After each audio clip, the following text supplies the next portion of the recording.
Huh?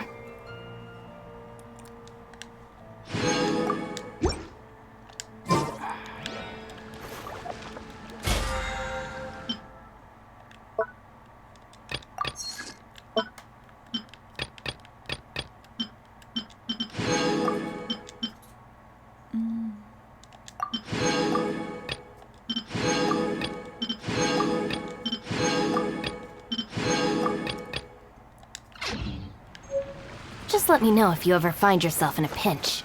I can help you out.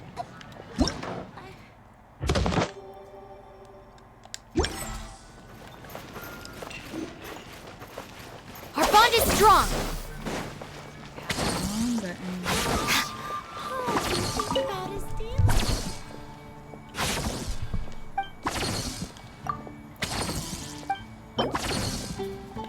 I need 2 apples. See Barbara at the cathedral if you're interested.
Excuse me.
how do I collect the mega?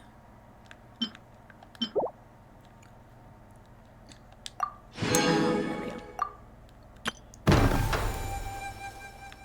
Everything ends tomorrow.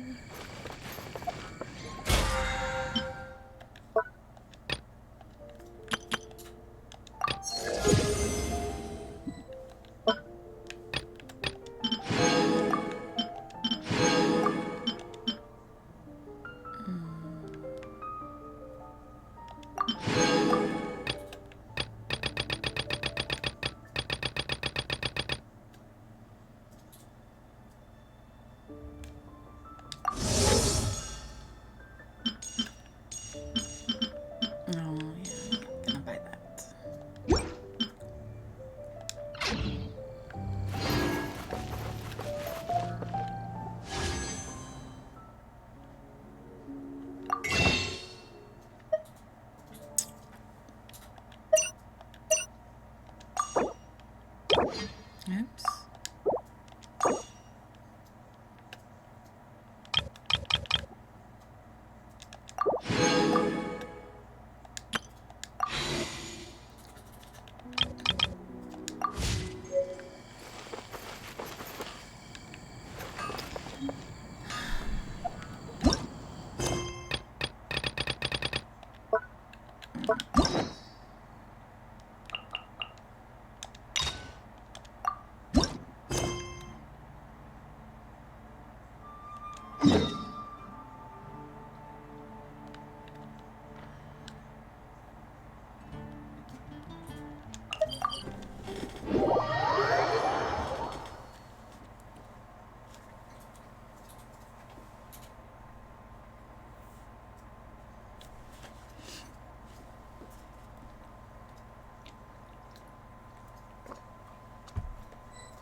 Hello, traveler. Have you ever heard of a moment of dreams?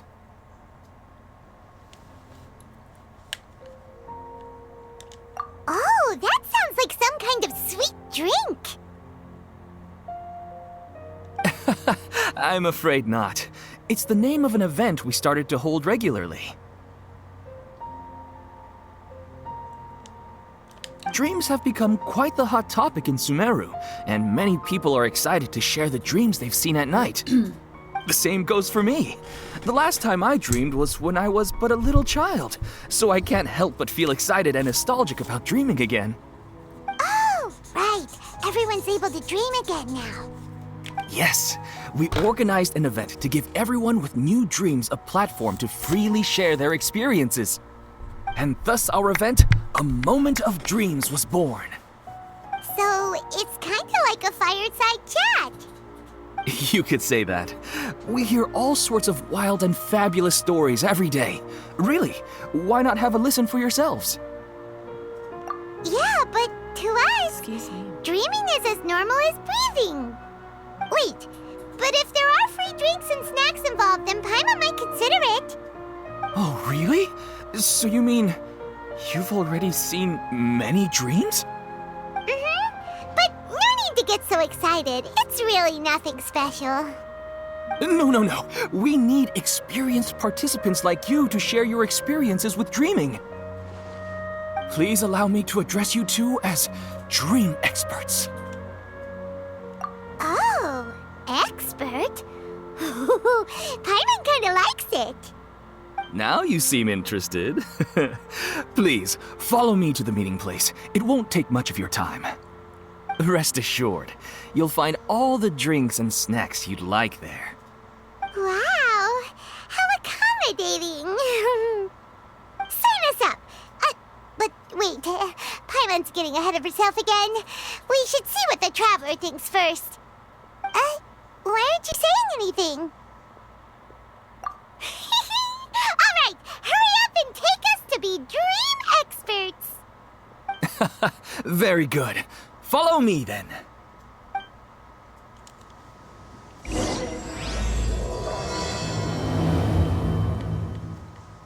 Do you know what's the most important part of being an expert? Well, I suppose it must be accumulating knowledge and sharing your experiences? Nope! It's all about the title! From now on, Paimon will be known as Paimon, the Dream Expert! Oh, okay. Sorry to interrupt, everyone. We finally have some real dream experts joining us. Esteemed experts, this way, please. Ahem.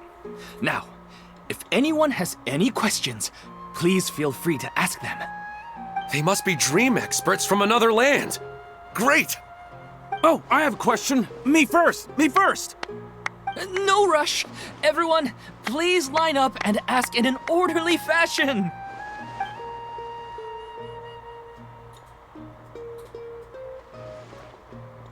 Whoa, Paimon didn't expect them to be so enthusiastic. My question is simple. My everyday life is very difficult, so I would like to become a slime in my dreams. How can I do that? Oh, Paimon knows! Paimon's had this kind of dream before, so she knows a thing or two. The first time, Paimon became an animal slime. Paimon was shot by an adventurer's arrow and flew in the sky all night long. The second time, Paimon became a dendro slime. A group of kids thought Paimon was a radish and pulled out all the grass on her head. Oh, it was super painful.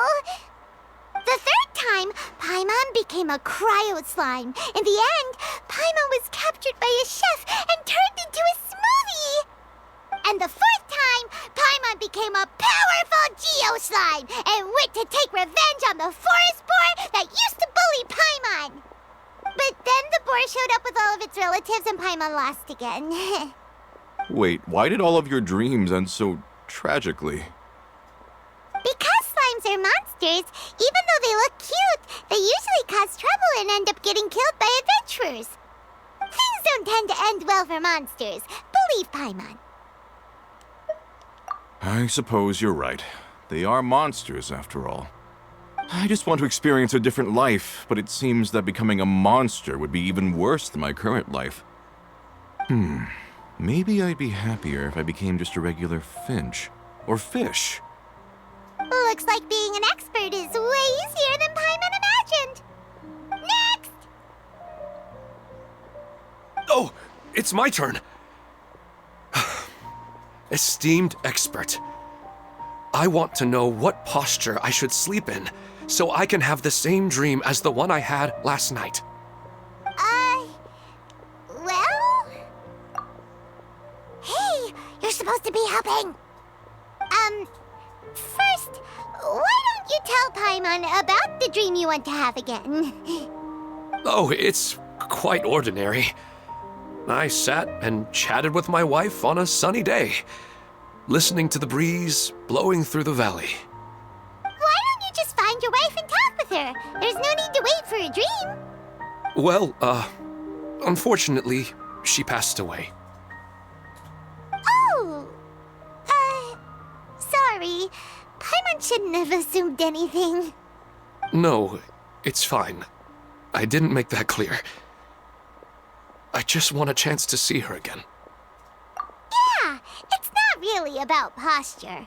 What you think about right before falling asleep is probably way more important. Oh, is that all I have to do? Think about it. If you're the one thinking about her, and you're the one that'll be dreaming about her, then it'll be easier to connect your thoughts and dreams. You do have a point. I'll give it a try tonight. Thanks for your wise advice. Oh, my turn. I want to know the name of the plant in my dream. I want to bring the souvenir box to my room into my dream. I dreamt of a raven flying over the wasteland last night. Does that have any kind of special meaning? Hey, no rush! One at a time!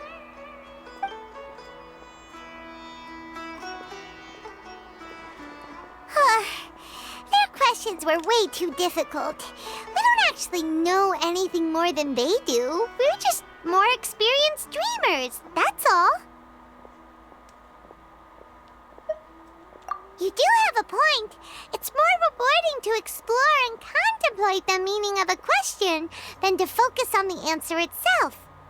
Right now, these people are like wanderers who've starved for 3 days and 3 nights and are desperate to replenish their energy. Any explanation they get now is like pure sustenance to them, no matter how good the explanation really is. Oh, and now that Paimon has said that, you know who comes to mind? Bingo! If she was here, she'd probably be making some similar analogy. Unfortunately, she's super busy right now and may not have time for gatherings like this. Dear experts, we have another guest who would like to consult you. But you saw how we answered all the questions just now. We're not really all that knowledgeable. Ah, but this guest is rather special.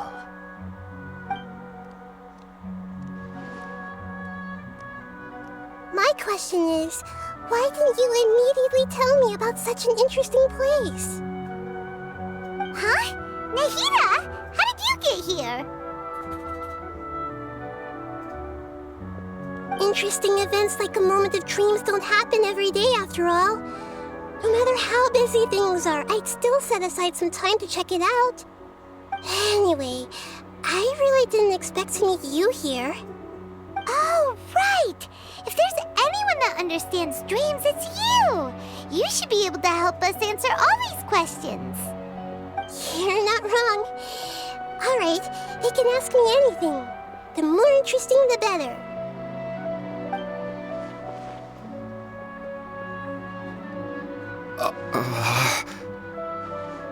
Huh? What's wrong? You were all so excited a minute ago. Why the sudden hesitation? Even so, it's not like I look super intimidating or anything, right? And in terms of reputation and renown, you've also done many great things in Sumeru, yet they didn't even flinch at you. Alas, the interesting questions have all vanished in an instant. It appears I'm the one spoiling the fun here. I'll see myself out. That's not true, Nahida. I don't want to get in the way of the original purpose of a moment of dreams, which is to let people gather here and freely share their marvelous dreams. Now the atmosphere here is like water poured into a container. The water is more secure and settled, but it has lost its free-flowing nature from the river. I just want it to be another drop in the water, not the cold and restrictive container. She's sulking. Hey! It's alright, everyone! No need to be shy. The Dendro Archon is really nice, so please just go ahead and ask. Otherwise, she'll leave. All right. I'll give it a try. Oh, it's the slime guy. Hey, drop the nicknames, would you? Besides, I don't want to become a slime anymore. Maybe a finch or fish is more suitable for me. I see. So you want to become a small animal in your dreams, right? Why do you think that sounds good to you? I guess I just want to experience something different. My everyday life is nothing but the same. The sky is right above me and the ocean just over the horizon, yet I remain caged in a life of monotony. So you want to experience something new in your dreams? Sorry. I'm getting a little confused. Why don't you seek out some new experiences in real life? Because if I don't work, I won't have any Mora. Sure, I don't want to be out hammering nails and cutting wood every day, but I have aging parents and young children to take care of. Excuse me. By the time this all dawned on me, I realized that my life has already been filled to the brim by trifling matters, and I have no more freedom. But if that's the case, then even if you became a flying bird or swimming fish, you will still be hammering nails and cutting wood in your dreams. The reason is you've already been caged. It doesn't matter what your physical body turns into. Your mind will still be stuck in the same predicament. Really? That sounds pretty terrible. Then what should I do? I don't know everything that you're going through, but how about replacing your hammer? Huh? Replacing my hammer? That's right. Having worked for such a long time, you of all people must know what makes a good hammer. Well, of course. A good hammer needs to be heavy enough to drive the nail in with just a couple taps, and the handle has to have a good grip to it, not too smooth. Come to think of it, I haven't replaced my current hammer in quite some time. You should replace it. Then decorate the handle with something you like. Maybe some ornaments, fur, or hard leather wrapping.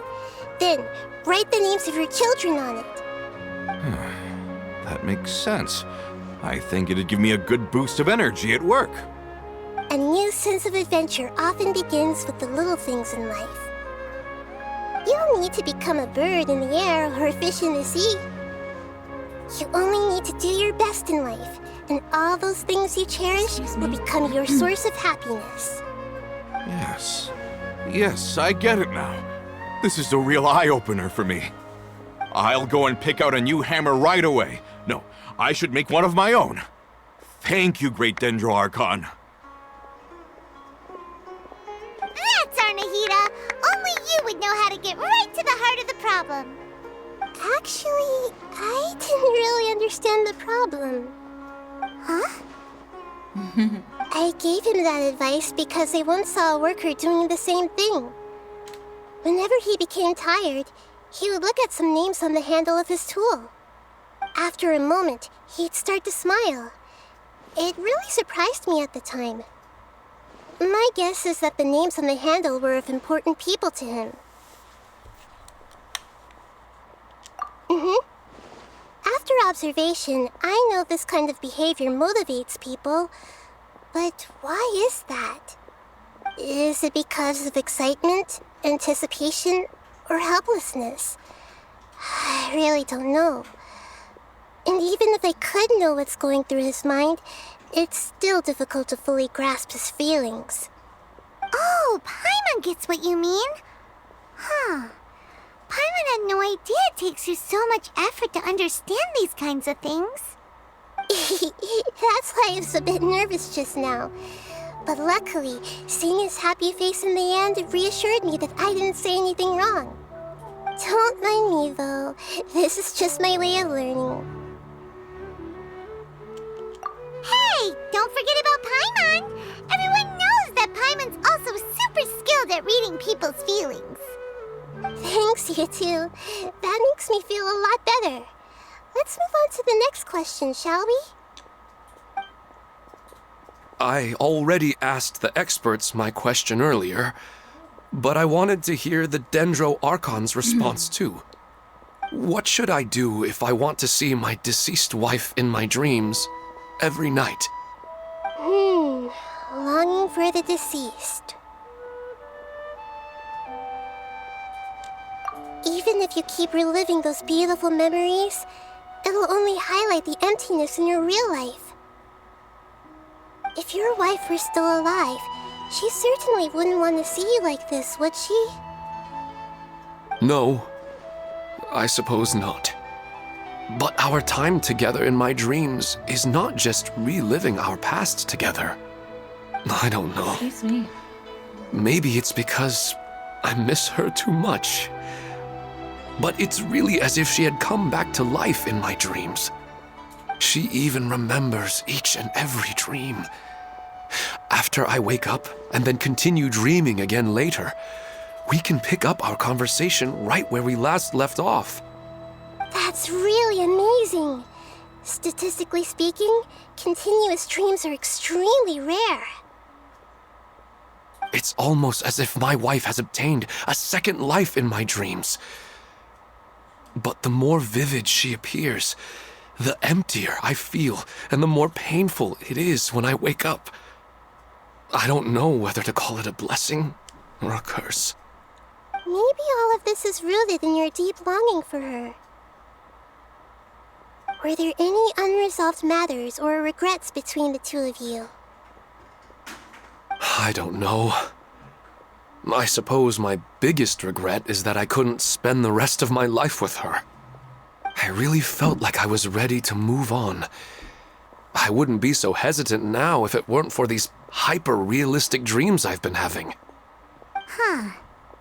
You know, they say that whatever's on your mind is what goes into your dreams. But dreams are and will forever be just dreams. We are people living in the real world. It's not good to be overly obsessed with dreams.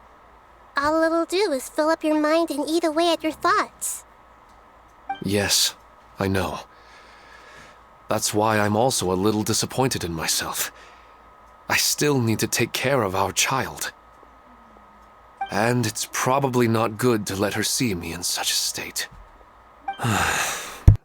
Anyway, thanks for your advice, Great Dendro Archon.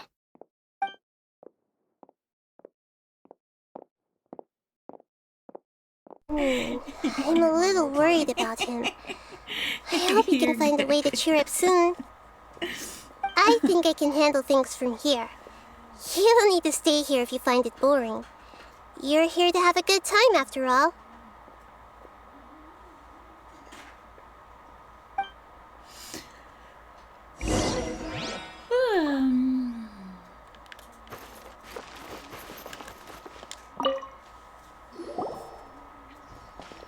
Are you feeling any better now? Yes. I think the Dendro Archon made a really good point. I need to stop dwelling on my wife like this and move on with my life. Now that I think about it, my wife and I always meet at a familiar place in my dreams. I know where that place exists in reality, but it's a bit far and dangerous. I don't dare to go there on my own. But at the same time, I feel as if I should go and have a look anyway. Perhaps I'll be able to move on once I see that there's nothing there. Otherwise, I'll keep on feeling like everything is covered in a haze, like I'm only half awake. Once I can stop dreaming about that place, I'll probably be able to get my life back together. Actually, you two are adventurers, right? Excuse me. If it's okay with you, could you escort me to that place? Yeah, it might also be a good chance for us to unwind. Even if you can't see your wife there, taking in some nice scenery will definitely help cheer you up. Yeah, I hope so too. All right, go ahead and get yourself ready then.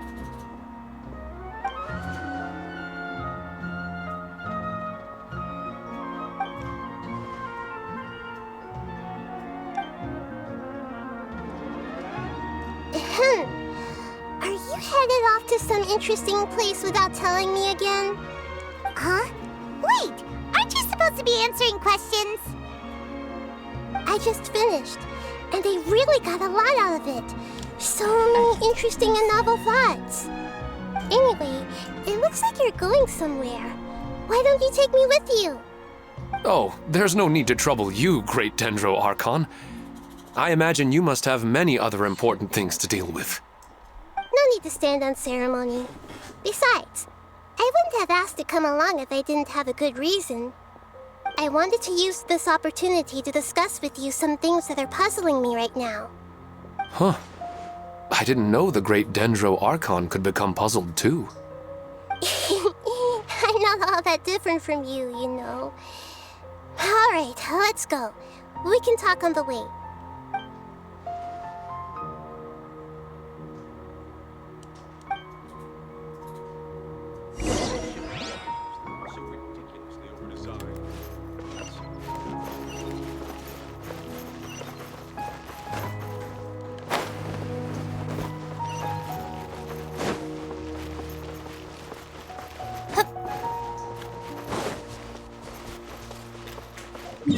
I thought they were gonna talk.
Do adventurers often go to places like this? Huh. I guess so. So, this is where you always meet your wife in your dreams? Yes, for the most part. Our place is on the summit, just up ahead. When I saw her in my dreams, we didn't do anything but talk about ordinary, mundane topics. I'd tell her about our daughter, Haidar, and she always listened intently. She would also reminisce about the past with me, telling me interesting stories and cracking jokes.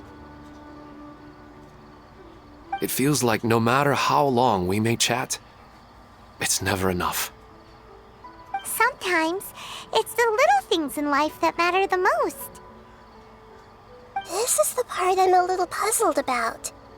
I am very familiar with dreams, and normally, they lack logic and continuity.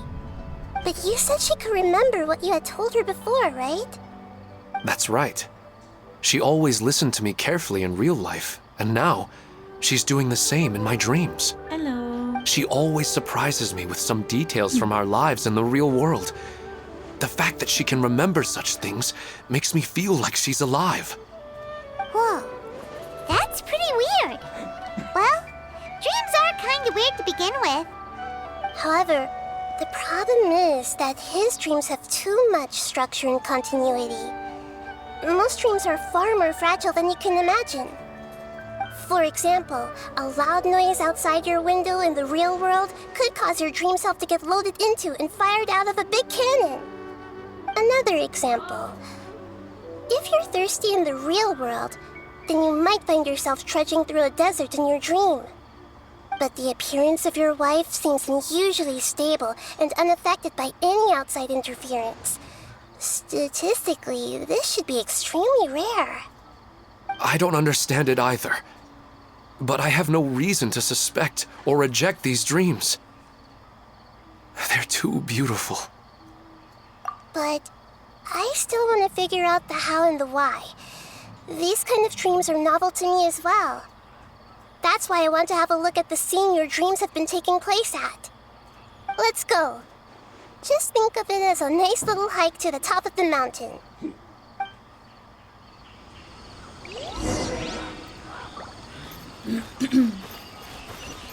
First,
come back for that.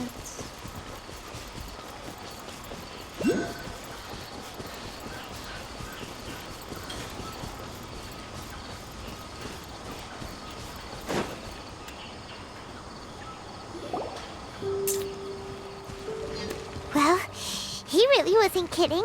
This place definitely isn't safe. No matter. We'll just finish them quickly. Huh? Are you going to fight too, Nahida? Of course. This is all part of our little trip. Ooh, do I get to use her? I do. Shower me with the... Go!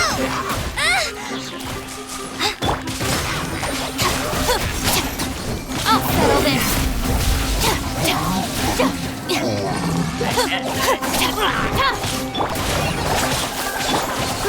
Whoa! That was easy.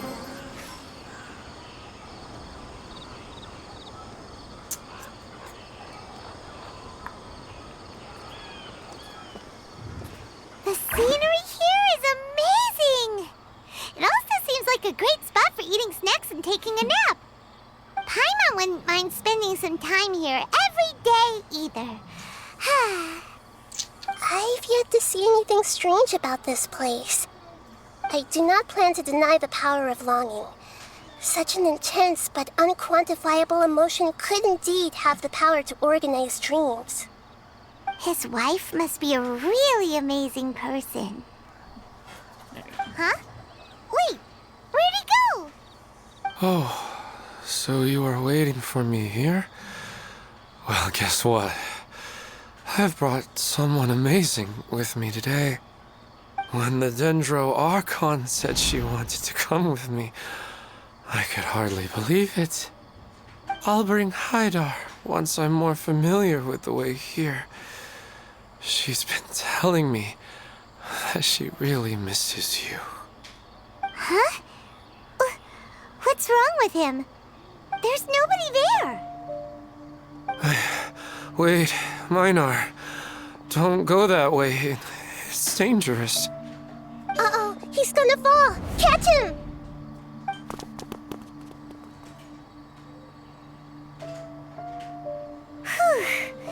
Luckily he didn't fall. But what was all that rambling about? He also looks like he's passed out. He's in a dream now. What he said just now matches almost perfectly with the dreams he's described to us earlier. Oh, so he fell asleep and started to have the same dream? I find it a little strange as well, but we mustn't awaken someone while they're sleepwalking. All we can do is sit here and wait. Huh? Minar. Where's Minar? Oh, good! You're finally awake!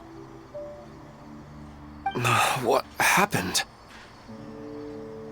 Huh? Sleepwalking? Oh, right. It was all just a dream.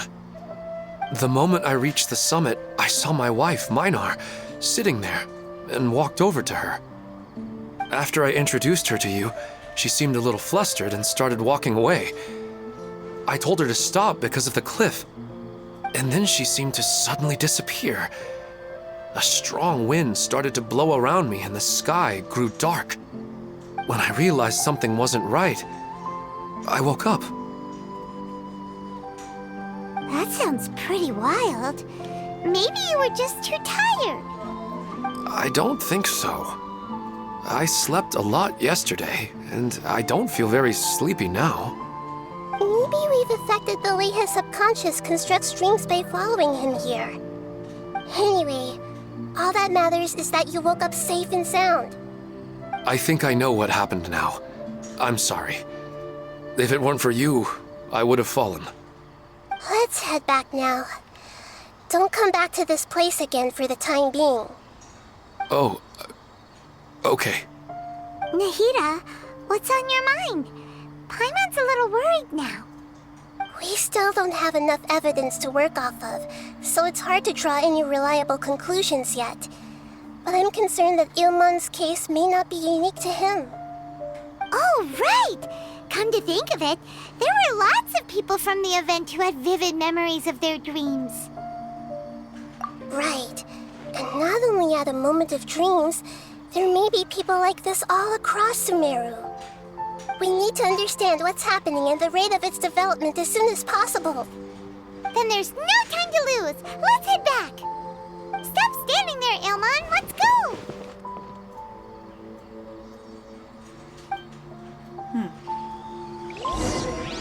Something's a little fishy. Where's that other one?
Oh, you're back already.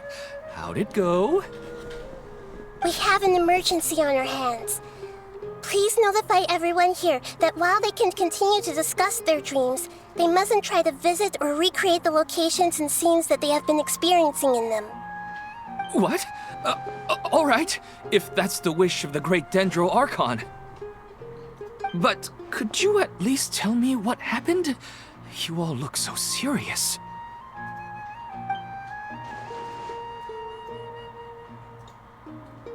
I see. I never knew even a dream could be so dangerous. Don't worry. I'll be sure to notify all the event participants and inform the other staff members about what has happened. Using the event registration list, I should be able to contact more people that were interested in dreams and warn them about the situation. Thank you. That would be very helpful. Let me confirm if all of today's participants are still here. Atta has already left. It seemed that he was on his way to make a hammer, so that shouldn't be a problem. Oh, wait a second. Where's Katya? Has anyone seen Katya? Has she already left? Oh, I think she already left. She said there was somewhere she wanted to go. Oh no. Did she want to look for the place from her dreams too? Can you tell us where she went? Yes, she did briefly mention it. Somewhere near Chatrakam Cave. Alright, thank you. We'll go look for her. Please help us tell the others not to do anything reckless. Sure thing. Who would have known things would have turned out like this?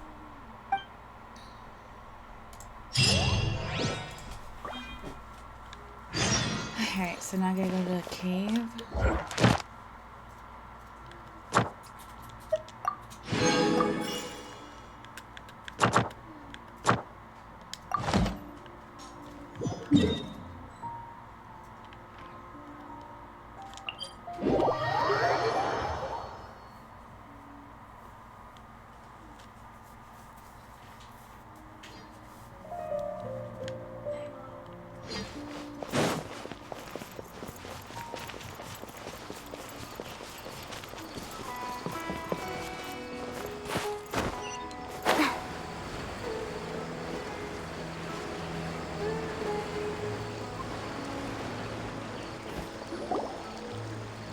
Look, she's sitting over there and surrounded by monsters. Come on, let's rescue her.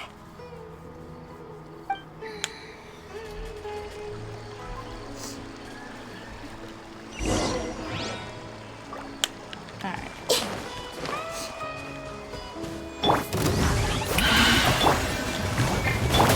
This may hurt a little. Dissipate!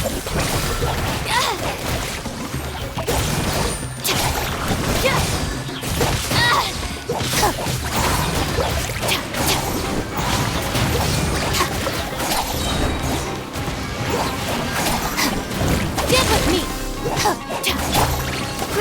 Grow! Just like we rehearsed. Lightning, terrified! She seems to be in the same condition as Ilman earlier. Yes, but luckily she hasn't been injured or jolted awake yet. Let's carefully move her somewhere safer. See you tomorrow, Professor Aisha. Huh? Why am I back here again? Dreaming? But what about Professor Aisha? Oh, I see. It was all just a dream. Well, that makes sense. After all, it hasn't changed a single bit. Huh? What's So everybody's it? stuck in the same dream. Nearly 20 years, and it still hasn't bloomed.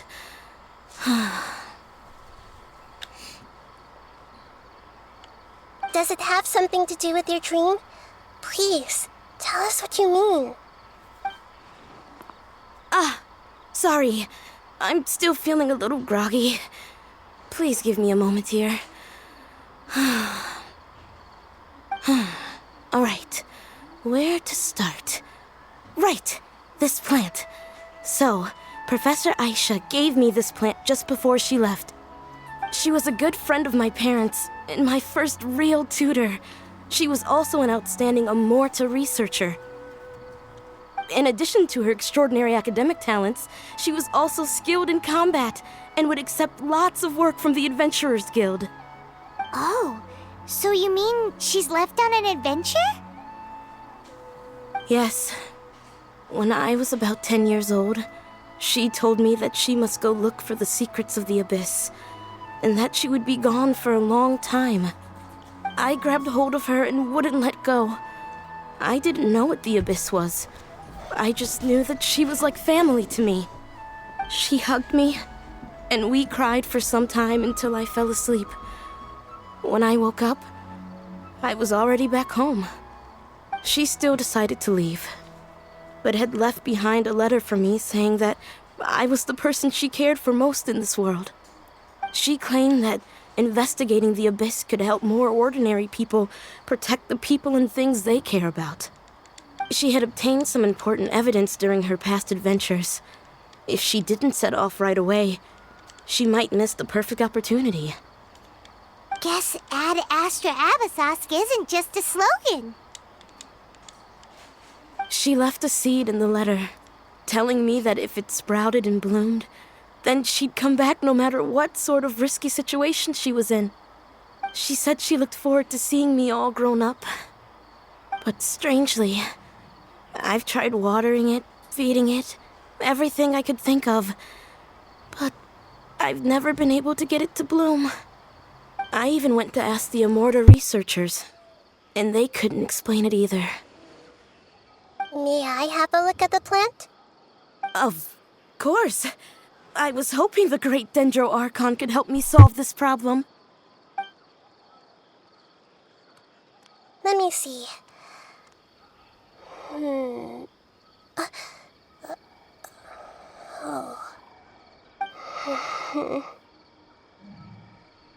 Huh? We've never seen that look on Nahida's face before.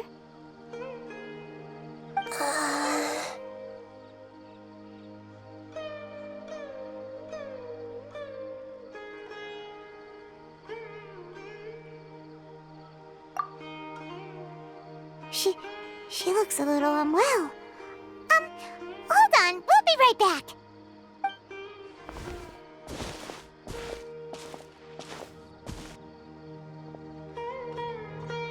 What's wrong, Nahida? You can't tell what's wrong with the plant either? No, I immediately understood what's happening with that plant. I'm just not sure if I should Alright, say it. I will be right back.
This plant is not known to the academic world. It's a new species that our teacher managed to cultivate by some special means. Judging by its features, I can tell from the moment it sprouted it'll never be able to bloom. It can't be. It means that this Professor Aisha she keeps mentioning might have foreseen the danger and was prepared to never return. From my experience observing people, she would undoubtedly regard this as a brutal revelation. When forced to confront such brutal truths, people may break down into tears, talk nonsense, or lose their tempers. I know she has to face the truth, but at the same time, I don't want to hurt her. Tell me, what should I do? Yeah, that's a tricky one. Seems like you've already got a good idea of the feelings she might experience. But wouldn't that mean I'm just pushing it all on you? What if she just gets angry at you instead? It's all right. There are all kinds of people, and the examples you observed are just the most extreme cases. Okay. Thank you. Let's go back and tell her.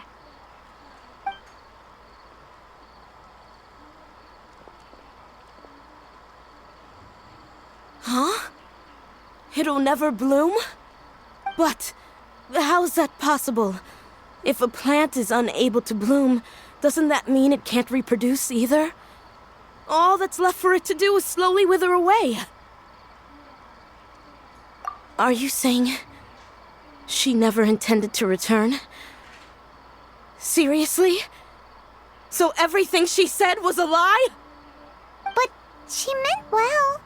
Since the separation was inevitable, she hoped that you would be able to come to grips with such a cruel parting a little later in life. Yeah, her love, care, and attention to you, all those warm moments were real. I guess she had hoped that you could understand and respect her choice after learning the truth. I see. Sorry, I don't want to sound ungrateful, but it's just so much to take in. The dreams are so beautiful. Yet reality is heartlessly cold. I really thought she had come back. I had so much to tell her. These dreams may not be as pure and beautiful as they seem. Some kind of power may be exploiting your feelings. Really? Yes. So with that in mind, until our investigation is completed, please return to the event and ignore any further temptations from your dreams. I see. Thank you for rescuing me, and sorry for the trouble. Luckily, the plant didn't get hurt either. Otherwise, I wouldn't have anything left to remember her by. Thanks, Traveler and Paimon. She seems to have finally accepted the truth, but I think she'll still need a long time to come to terms with her feelings. I saw her waver the moment you mentioned love. It was almost like a gentle rain, arriving just in time to put out a fire that was about to spread. It's because people have something called empathy. Empathy? I see. This is valuable knowledge indeed. By the way, you said there may be something that's trying to exploit their feelings. Any idea what that might be? Yes. What's common between Ilmon and Katya's cases is that they've both lost someone dear to them. And now, they get to meet the people they cherish in their dreams again, and the people feel more real than anything a regular dream could hope to create. Instead of interpreting it as a result of their longing, I have to consider a more antagonistic explanation. Excuse me. Someone is taking advantage of their longing. Yeah, they're just causing these people to dream. What are they after? This is exactly what we need to investigate. Anyway, let's pay another visit to a moment of dreams. I have a bad feeling about all this. I hope things haven't gotten any worse. Somebody else is gonna be missing. Excuse me.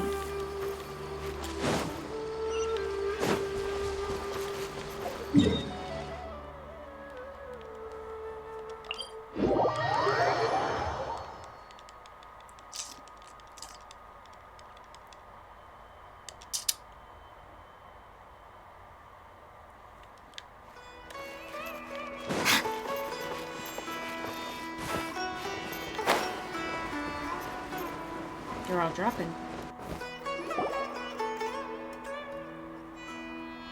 We're back. How's everything here? I am so sorry, Great Dendro Archon. We're still trying to figure out how to explain the whole thing to everyone. Because of your warning, we've brought dreamers here even if they were completely unaware of the danger. But some of them have already fallen asleep, and they haven't woken up for a long time. I fear there's nothing we can do about it. A moment of dreams is just a small interest group. We don't have enough staff members to handle this. Just as I expected. It seems my guess was correct. It's the Dendro Archon. She's back.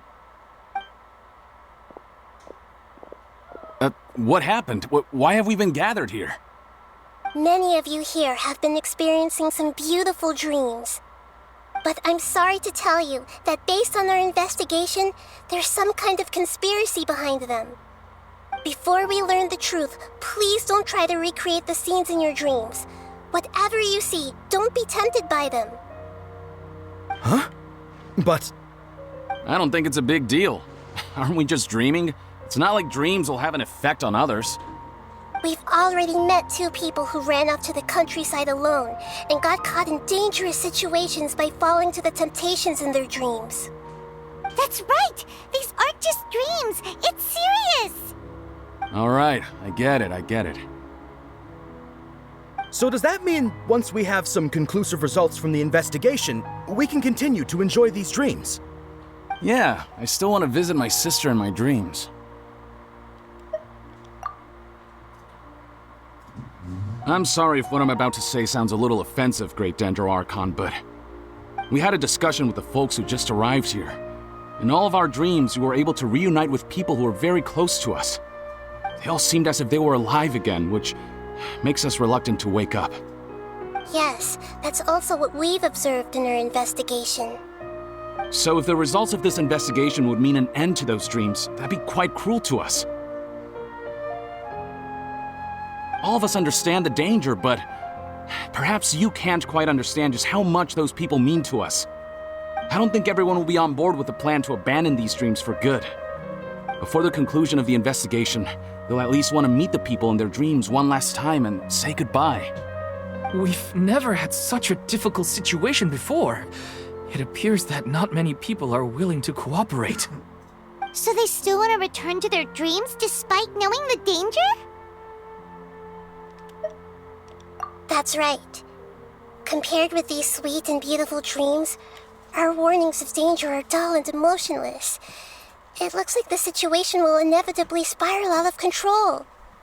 The more time we waste, the more people will ignore our warnings and return to their alluring dreams. So, what should we do? Seems we have to go into a dream and find out the truth for ourselves. Pedrush, is there anyone here who's experiencing a marvelous dream right now? Let me think. Yes, this way. Good. Please take us there. This lady refused to heed our warnings and fell asleep here a little earlier.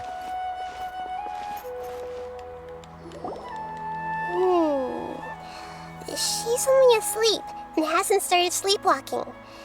It seems she hasn't sunk too deep into her dream yet. Do we also need to fall asleep if we want to go into her dream? Don't worry about that. I'm Lesser Lord Kusanali after all. Now, don't be nervous. Just close your eyes Imagine yourselves as waves gradually rolling onto the beach. You slowly wash over the shore and sink into the sand.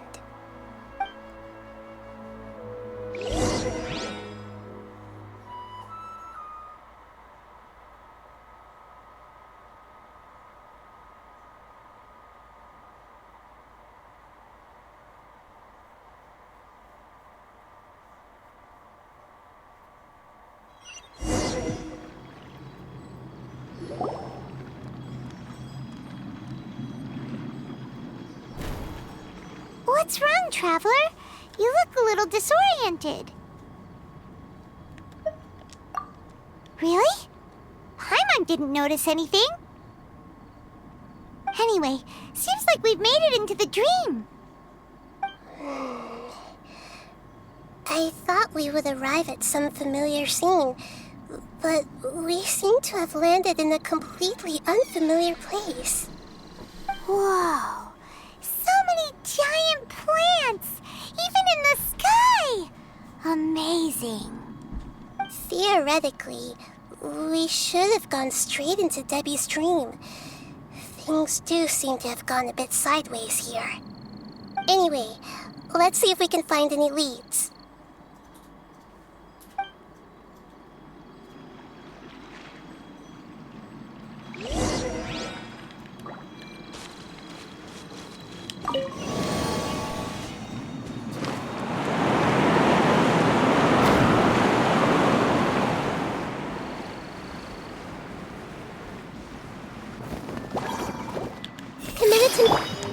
Let my name echo in song! You dissipate!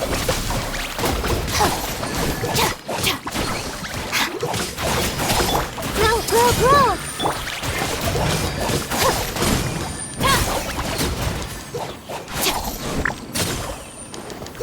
Our bond is strong!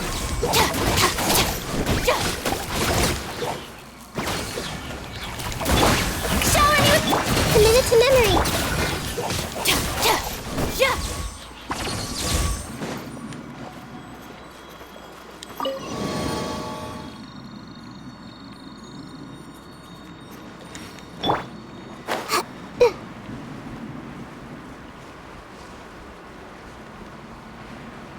Huh? A door? Wonder where it could lead. Oh, it's not like we have any other way to go now. Let's go in and have a look.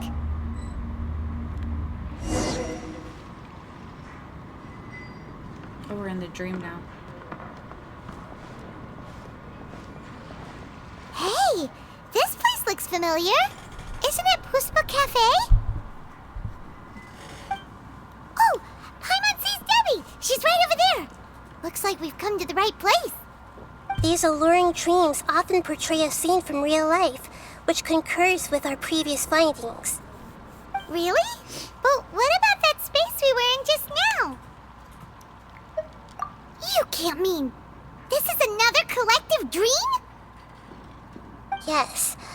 Given that so many people have been experiencing these beautiful dreams, I would say it's very likely that they're interconnected.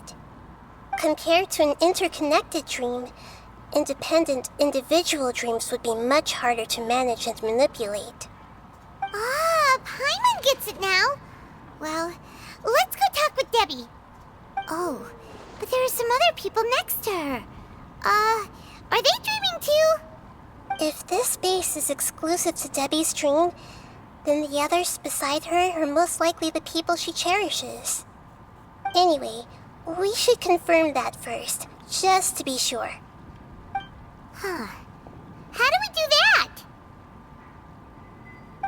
Just leave it to me.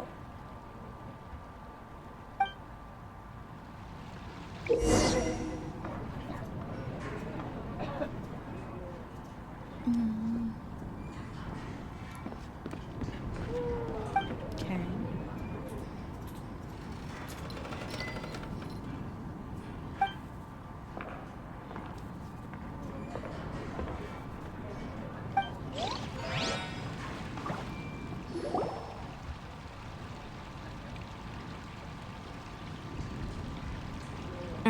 The coffee here still tastes the same as ever. You two have traveled all around Tibet. Surely you've all tasted better coffee than this. I suppose so, but no matter how good things may be elsewhere, nothing beats the taste of home. That's right. It's hard to change your tastes. Anyway, here's to your return home. Welcome back, everyone.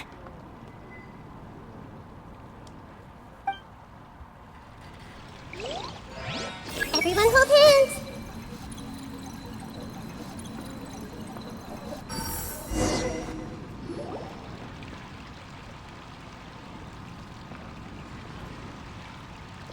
Huh. How could they be? Well, I guess it doesn't matter. Huh?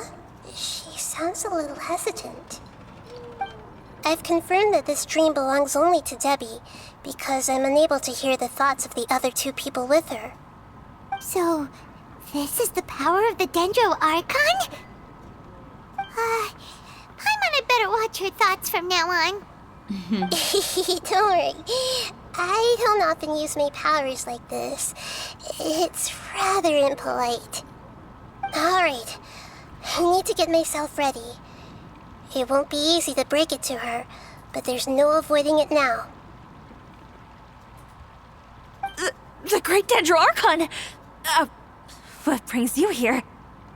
I'm sorry to interrupt your celebration, but have you noticed that what's happening here doesn't quite match up with your memories? I don't quite understand. Great Dendro Archon. What do you mean? I get it. The Dendro Archon is trying to say that it's a once-in-a-lifetime opportunity that we're able to gather here. Hey, how about a cup of coffee for all of you? My treat. We just returned from a fruitful adventure. Memories. A once-in-a-lifetime opportunity? Think carefully. You of all people should know what really happened to them. Are you sure that meeting here and chatting the day away like this isn't just a product of your own wishful thinking? Yes. The reports from the Steambird were true. The ship they were on struck a reef and sank. And I never heard from Basima and Gaspar again. Hey, come on now. What are you talking about, Debbie? Yeah, trust your memories. Nothing you see here is real. I get it now. This is a dream, isn't it? But since it's my dream, it doesn't matter if this is real or not. I enjoy the way things are here. I no longer have to face the tragedies of real life. These friends mean the world to me. Nobody else can understand me like they do. There's nothing wrong with continuing this dream. Is there? I'm worried that if you were to continue dreaming like this, the lines between dreams and reality will gradually become too blurred for you. These dreams will always give you what you want, while reality remains full of pain and difficult situations. If you're not careful, you can get hurt. Don't worry. I still have control. I won't let it go that far. Are you sure? Hey, how about we put all this troublesome stuff aside and get back to our coffee and snacks, Whether it's just a dream or real life, you should be happy. You can't just brush off something like this. We don't even know how you people got here or where you even came from. Sorry. Paimon didn't mean to upset anyone. No, it's all right. I understand that you're just trying to look out for me. It seems that for now, this place is still relatively harmless for you. But I wonder if there's any way to go deeper into the dream. Huh. Now that you mention it, I once heard a strange voice tell me that there's an entrance here. I'm not interested in checking it out at the moment, but maybe I'll go in and have a look later. Okay, thanks for your help. Just as I expected, we're only on the surface of this dream. Let's go.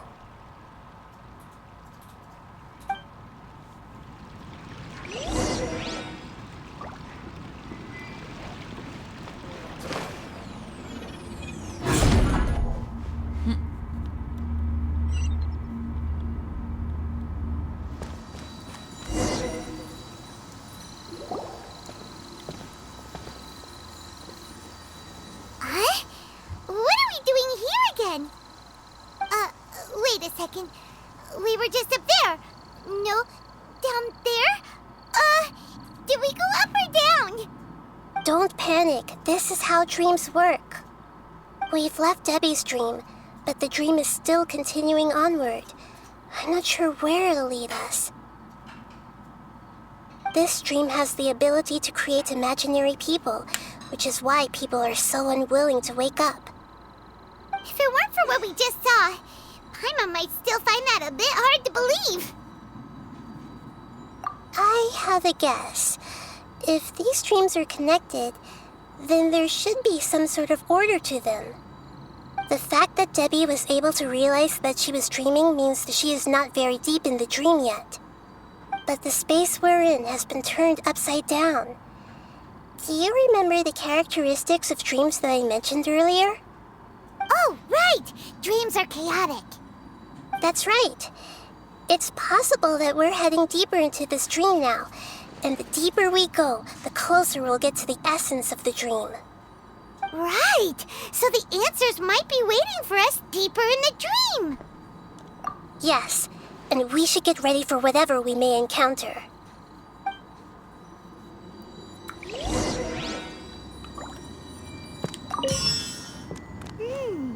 It looks like we may need to put something inside there.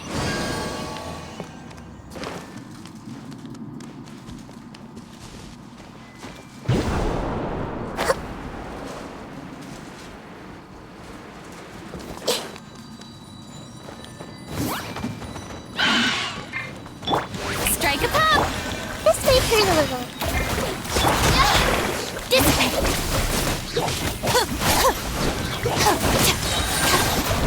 I'm looking for a fight? I'll settle this! Make yourselves at home! Our bond is strong! Just you wait!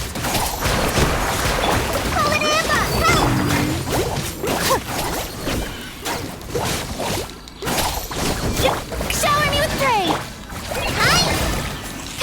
Stand with me!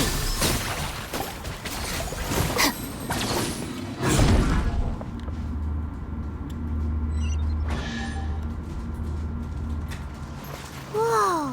When it rains, it seems to disappear slowly. Yes, and it appears again as soon as the rain stops. It's less like a flower, and more like the dendral slime that's trying to keep out of sight. Here we go again with Nahita's analogy. Huh? Are we back up here again? Wait.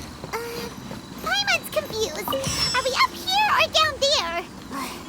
Good thing we didn't fall. Yes, we did. We just fell upwards. That's not helping, Nahita! Paimon has no clue what's going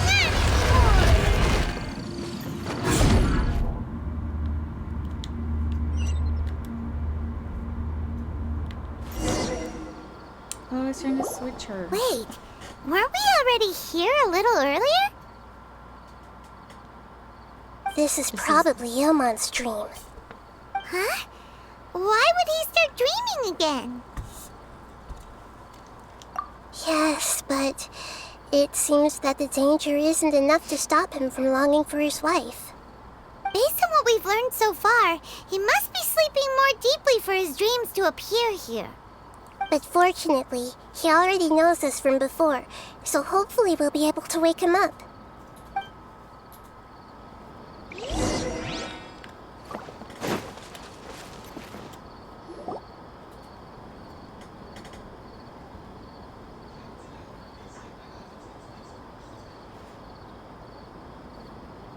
Ilmon! Oh, it's you! Incredible! I didn't know you would appear in my dream, too. Did you say dream? Wait, so you know this is a dream? Of course. Such good things rarely happen to me in real life these days. Here, let me introduce everyone. This is Minar, my wife who I mentioned before. And this is our daughter, Hydar. Hello. It's a great honor to meet the Dendro Archon. Whoa, Dad! You know the Dendro Archon? That's amazing! And what's this? Is it a new toy? Oh. No, it's Paimon, not a toy! Anyway, now's not the time for that! Nahida, this doesn't seem to add up with what we were expecting. You're right. Let me think for a bit here. Oh, right! We didn't see him in a moment of dreams earlier. Paimon thought he'd gone home. Sorry. I just had to make sure that Haidar could get a chance to see her mother. I had gotten pretty familiar with the hike, so I brought Haidar with me. I'm just glad we didn't meet any monsters along the way. Yes, I'm glad too. I didn't expect her to grow up so fast. It must have been very hard for him. I regret not being able to fulfill my role as a wife and a mother. No, don't talk like that. Let's leave all that unhappy stuff behind for now. Even if we're in a dream, it's still a blessing that we've been able to reunite in this way. What should we do now? Should we tell him the truth? You can let me break the news. I should be the one to do it. I'm sorry, but I should tell you that your dream did not create us. We are real people with our own consciousness. Like the last time we met, we are still investigating this dream, and we've already learned some things about it. So you mean there's something nefarious with this dream as well? Ilmon, what's going on? It seems the reunion of our family is destined to only be temporary. Huh? Is Mom leaving? Maybe. But in all likelihood, that is indeed how things will end. Oh. No, Mom, you can't leave! I'm afraid I don't quite understand what's going on. Don't worry, Haidar. Mom's not going anywhere. Please, don't cry. Minar doesn't understand any of this. I'm fully aware that this is a dream, so that's why I've never told her the truth, but never mind. It's not like I would know what to say. I mean, I don't get any of the complicated stuff. But regardless of whether this dream is good or bad, you're here to resolve it, right? Yes. Then please, let us enjoy this moment for just a while longer. Regardless of whatever caused this dream to come to pass, I feel extremely grateful to have had the chance to reunite with my family. But does this dream really have to disappear? I'm afraid so. Sorry. Okay. I see. Please, come this way. You can go even deeper into the dream by heading in this direction. I have heard that the further down you go, the more pleasant the dreams become. And the more you want to stay. The answer you're looking for may also be found there. Go ahead. Thank you for helping us, and I'm truly sorry. You're welcome. It's not like I have any say in the matter. I'm just an ordinary person after all.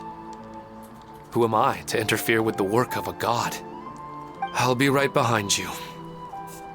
I should at least let Minar and Haidar know what's going on here.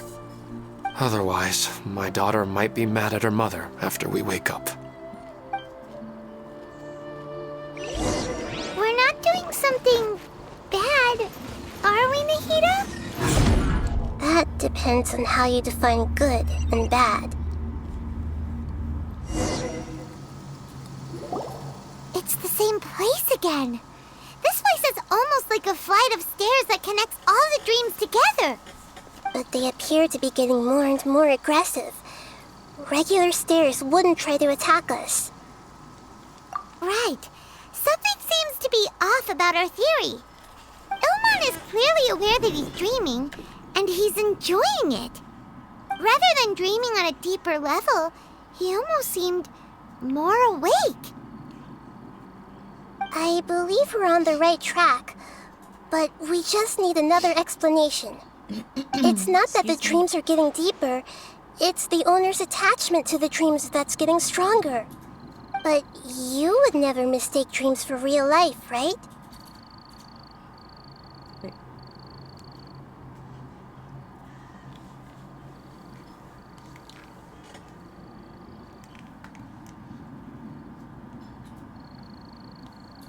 That's weird. Sometimes, Paimon almost wishes her dreams could be real. But it's just a quick thought. It's not long before Paimon's thinking about other things, like sticky honey roast. Listen, we're real beings living in the real world, and that's where our focus should be. This also explains the insubstantiality of our dreams. No matter what they may become, we don't really care. But if we decide to abandon reality and embrace our dreams, then our dreams will become far more substantial. Oh, wait! Paimon's starting to get it now? Your mind will begin to build the dream far more attentively, which in turn will make it feel more real. Do you remember how the Akasha can turn dreams into jnana energy? Constructing a realistic dream consumes a similar energy. Does that mean there's a host of these dreams here like Milu during the Subzero's festival? I wonder if it's the dude that If we wake organized that person up, this collective dream will end, right? Most likely. But the collective dream in Sumeru City was created by the Akasha, and now the Akasha has been turned off. This has nothing to do with the Aranara, and humans are not capable of creating a collective dream, which means... Huh? So, did someone manage to restart the Akasha? That's impossible. But they are probably a scholar of the academia who had a close connection with the Akasha. Even so, how did they manage to do it? And how did they choose the host? Yeah, we haven't gotten to the end yet. Once we know their motive, all the questions will resolve themselves. Alright, I have to pee real quick. I'll be right back.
If the Arataki gang stirs up any trouble, I'll drag every last one of them back to apologize.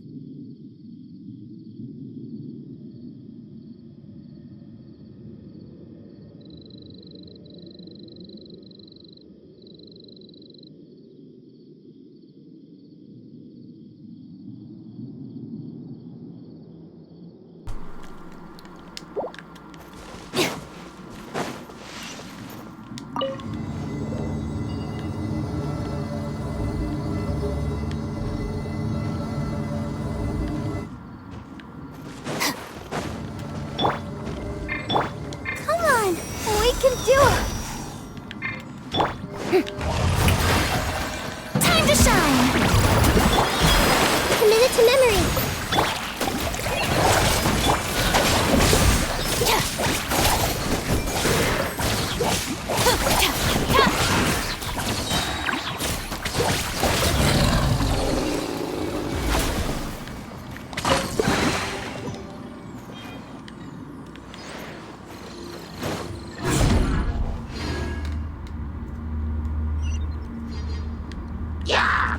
Oh shit.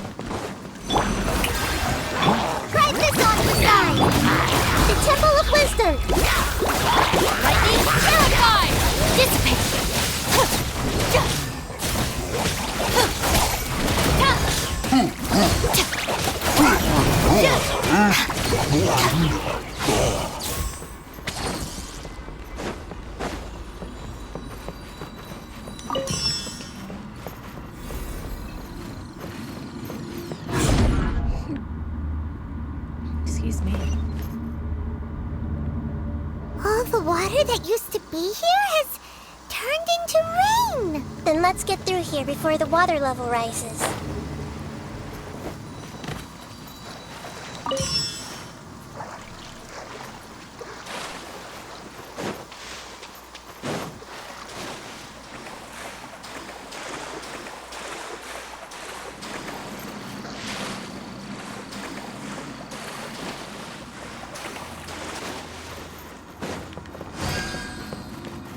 We finally made it! The destination is right ahead!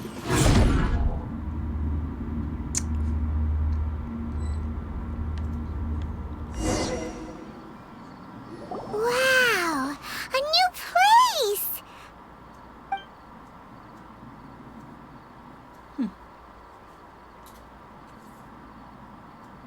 Well, it's just new to Paimon in this dream.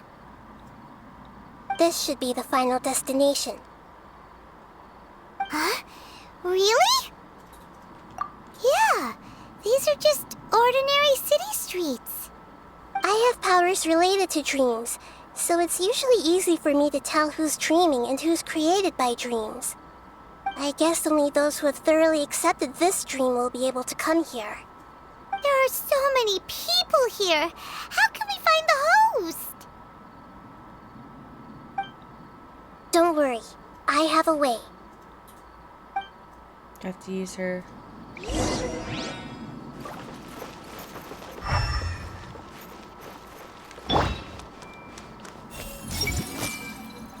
Lisa's always so calm. I wish I were the same. He's just in an ordinary dream, so it shouldn't be him.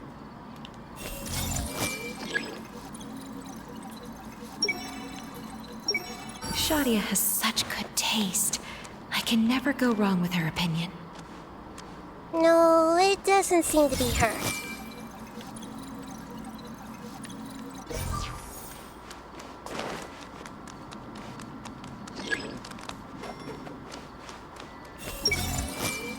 Who doesn't want a dream to last forever? He's just entered the dream recently. It's definitely not him. However... Sometimes I wish Rakesh could be more assertive, but I guess I'm also happy enough with the way things are. No, it's not her, unfortunately. One of these.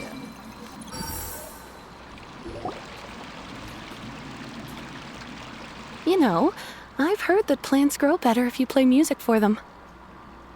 And on that note, it's been a while since I last heard you play. Sorry, I've been a little busy these last couple days.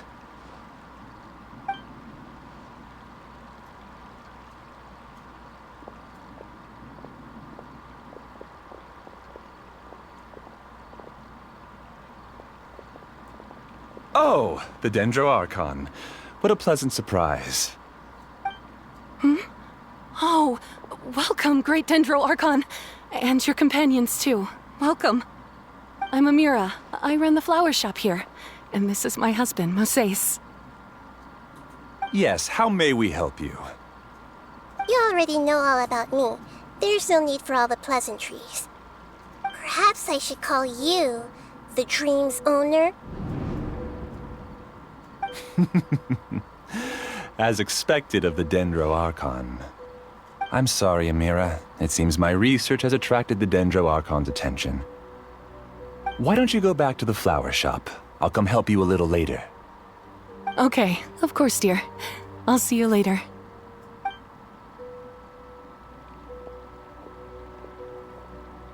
It appears that I was too naive to think I could deceive the Dendro Archon in person like this.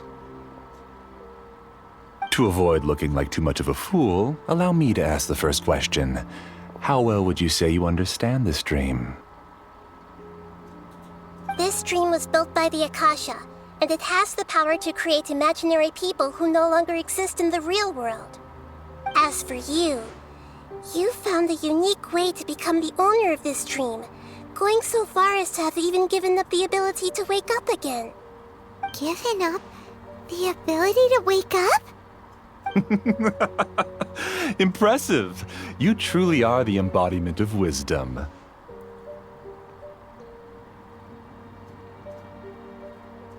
Please, tell me how you were able to arrive at such a conclusion. In return, I'll answer the question you're most curious about. It's simple. Apart from you, this space only consists of real people who are dreaming and imaginary people who are created here. Although you are here and appear no different from the others, I can't sense your dream. How can I wake up a person who's already awake? Fascinating.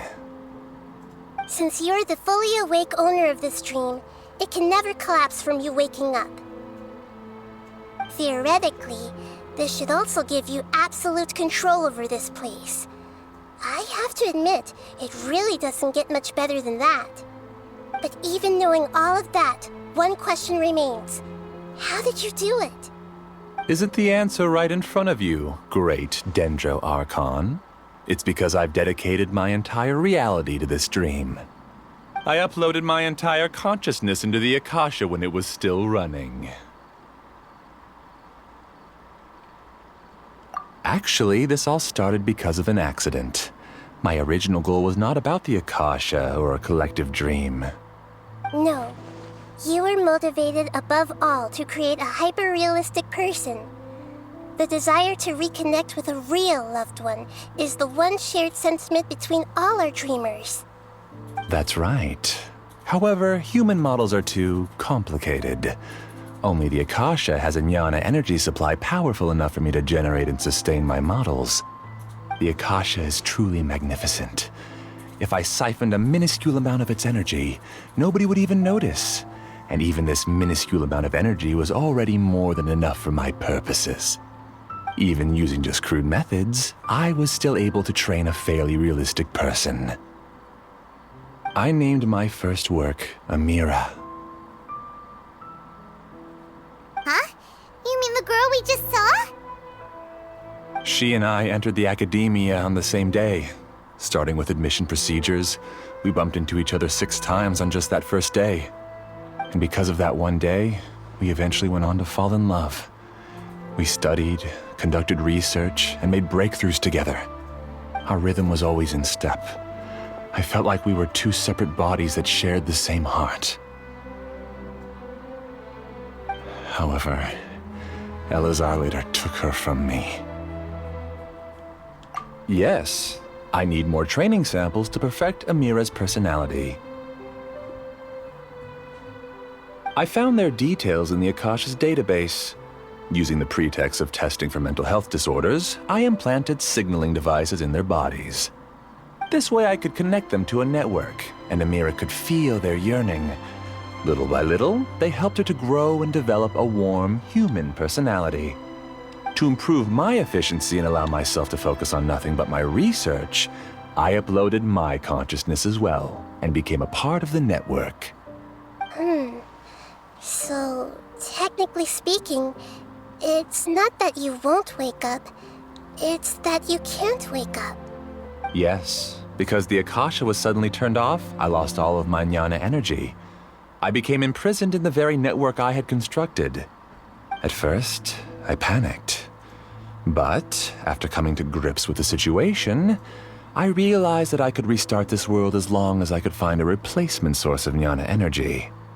That means everyone in the network is providing you with jnana energy! That's all there really is to it. I don't think I'm doing anything wrong. I'm just saving them as well as myself. I provide a beautiful dream, and in return, I harvest their jnana energy as fuel for the dream. They can wake up any time they wish. People need to sleep anyway, so why not have some beautiful dreams while they rest? I agree. This is the home we spent a great deal of effort on to build for ourselves. Yeah, she's right. We're staying here of our own free will. I don't understand this at all, but I just want to spend some more time with my family. I don't want them to be sad. Thank you, dear. Great Dendro Archon, I hope you can understand.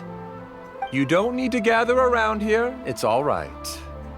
The Great Dendro Archon is nothing if not kind and considerate towards her people. She won't interfere with what we're doing here. Uh-oh, now he's playing dirty. It seems like I won't need you to answer my last question. You're willing to tell me all your secrets because you have nothing to fear.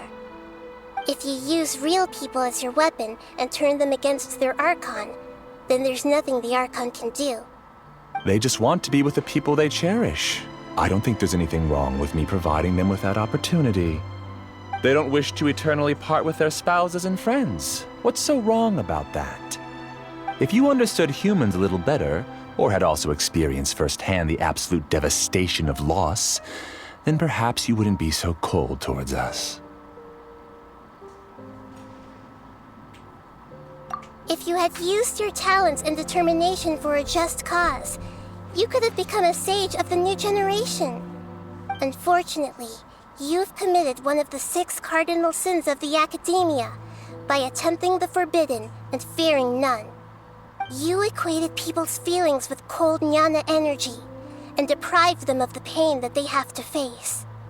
You lured them into these dreams, and even now, remain completely unaware of how evil all of this truly is. Pain? Luring? Those kinds of things haven't existed here from the moment this world was created. She's right here. This is Ilmon's child, Haidar. Huh? My daughter? What's wrong with her? This dream relies on a set network, which means that only those with devices planted in their bodies can enter this world. Carefully think back and retrace your steps. I secretly went back to the mountainside with Haidar. Minar was already there waiting for me, and Haidar was able to see her mother. Hey, thanks for the raid. You mean she isn't actually the real Haidar? No, because unlike you, she can't enter this dream. The moment you came into this dream, it created a Haidar to realize your wish of reuniting with your family. So, tell me, where's the real Haidar? She's still out there on the mountainside. That's right. And she must have been terrified to see her father not in his right mind. Not to mention the monsters in that area. The situation is very dangerous. If Haidar's still out there, then... What are you talking about, Dad? I don't understand. Will. And thank you for the follow. I must wake up right now. I can't leave her there alone. Oh. It seems the others have also remembered something. People try to avoid pain and stay in their perceived bubbles of safety out of an instinct to protect themselves. This is human nature, but it is also one of their weaknesses. However, why are there still so many people striving to move forward even when they know the path ahead is dangerous and painful? It's because people don't only live for themselves. They have families, loved ones, friends, and communities. They have dreams that they are still trying to achieve. But in this dream, you showed them only the most comfortable and soothing things. This entire world has been built on the foundation of buried and unseen pain. It's all just a well-devised scam. It seems like I've stayed in the dream for too long. I still have so many things I haven't done. I thought gods didn't understand humans. That would have explained why they created such a flawed world where countless tragedies took place. I didn't expect you to arrive at the answer through sheer power of observation. But unfortunately, it means nothing now. If you wanted to spend a little time in the waking world, go right ahead. In any case, I wanted to spend some time alone with Amira. As long as this dream continues to exist, you'll come back. Humans aren't as strong as you think, and even if you're a god, they won't always listen to you. It's time to purge all the extraneous data and noise.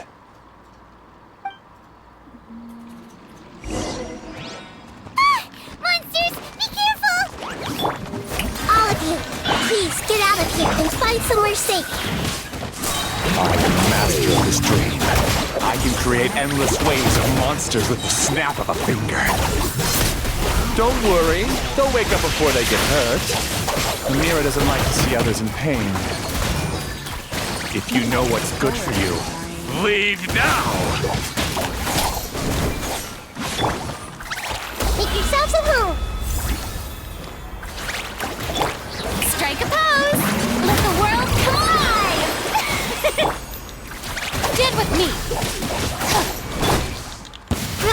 Roll. Try this on yourself.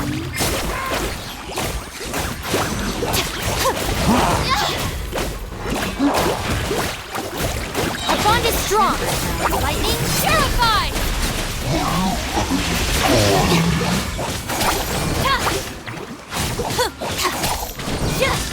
The Temple of Wisdom. Yoo-hoo! Dissipate.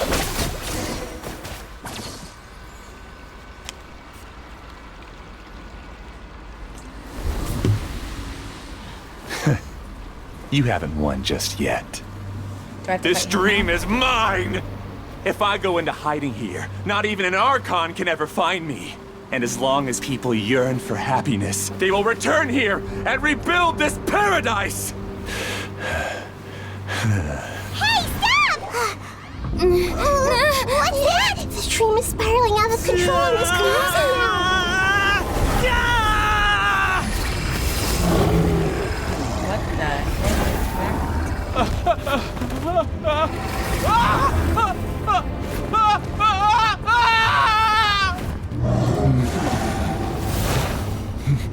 Oh no. Amira!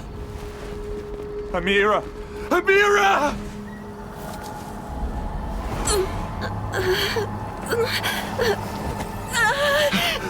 Amira, are you all right? I don't feel well. No, no, no! Please, no! I hate fighting these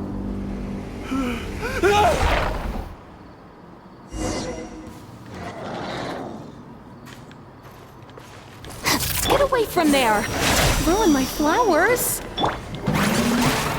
What should I do? Where did it go?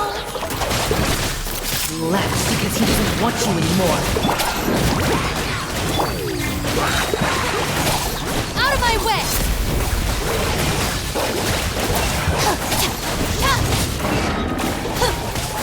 Get with me! Who am I? I'm not Amira. Glad that's over. What happened just now? He's not very proficient in using the Akasha's technology, and he spent a lot of Jnana energy creating monsters. Now the system is out of control. All the people he created also turned into monsters, including Amira. It's terrible, even for a dream. Even Paimon's freaked out. Paimon can't imagine what they're going through. The good news is that the chaos seems to have subsided. Now we only need to wake up the people here and let them return to their real lives. Amira. My dear Amira. They're all gone. It was just a big dream after all. I couldn't change my fate. And my knowledge turned out to be useless. So is he stuck in there What forever? a Or is he cruel gonna die? world.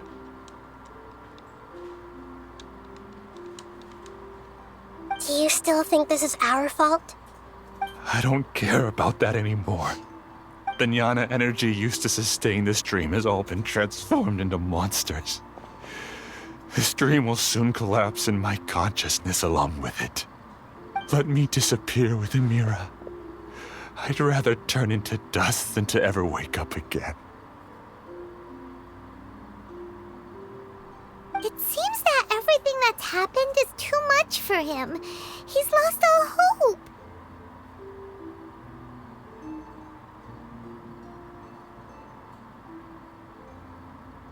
I think seeing Amira turn into a monster was punishment enough for him. After comprehending the hollowness of the unreal, it's time to revisit the meaning of existence. Existence? I'm different from the others. I've long given up everything outside of my consciousness. Using my knowledge of the Akasha, I have a way to extract your consciousness from here and put it inside a knowledge capsule. The Academia has probably kept your body, so you should be able to wake up soon. No need. Just let me disappear. Reality means nothing to me now.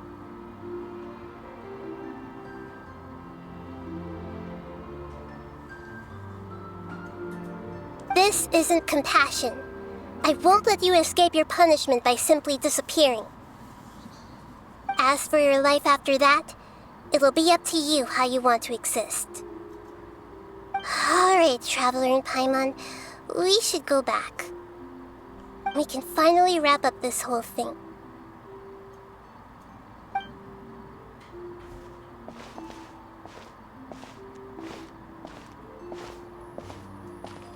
Excuse me.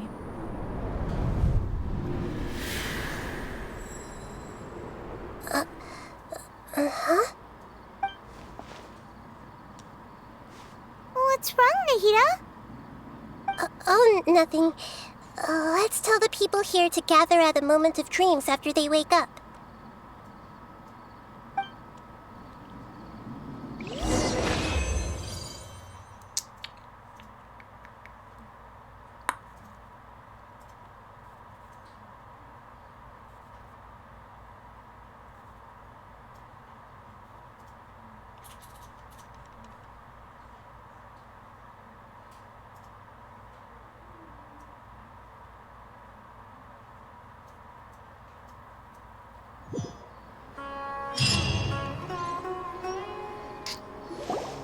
Oh, great! You're awake! Everybody has started to wake up, and we've heard similar reports from around the city as well. From the looks of it, you were able to successfully resolve the issue. Yes, though it took us a good deal of effort.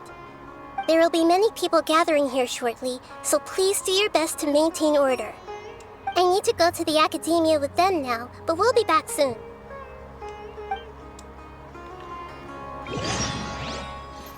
Are we going to ask about that scholar? Yes, but it may take some time for him to wake up after his consciousness returns to his body. We can leave the rest to the Matra.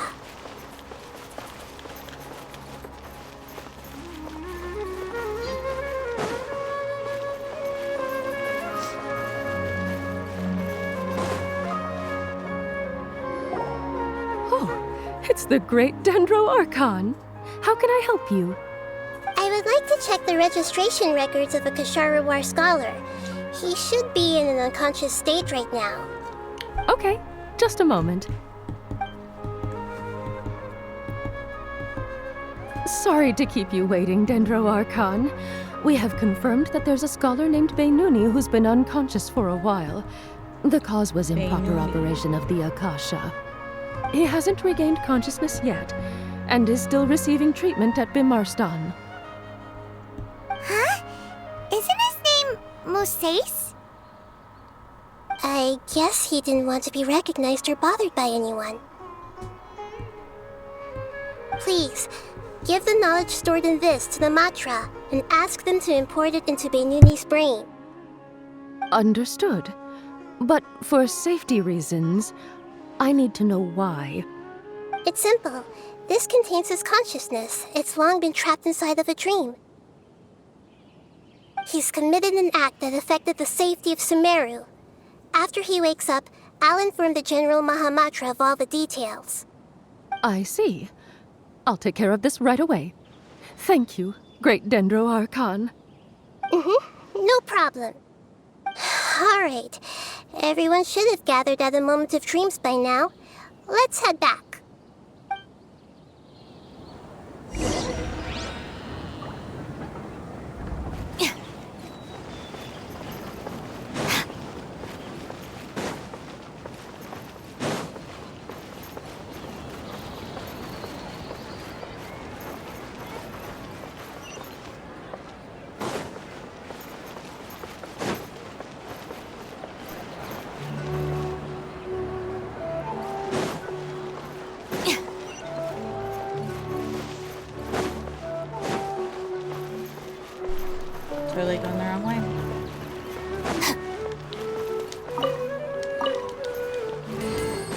played this in a few days and I'm already messing up.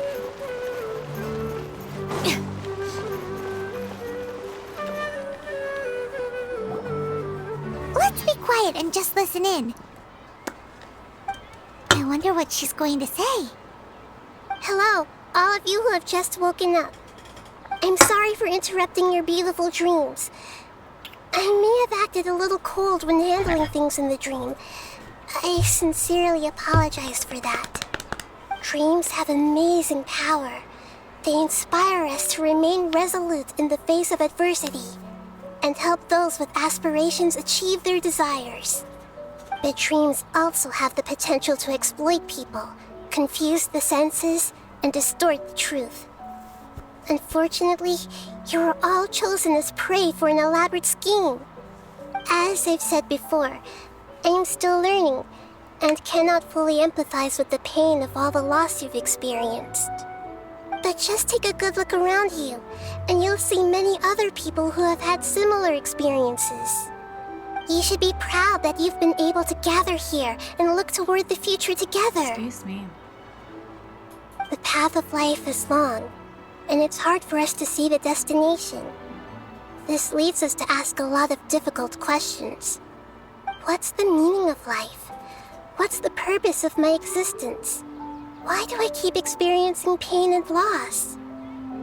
Of course, the most comfortable choice is to stop progressing, give up thinking, and just keep repeating whatever you're already familiar with. Whenever you have such thoughts, just look at the people and things around you. Some people work hard all day so that their families can have a hot meal on the table at night. Some people travel all over the world in order to create art that resonates with all of Teyvat. Some venture in search of the world's secrets to prevent rapidly approaching, yet still unknown, world-shattering catastrophes. Life is not just about yourself. Each and every one of your actions shapes you and the world around you. Look, friends and family will remember what you've done, and even some people you've never met may benefit from your actions. Therefore, many people will strive forward to forge new paths, even if they have to endure great pain to do so. Once you begin your journey on that same difficult yet rewarding path, you'll come to know the answers to those big existential questions, yet they will no longer feel as life-defining as they did before. But if you were to believe that life is nothing but an empty, ephemeral dream, then that's also the only thing it'll ever become. You're free to choose how you want to live your lives, but as your Archon, I should first make this information known to everyone. In the end, it's up to you whether you want to embrace a beautiful dream at the cost of your real life. Nahida said she wanted to speak with us alone. It seems like she went to the plaza in front of the academia.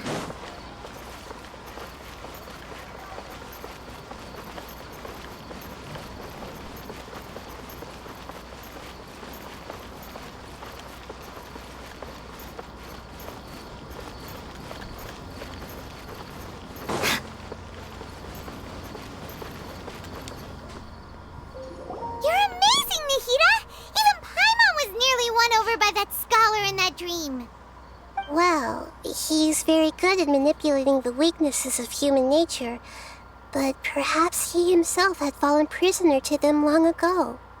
That dream was incredibly beautiful and enticing. Ordinary people couldn't see through it and easily lost themselves within it.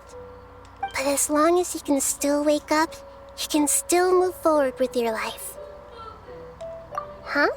What makes you say that? Right! You said that you didn't understand human feelings, but we saw how considerate you were with all these people. Your speech just now really connected with everyone. You did a good job! Thank you. I've heard a lot of sad stories along this journey, and several of them have touched my heart. You can't say that the victims of the dream really did anything wrong, and what they wanted was also not unreasonable. That's why I could understand them when they tried to resist us and protect the dream. But all of my understanding and stirred feelings probably can't even account for even 1% of the pain they've experienced. I don't think this 1% can be seen as an example of what you call empathy. You're too hard on yourself, that's for sure. Alright. I suppose going out into the world will help my confidence grow. I've learned that emotions are nothing like knowledge, and that's why it's hard for me to put them into words sometimes. Beinuni, or Moses, said that I had never personally felt the pain of loss. But I have a vague feeling that this isn't true. Because it is true. The moment I entered the dream, I felt like I was wrapped in a blanket of warm feelings. It was so warm that it felt like I had returned to the start of my life, and I didn't want to wake up anymore. But when I opened my eyes, the feeling was gone without a trace.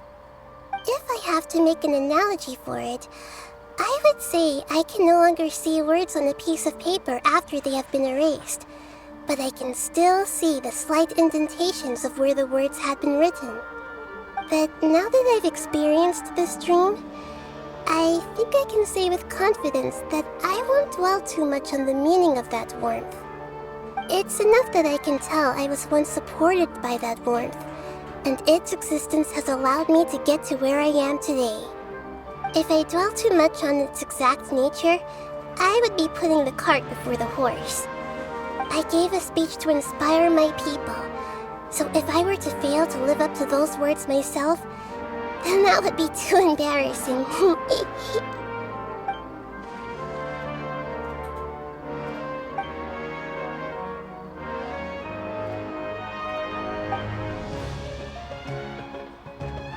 Hey, what's with that serious look?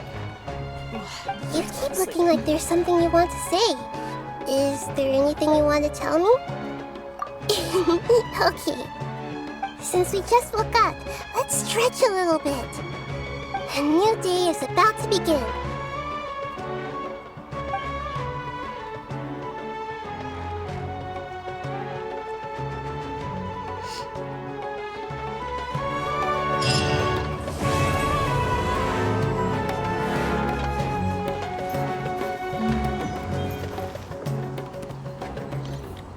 I think I can buy a few more.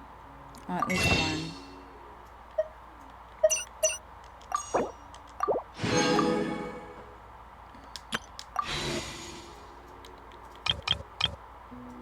So I need 4 more, but I don't think I'm gonna get her before it ends.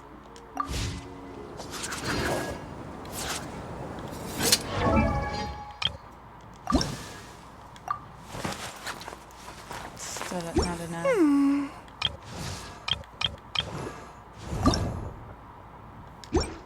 Alright, let's... Because I was working on Benny. Oh, ow! Alright, Where did let's that go come fight. from?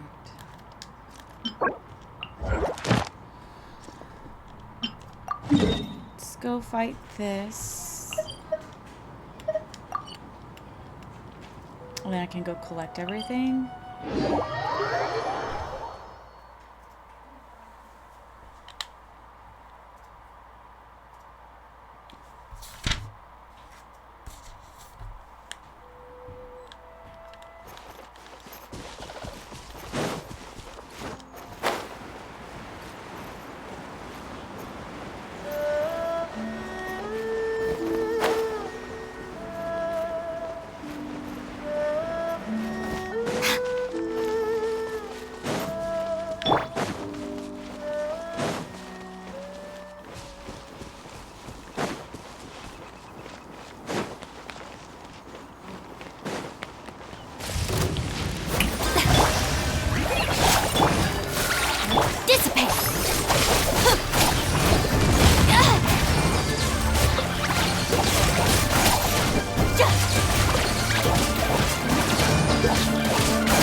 Alright, I need 6 more.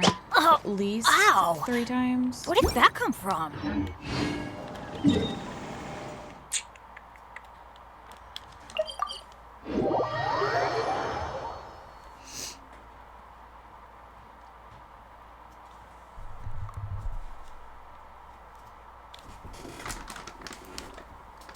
This can go in there. And I need...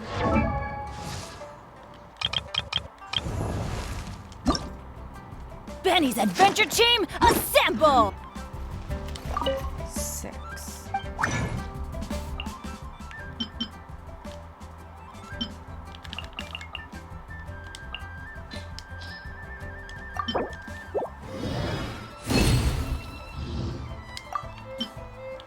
Alright, 3 more.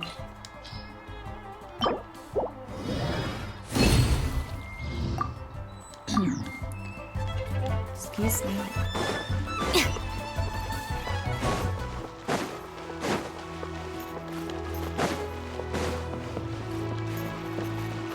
Ad Astra. Thank you for completing today's. Yeah.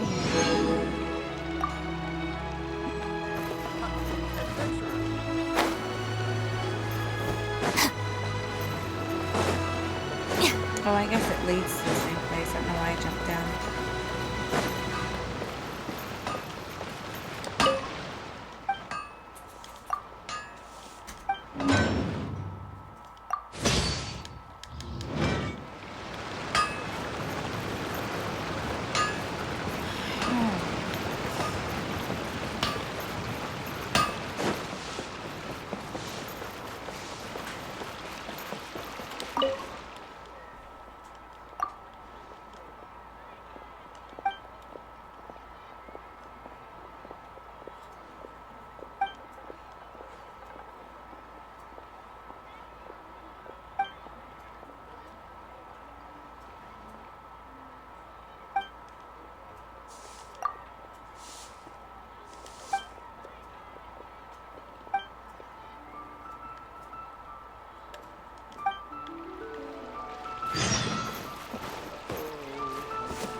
I need to start working on some of these smaller quests.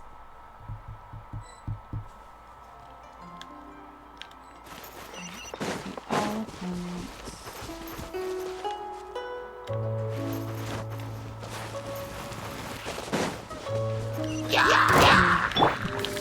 You should try this on for some. Stand with me!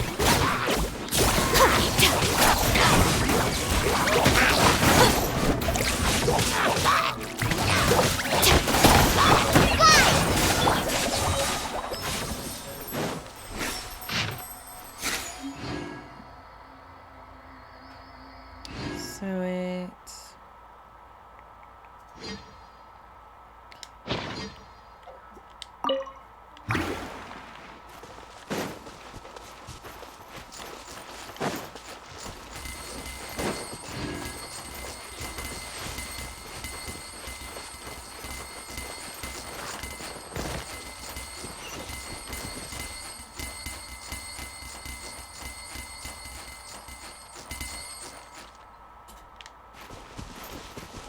Go to the map.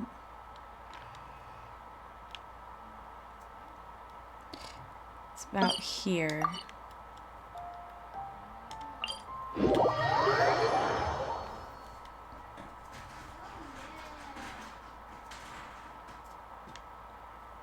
The criteria for certificate exams are straightforward enough. What it really comes down to is whether you are willing to put in the time. If you study and practice, then it's really not all that difficult.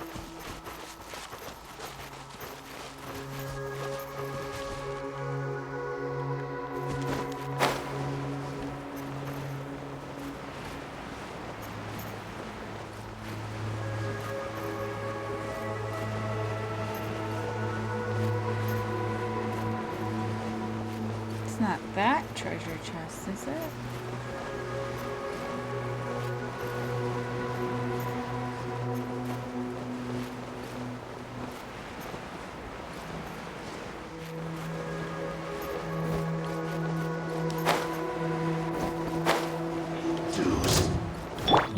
Shower me with trick! Go! Lightning, purify! Where'd he go? This way!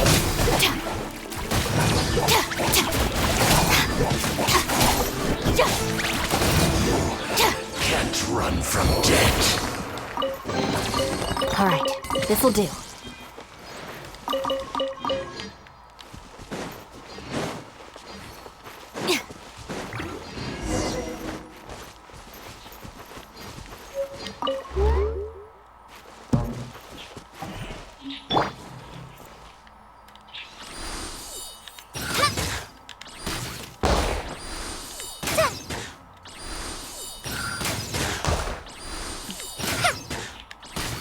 Damn it.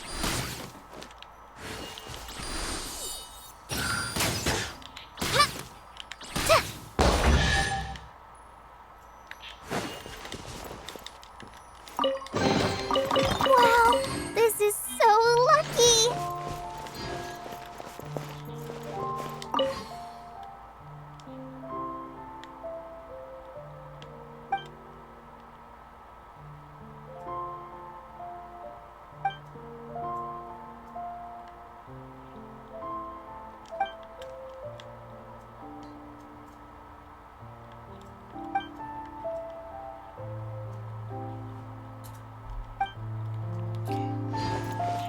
So carefully.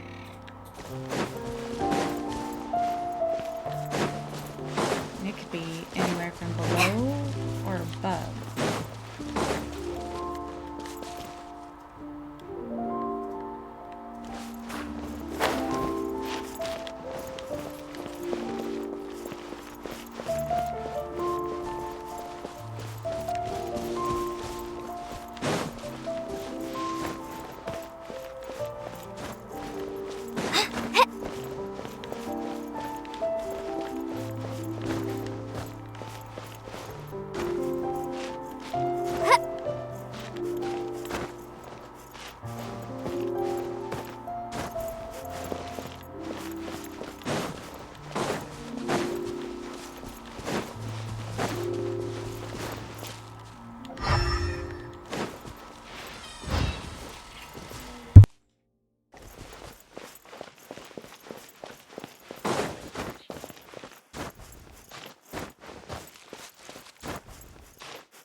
Not exactly sure where.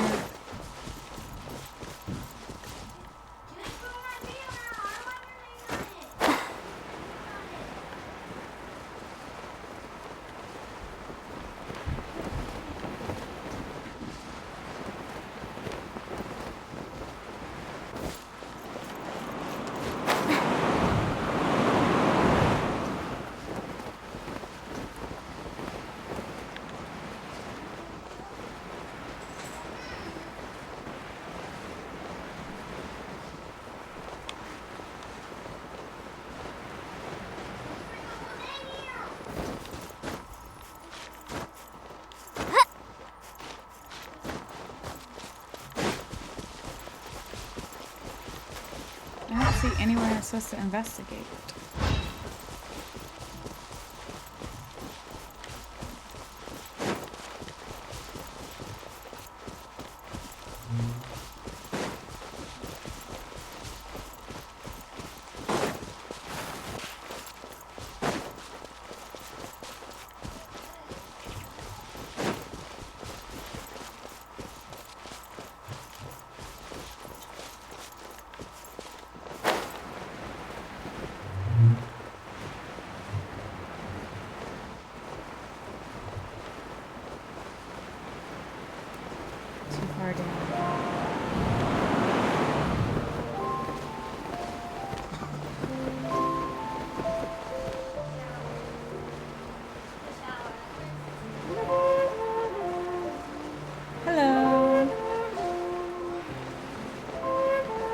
Too far.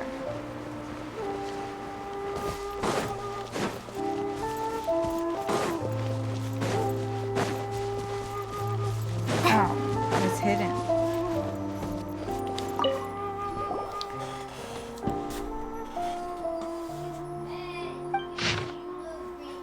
A giant tree.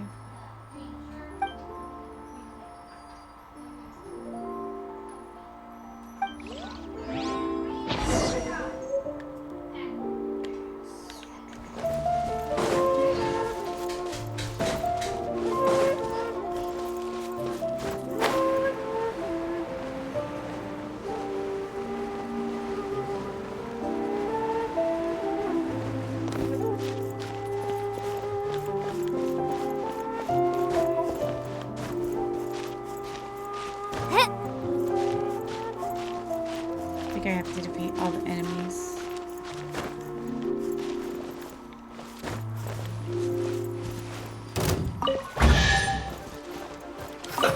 Let's move. It's important to replenish your supplies often when you're out in the wild.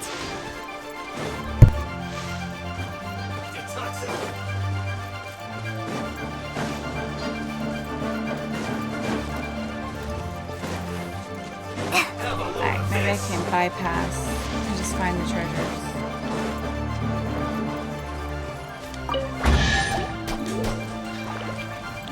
Yoo-hoo! Stand with me!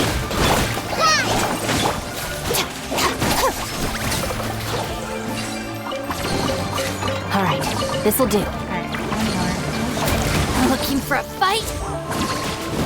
No, not really.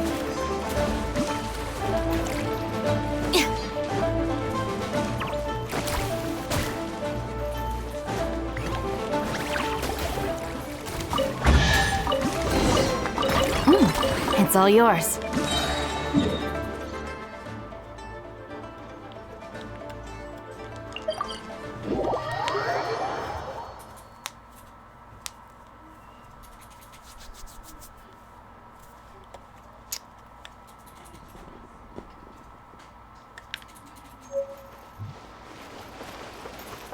Strange bog.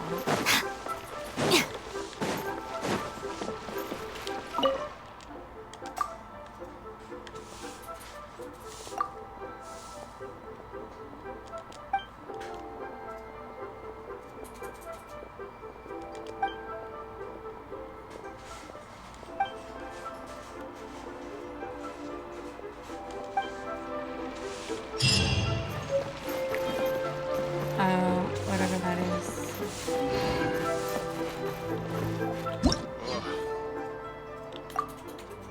Wait, what's it do? No.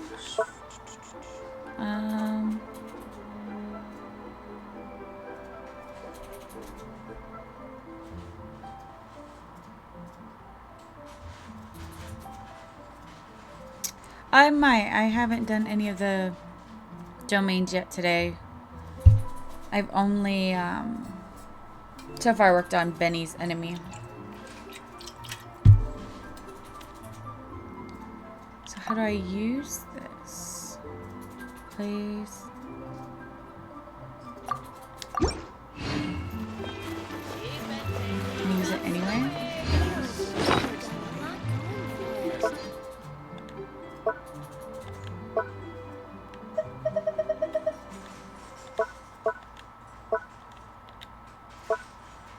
Too far.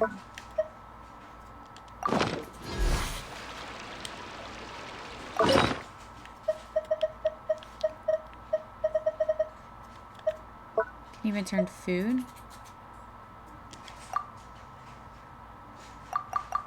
Oh no, I don't want to use all of them. Let's try 16. Quantity. Oh, wait.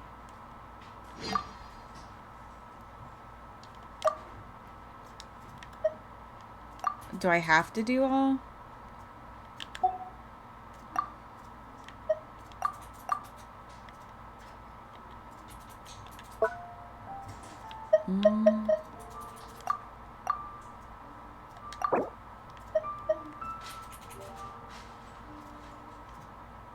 What am I getting?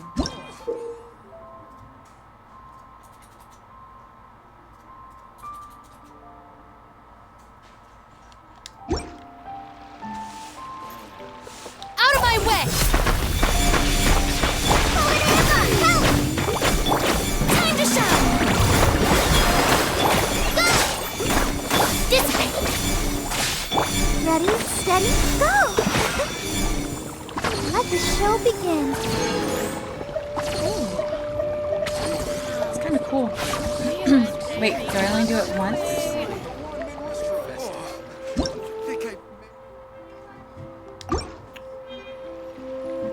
I'm not exactly sure what I'm doing just yet.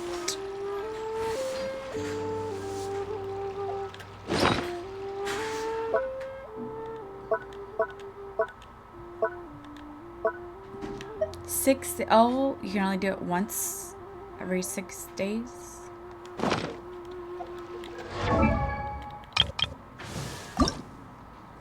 I finally get, no, only 7.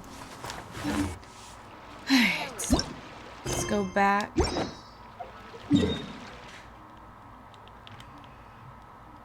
To fight bears again.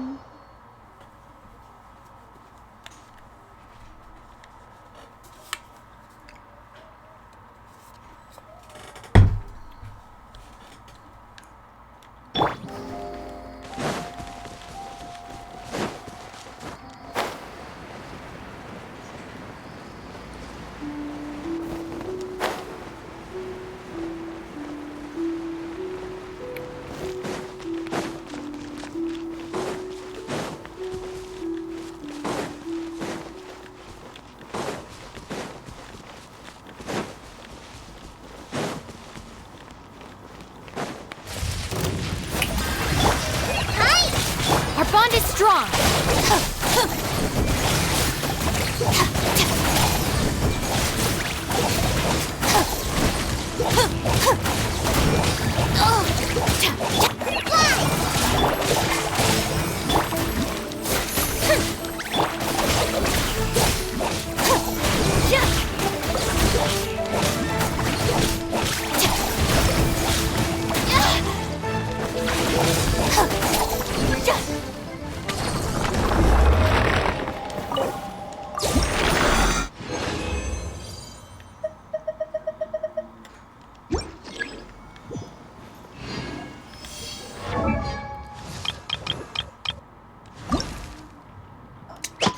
At least needs 3 more. And they're not Where going to did give that it to me come from? if I fight it one more time. I already know it.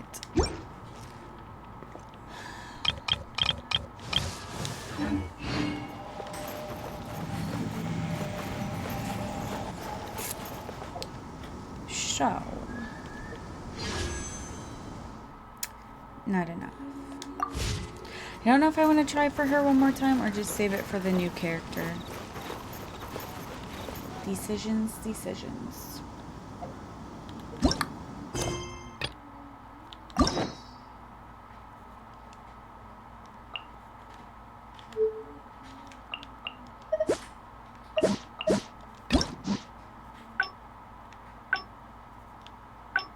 We already did the bird watcher.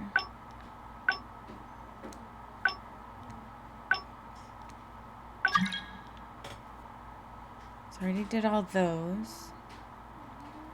So now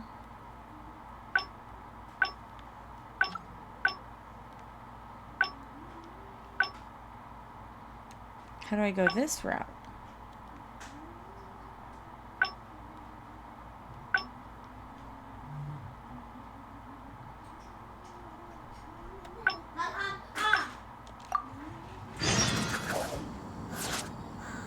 Do I have to pick different answers?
Kundafar, we are in the middle of a war.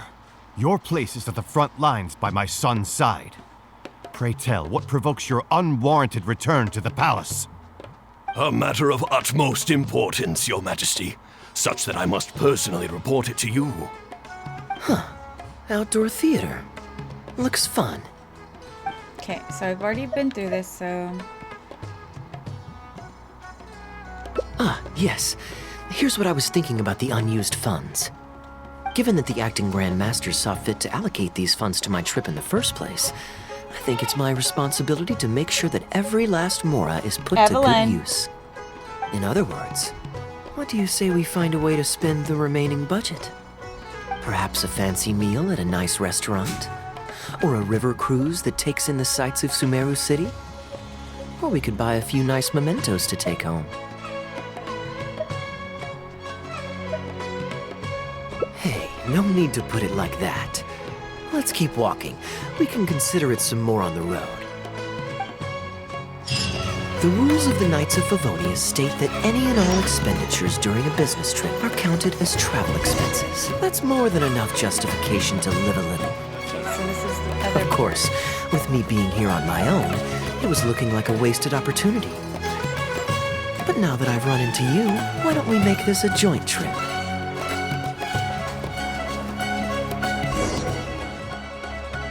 You're always so busy.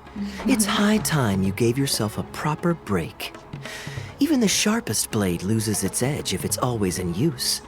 Regular maintenance is essential for reliable performance. And anyway, life is short, so we should make the most of the time we have. Right now is the perfect time to relax and enjoy ourselves. And who knows how many other chances we'll get. So come on, what do you say?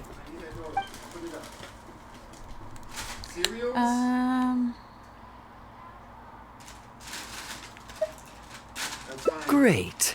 Music to my ears. I'll cover the travel costs, of course. There's nothing more enjoyable than the company of a good friend.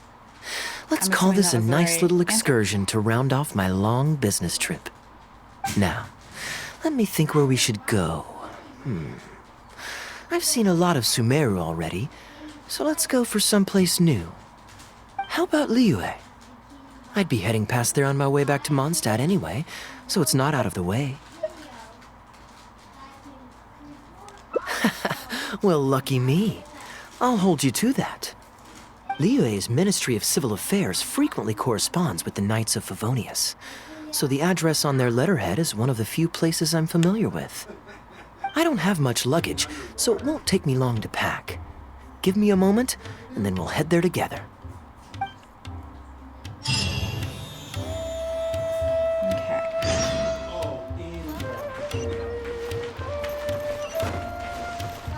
Oh, I guess I already gotta head there.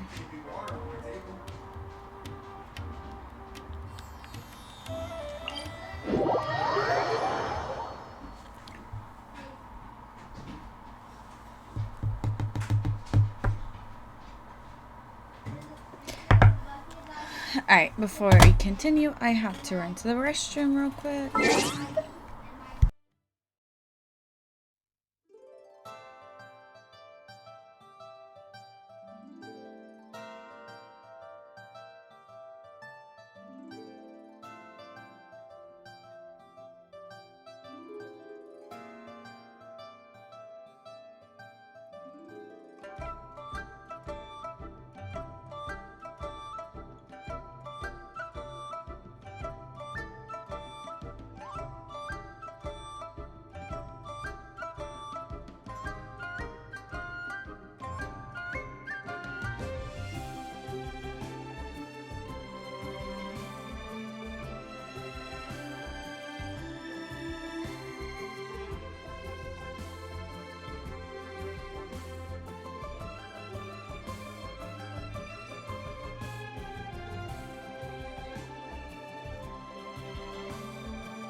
collect.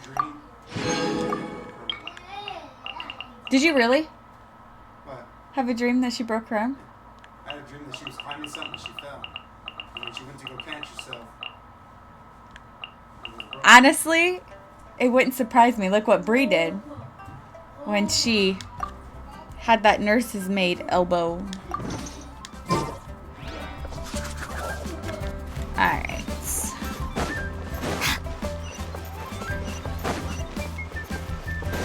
You have your leftovers. I've heard that there's lots to see and do in Liyue, but I'm sure you're more familiar with the place than I am, so I'll leave the itinerary to you. Great. We ain't giving him discounts. Maybe you can tell me about your previous travels here along the way. It's such a satisfying feeling to just drop everything, go on a long trip, and see something new. Who knows who we might cross paths with? We might even end up going on an impromptu adventure. Starting to get a little Just like warm how I in this met you in Port Olmos, and now we're here. Come on, let's see what's up ahead. Alright, I'm gonna crack the window.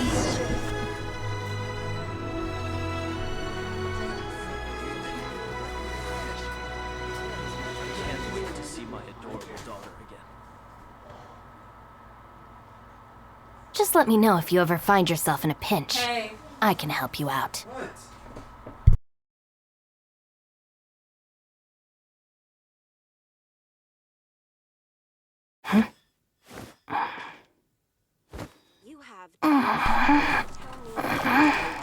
what? Hopefully that cold breeze will help. Alright, where are we going? Stroll around.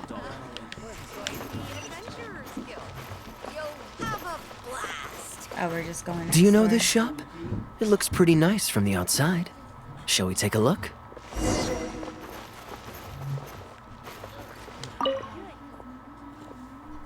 Welcome to Mingxing Jewelry. We are a long-established trader of precious stones. Is there anything in particular you're looking for? Let me see. Ah, some nice jewelry you've got here. Maybe I can grab something with a local flavor as a souvenir. What do you think, traveler? See anything that suits my style? I trust your judgment.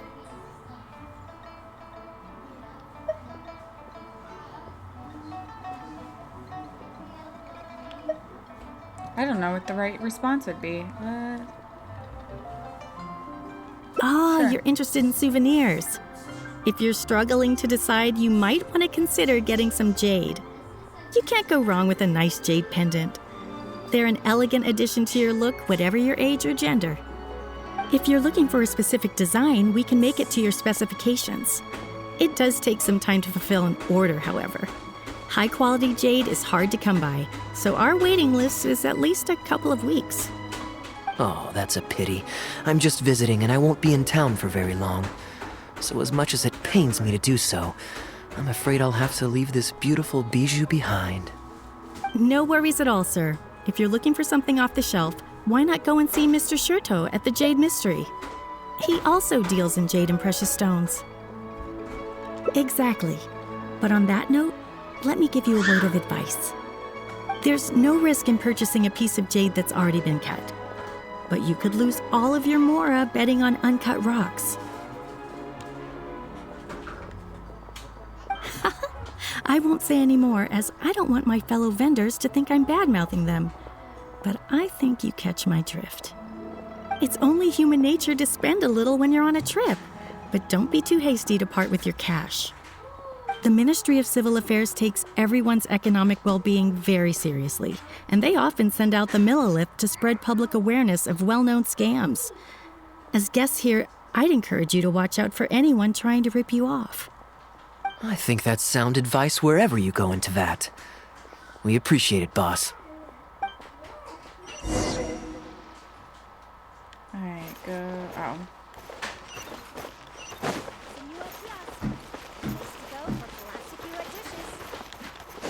Totally going the wrong way.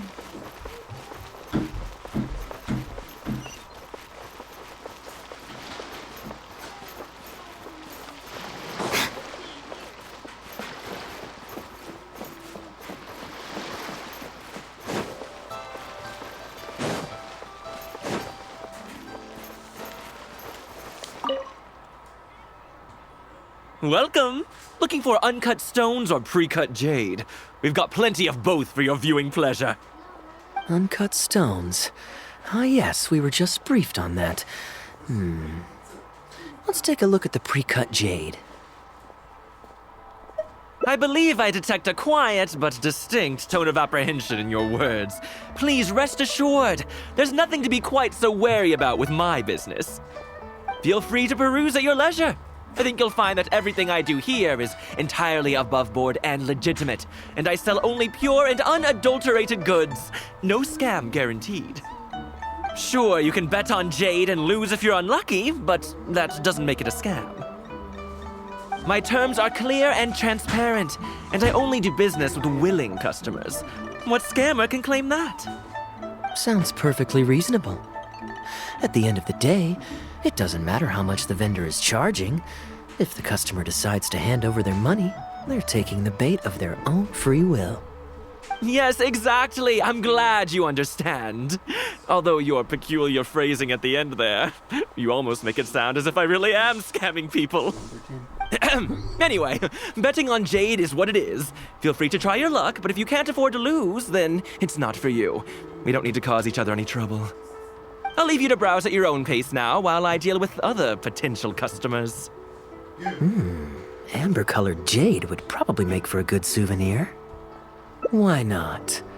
This is a quirky little place. Somehow, I'm inclined to entertain him for a bit. Well, if you're not interested, then I guess we'll pass. I don't know if those were the right choices or... Ahoy there, Captain! Fancy seeing you back in town. Struck any gold lately? What, a poor sailor like me? You must be joking. I barely managed to make ends meet. What about you, Chateau? Still scamming people with your pile of rocks? Hey! Keep your voice down. Can't you see I've got customers? But more to the point, when have you ever seen a customer get scammed at my store? I mean, you want the full list? Or... Hold up. Is that... Captain Kaya! What, brings you to Liyue? Oh, just taking a short trip with my friend. It's been a while. Yes, it's been a good while, hasn't it?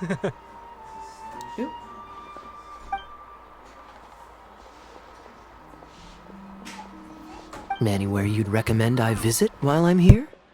Let me think. Wanmin Restaurant's always a pretty good bet. Chef Mao's daughter is a skilled chef, and their prices are very reasonable.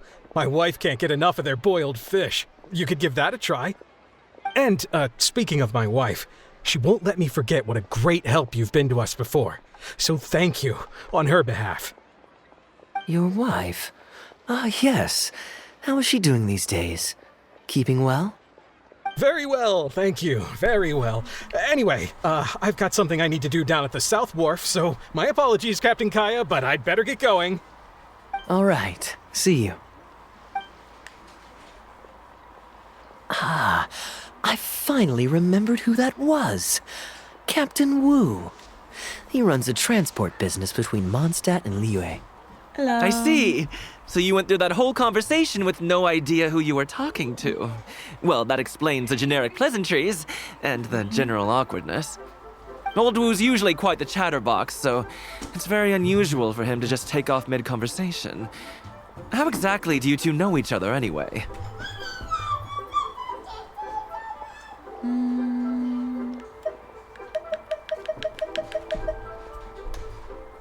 Nope, that's not it. Aww. I don't give out loans. It's pretty straightforward, honestly. The captain was making a delivery to Mondstadt when his ship sprang a leak. He overexerted himself fixing it and keeping the cargo dry, and ended up passing out from exhaustion. I took him to Mondstadt to recover. Well, it still seems strange to me. Favor. Sure, he's hardly the most charming conversationalist, and he's also mighty stubborn, but all of us know Old Wu is an honest and kind-hearted man. His eldest was once playing on that big rock over there when he took a tumble and injured himself. I helped to patch the kid up, and the next day, Old Wu was here to buy a couple of uncut stones. I'm just surprised he was so quick to excuse himself, that's all. Normally, he's the kind of guy who, if you run into him on the street and he owes you a favor, he'll grab you by the hand and thank you profusely until you ask him to stop. Well, stubborn, I can believe. Someone had drilled a gaping hole in his ship, and the water was coming in fast. How he managed to make it all the way to Mondstadt, not to mention with his cargo intact, I have no idea. Someone drilled a hole in his ship? Oh dear.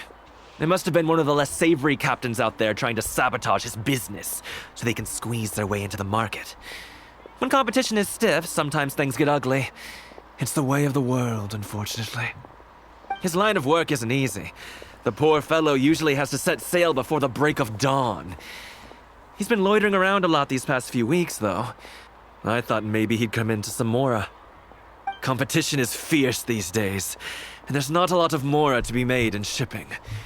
So every day he stays idle is another negative in the books. I do wonder what's gotten into him. Anyway, I digress. We merchants protect our goods like our own lives, so who knows? Maybe he had some important cargo to see to. Either way, good sir, don't mind him. I am an upstanding member of the Knights of Favonius, after all. Just look me in the eyes. Don't you find me trustworthy? Since you asked about recommendations earlier, you're here from Mondstadt, yes? Might I suggest the tea house is somewhere to rest your legs? If memory serves, they're just about to retell the tale of Bravebeard the Valiant from the top. Why not pay them a visit? Huh. Sounds interesting enough. Let's check it out.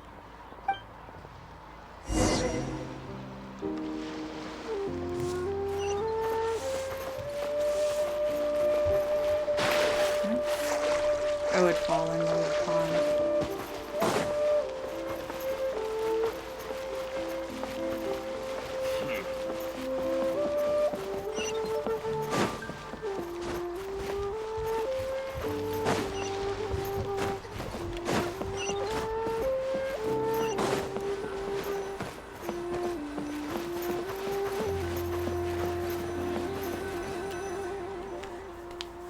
Huh.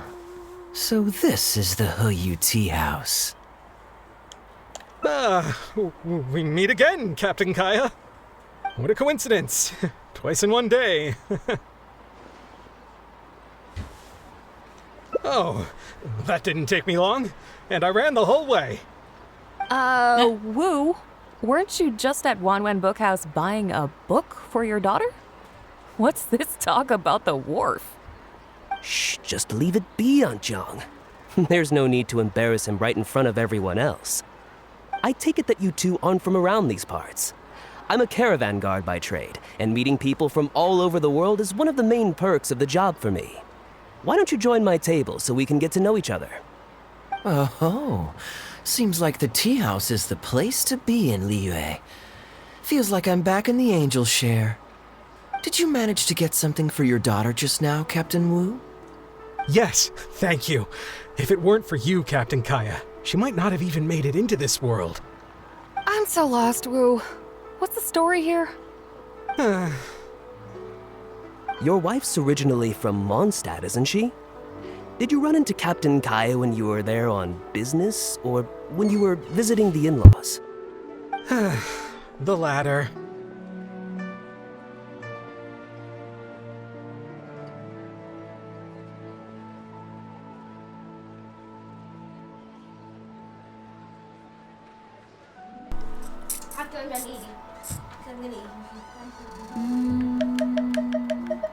Oh, this is so humiliating. Anyway, back when my wife was pregnant, we were taking a trip to Mondstadt to visit her parents this one time, when we were mugged by a group of treasure hoarders near Dawn Winery. Oh, that sounds awful. Were either of you hurt? I mean, he's still here, and he's still got all his limbs, so they can't have roughed him up too bad. I'm guessing Captain Kaya stepped in before they could do either of you any serious harm, huh? Yes, he did. Thankfully, he heard my wife crying for help and drove them away. My wife was injured and quite shaken up by the ordeal, so he took her to the winery and asked them to look after her. So what happened to you? Where did you disappear to? I was in the water. Huh? What did you jump in the water for? You know they can still get you in there, right? No, that's not... I did... They threw me into the water and, stripped me of all my clothes. They did what? Did they have a weird fetish or something? Stripping a sailor naked and throwing him into the water. It's not like you were going to drown. So, then what? I take it you swam to shore? The treasure hoarders always move in groups, and fighting back when you're outnumbered isn't usually an option. It's no surprise that they quickly overpowered Captain Wu. I'm just glad that everyone made it out all right at the end. Captain Kaya, please, there's no need for you to try to save face for me like this. I already owe you so much. You don't have to do anything more. Yet, despite that, I somehow only ended up humiliating myself further. Oh, there's no point in me trying to save face now. They tossed me into the water to humiliate me, and to use it as leverage to get my wife to pay up. But they didn't know that I could swim. What I'd intended was to pretend to drown, then sneak back onto shore while they weren't looking, and find a way to rescue my wife. That was before Captain Kaya appeared out of nowhere and saved the day. So then I figured I'd get out of the water, get dressed, and catch up with you. But God knows what they did with my clothes. I couldn't find them anywhere. By the time I gave up looking for them, you were most of the way to the winery, so I had to run after you with nary a thing on myself. Outrageous! So, what happened next? I made it to the winery, but the maids noticed me first, and they called the Lord of the Manor out to give me the beating the treasure hoarders never got around to. After my wife recovered consciousness, she had to have a long talk with the young lord to explain everything. He then escorted us both safely to Stonegate. Oh, Woo, I'm sorry, but...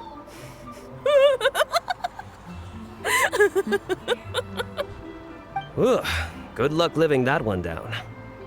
Trust me, I know. My wife never lets me forget. I'm sorry, Captain. I wasn't intending to share that story. It's fine.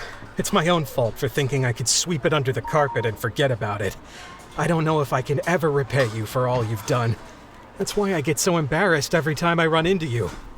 Still, it won't stop me from trying. You and your friend are here to catch the storyteller, right? The tea's on me. It's the least I can do. In fact, they do serve some food here, too, but it's not the best. Okay, let me run and get some fruit to share. I'll be right back. Now we gotta talk. I wonder how much Fanaria caught of that. Old Wu really has no filter, does he? Oh, poor Wu. Oh, gosh, I'm so sorry. It's just...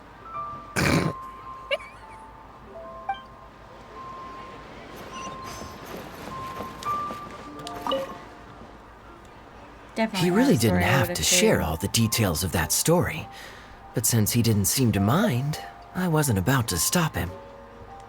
I did actually forget at first, but once he brought up his daughter, the memory of his naked escapades came flooding back. D-Luke thought some pervert was harassing the maids. He charged straight out the door, great sword in hand and raring to go. I haven't seen him so angry in a long time. So many people owe me favors nowadays. It's hard to keep track of them all. I really should go check my favors ledger once I'm back and refresh my memory. Hey, you didn't think I was being serious, did you? Do I really strike you as the kind of person to keep track of favors in a notebook? Yes, I just helped the guy out on a couple of occasions because I happened to be in the right place at the right time. I have no intention of asking him to do anything for me in return. At least, not so far. I'm back with fruit. Please help yourselves, everyone. My treat. Thank you. Oh, don't mention it. It's just a few fruits, nothing extravagant. At least he doesn't have the braid Once my in new his hair this pharmaceutical time, business in the takes front. off and I have Mora to spare, I'll get you a proper thank you gift and send it to the Knights of Favonius. Pharmaceutical business. So you found a new career? No more shipping? Shipping's impossible work nowadays. There's too much competition, and the margins are too small. So I've decided to switch gears. I'm going to become a partner of Boo Boo Pharmacy and provide funding for a brand new medication they're producing. It's specially formulated to treat seasonal joint and limb pain. If you didn't know, it's a very common health complaint among sailors, but also extremely difficult to treat. I've suffered from it myself, which is why I know that a lot of people stand to benefit from this once it enters the market. It's a good cause, and a stable source of income. Whichever way you look at it, it's a step up from the back-breaking work I did before. I've already had some talks and invested 1 million Mora for the first round of funding. That's impressive, Wu. I wouldn't have thought you had the connections for something like that. So is it Dr. Baiju that you're in talks with? Oh no, not Dr. Baiju. Actually, it was his master, Dr. Baifudze. His medical expertise and clinical experience are second to none, and he really cares about his patients. He gave me a few of his traditionally formulated bone-strengthening pills when he saw me suffering from my leg pains one day. It was like a miracle cure. The pain immediately went away. Dr. Baiju's master? Yeah, I told him I'd be enthusiastically recommending his medicine to the other guys at the docks. And after some hesitation, he just went right ahead and wrote up a prescription for me, completely for free. He said that he shouldn't really be handing out free prescriptions since, and I quote, "it goes against generations of tradition handed down by our forebears." But he just felt like it was the right thing to do. What a great guy. But I got chatting with Dr. Baiju recently when the Secure Transport Agency did a delivery for Boo Boo Pharmacy. He told me that his master has already passed away. Huh? Why would he say something like that? I mean, the guy's old, but he's still in great health. Captain Wu, where did you meet this old master? Just out on the street? I know that sounds dubious, but this is an educated and respectable gentleman we're talking about. There's no faking that. Hold on a second. I just remembered something. My nephew-in-law met a medicine seller not too long ago, too. He also described it as a miracle cure. He spent a lot of Mora on it, but when he brought it to Boo Boo Pharmacy, Herbalist Gui took one look and told him he'd bought nothing but regular painkillers. This Baifudze you met, did he by any chance have a goatee and salt and pepper hair? He Definitely did. a scammer. If I may, Captain Wu, there's a lot of Mora involved here. It seems like it would be worth asking this Dr. Baiju about his master, just to set the record straight. You could show him the medicine as well. Clearly there's some misunderstanding here. You're right, Captain Kaya. A quick trip to Boo Boo Pharmacy and I can get Dr. Baiju to clear all of this up. I'm sure it's all... hopefully it's all fine. He left in a hurry. He must be stressed out of his mind right now. Hey, let him deal with this, okay? No point in you stressing yourself out too. Fraud or not, it's up to Captain Wu to figure out exactly who he's gotten himself involved with. I'm no Dark Knight hero, or martial arts hero for that matter, and neither are you. Wait, where are you? Now that I think about it, I can see you having a secret double life as a martial arts hero here in Liyue. You certainly have the personality for it. Well, that's gonna take some time. If that needs shut, you can shut it. If it's getting too cold out there. Either way, Liyue has its own rules and regulations. Best to let the Ministry of Civil Affairs deal with this in the proper manner. If a couple of outlanders like us get involved, we might just end up muddying the waters, even with the best of intentions. We came here to enjoy ourselves, remember? We don't want to get our priorities mixed up. Oh, and look at that. The storyteller's taking the stage. It is said that the sky's the limit for the aspirational soul. But alas, for the woes of the world are equally limitless. No such stranger to woes. was Huang Guang, a man who, having suffered countless injustices at the hands of his fellow men, forsook them to dwell among the mountains and rivers. Yet fate fortuitous found him when he entered the tutelage of an adeptus and learned many mystical arts from them. Per his master's wishes, he then returned once more to the human world, only this time with a sworn duty to cleanse the land of demons and to see justice done wherever he might tread.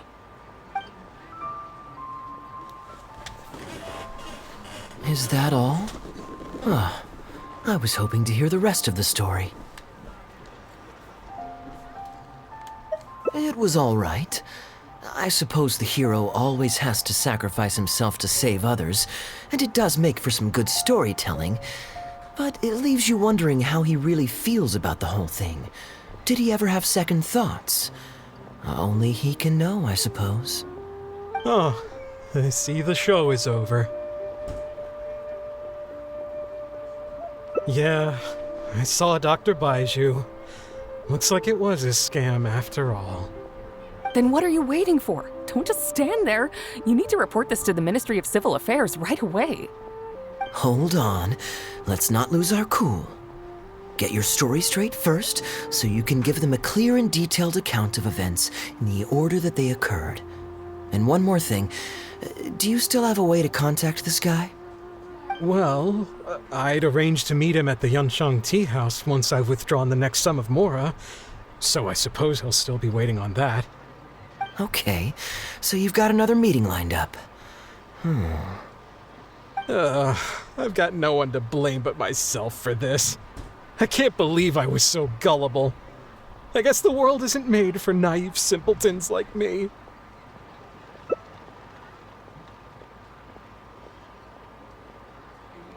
Young lady, you're a good person, and I'm touched by your words of comfort. Still, it's up to me to find a way to get my Mora back. The consequences are mine alone to bear.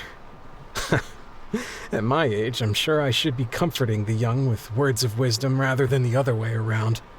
What does that say about how I've spent my life? It's obvious, isn't it? He needs to report the case to the Ministry of Civil Affairs. Come with me.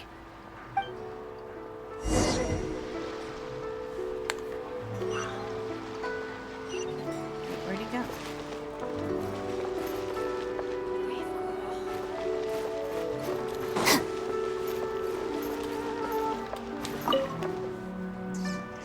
I am quite curious. How does our chivalrous martial arts hero intend to come to Captain Wu's rescue here? There are countless victims of injustice in the world. We can't try to help each and every one of them, can we? Excuse me. Oh, I'm surprised. I didn't know you thought of me as someone who helps other people unconditionally. I'm genuinely flattered. But we both know that I'm not that kind of person, really.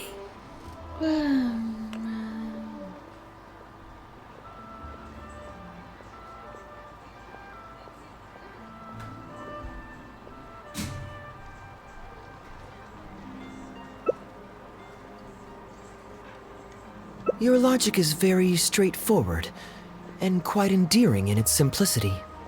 But I like how you think. So I'll indulge your martial arts hero aspirations for now.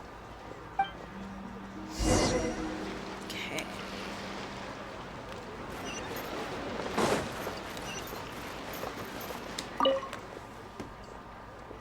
Captain Wu, how would you feel about owing me one more favor?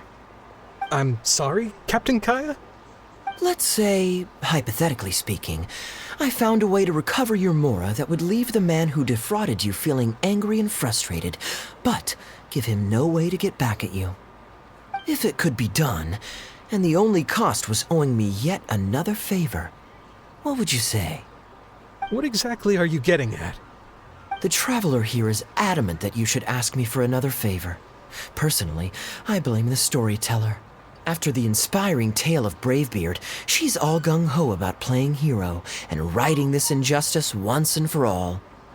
Captain Kaya, young lady, thank you. I will humbly accept your kindness. All right. Now here's what I'm thinking.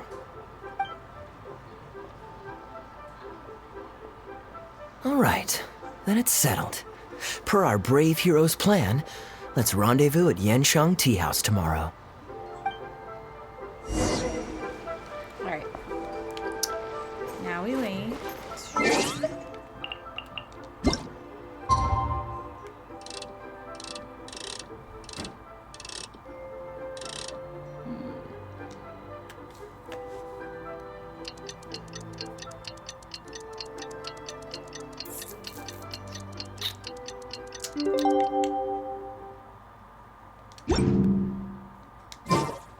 The criteria for certificate exams are straightforward enough. What it really comes down to is whether you are willing to put in the time. If you study and practice, then it's really not all that difficult. Ah, you're here. Good. I'll head upstairs first, and you join me in a bit. You've got nothing to worry about. As long as this lucky coin's in my hands, it'll do as it's told. Before I toss the coin, I'll get our guy to bet heads or tails. Then it's your turn to bet. Now remember, if I touch my chin, you bet heads. If I touch my forehead, you go for tails. Okay. Chin, heads, forehead, tails.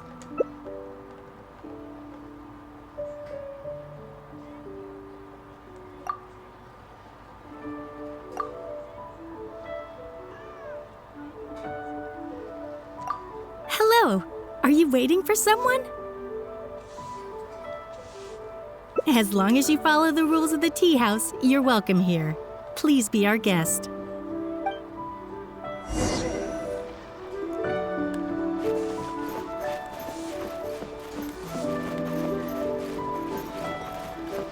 Wait, where's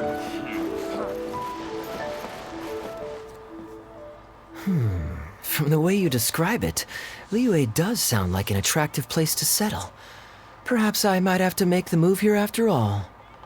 All that awaits me back in Mondstadt is a horde of insufferable sycophants. Truly tedious. The reason I left home in the first place was because I was reluctant to simply live off of my inheritance. I understand. For one as ambitious as yourself, Mr. Rich, living off of the family fortune must feel like the dullest existence in the world.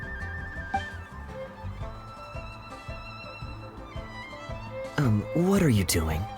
It's common courtesy to introduce yourself. Can't you see we got here first? They're running out of tables, huh? Looks like this location's getting too small for them.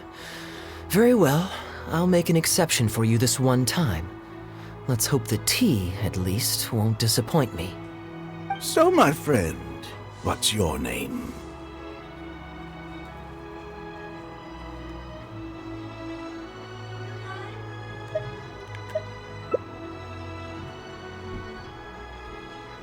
Here is the tea that you ordered. Please enjoy. Ugh, this tea is... never mind. Mr. Bai, this has been a most pleasant and insightful conversation. I consider it good fortune that I encountered such a refined gentleman as yourself so far from home. Please allow me to pay for the tea. Yes, good fortune indeed. In that case, I must thank you for your generosity. You there. I'll get yours too.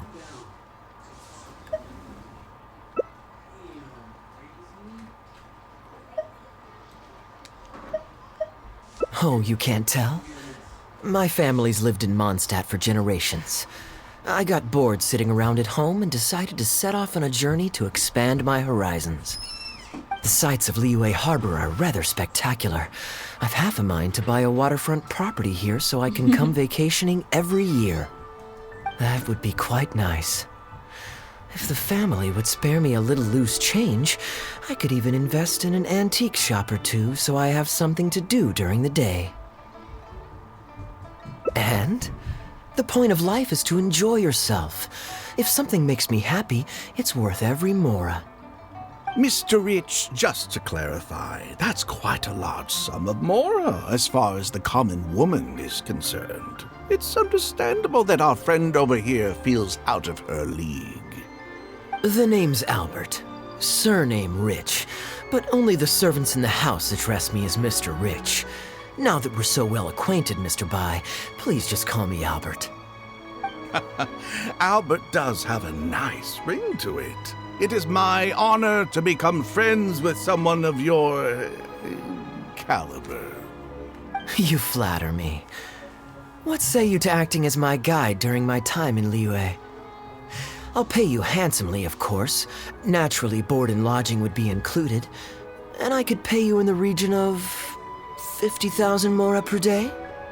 No need, my good friend. I shan't be so vulgar as to take your mora. We're both men of character.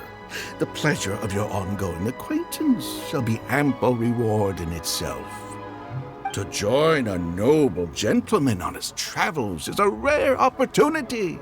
Please, let me draft up an exact itinerary. I'll make sure to give you the experience of a lifetime. You there.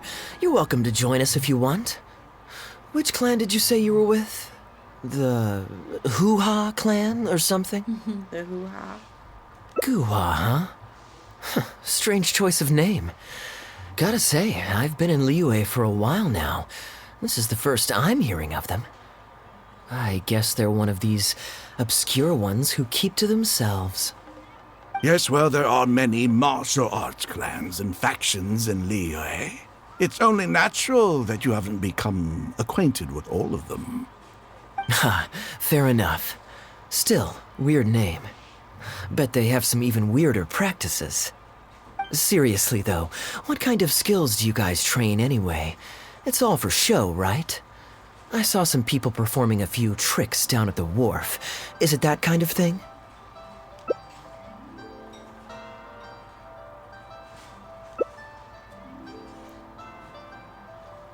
I already told the server to put it on my tab. Don't bother getting her to split the bill. It'll only complicate things.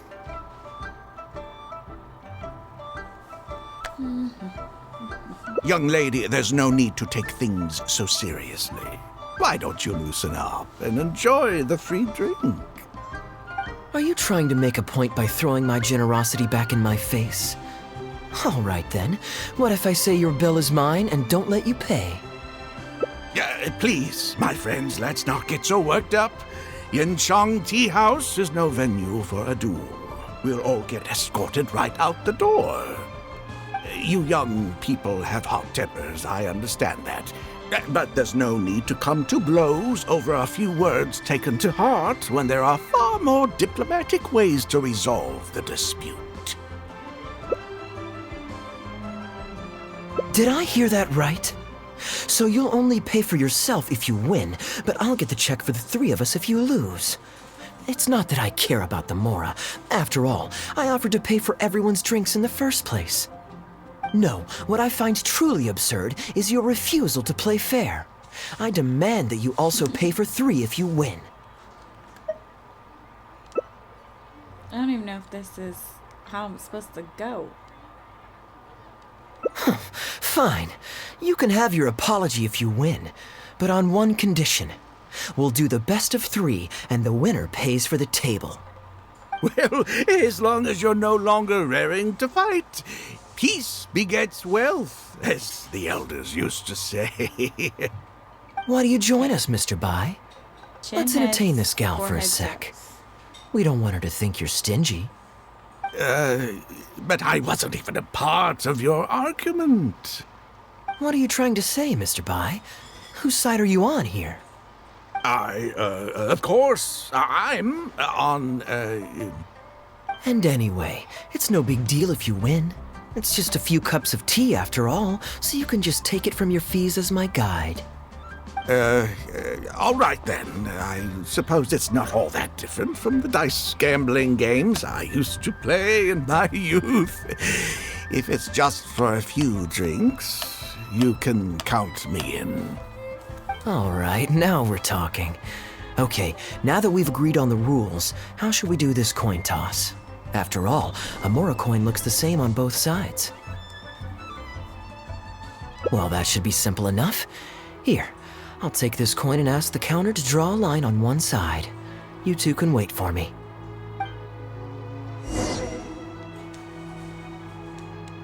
Young lady, I can see that you haven't spent many years in the real world. You take everything far too personally. Dude, I, too, only met this Mondstadt millionaire by complete chance today, but we're getting along just fine.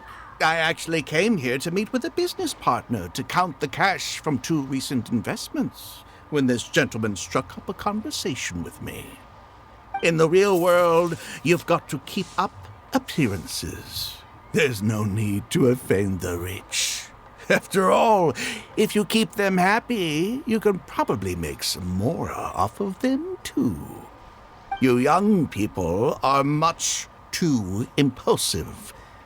It pays to keep a level head. Just so we're clear, let's say the marked side is heads and the unmarked side is tails. Everyone has to pick a side before the coin toss. Oh, and no takebacks. We should also take turns tossing the coin. Sounds fair to me. Why don't you do the first toss, Albert? All right, then, I'll start us off. All right. Here we... Oh, wait, I nearly forgot to collect everyone's bets. Mr. Bai, heads or tails? I suppose the choice is arbitrary since it's a 50-50 chance. I'll go with tails. Let me think. I'll also go with tails. What about you, heads or tails?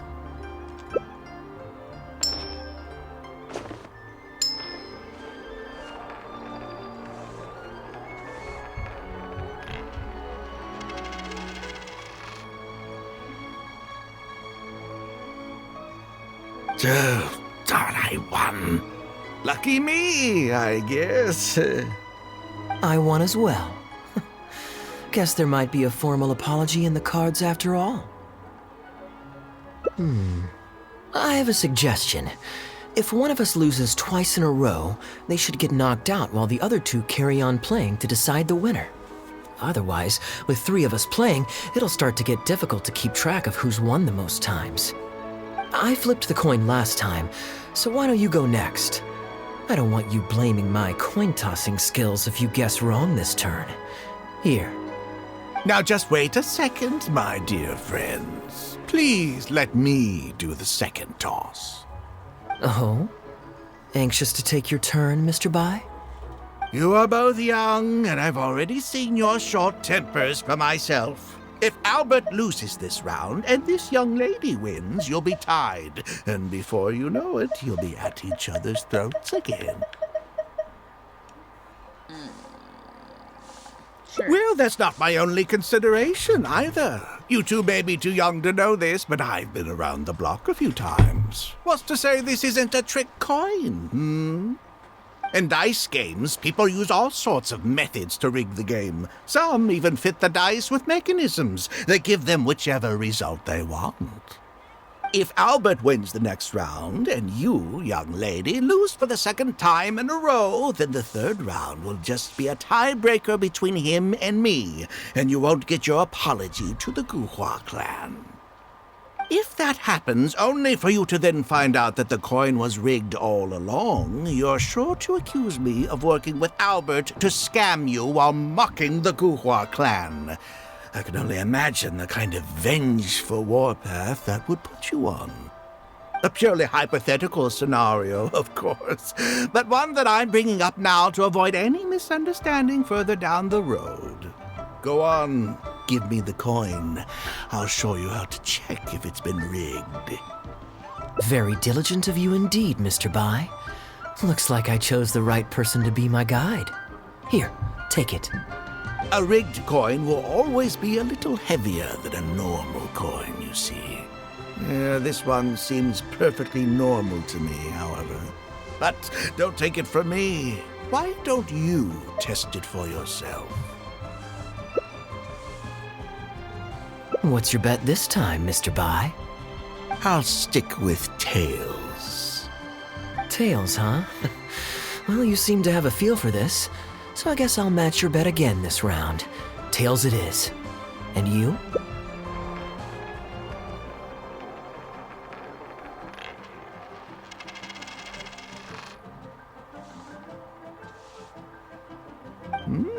Well, my luck's still just about holding out. The three of us are now tied, so no one drops out. Certainly better than Albert and I going head-to-head in the final round. Mm-hmm. Well, here you go. What'll it be, Mr. Bai? It's a tough decision this time. That's what makes it fun, isn't it? Anyway, there's no need to stress. What's the cost of a few cups of tea compared to 50,000 I'll be paying you every day? You make a good point. All right, I'll take heads. Okay, and now it's my turn to guess. Not that the outcome matters either way to me. I won't even notice the more's gone. Whatever, I'll take tails.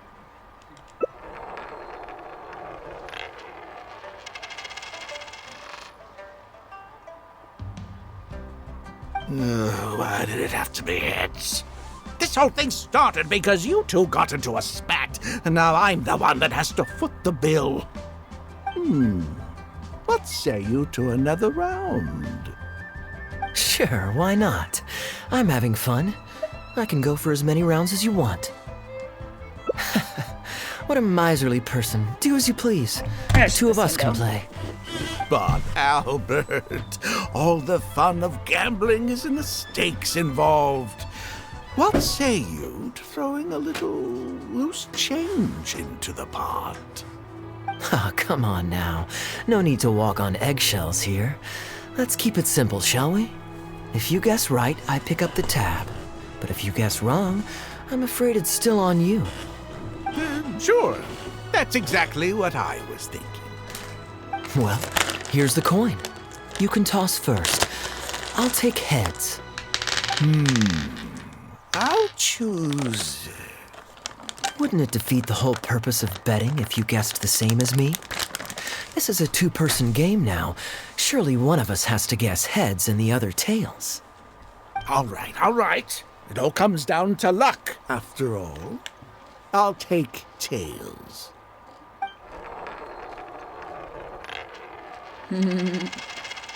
Ooh, looks like Rex Lapis has smiled upon me today after all. Thank you for the tea, Albert. Look at you getting so giddy over some chump change. It's like you've never gambled with real money before, my old man. That's a real rush, I'm telling you. This is nothing by comparison. In fact, I'm starting to get a little bored. Well, in that case, would you care for another game? Sure. And let's up the stakes a little this time. Shall we say 50,000? Oh, maybe that's a little on the high side. What, 50,000? But that's just a single day's guide pay for you. All right. I'll bet tails. Great, then I'll bet heads. No takebacks. Yeah. Heads. Tails.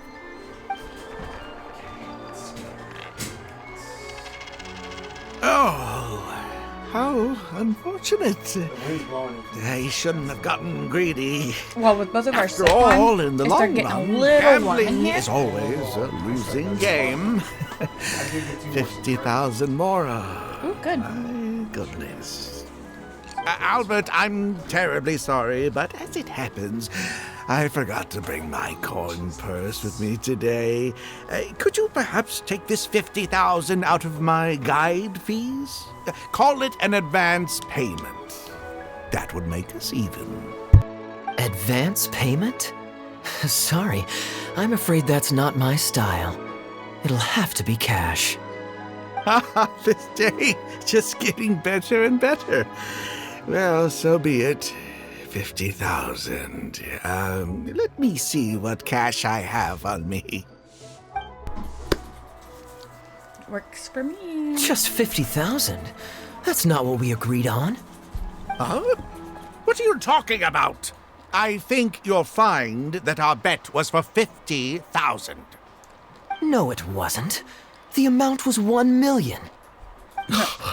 1 million? Must be nice to have a million. Insane? Come on now, Albert. Be serious. A million here and a million there might be all fun and games to you rich types, but to ordinary folk like myself, this is no laughing matter. Hello. I'm being perfectly serious. I know what I said, and what I said was 1 million mora. You're lying through your teeth. Hey, huh? What the? I'm not deaf, you know. I swear I heard 50,000. Wait. Oh, I see.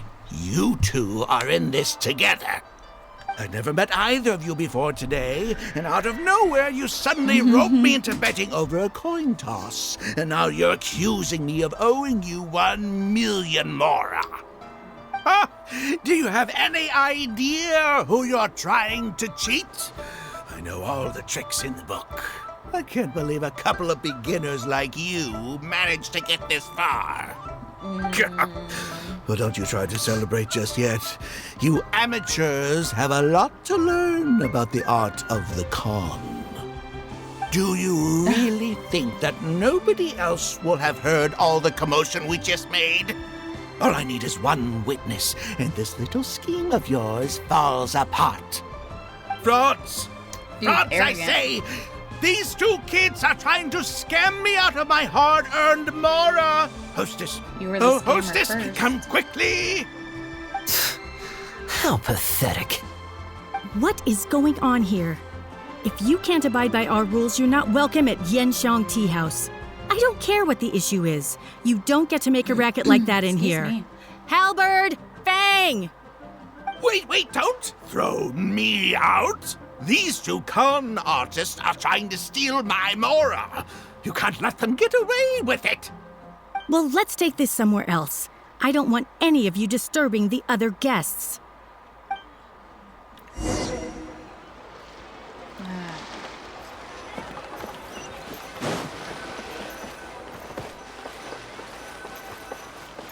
Wait, where did we go?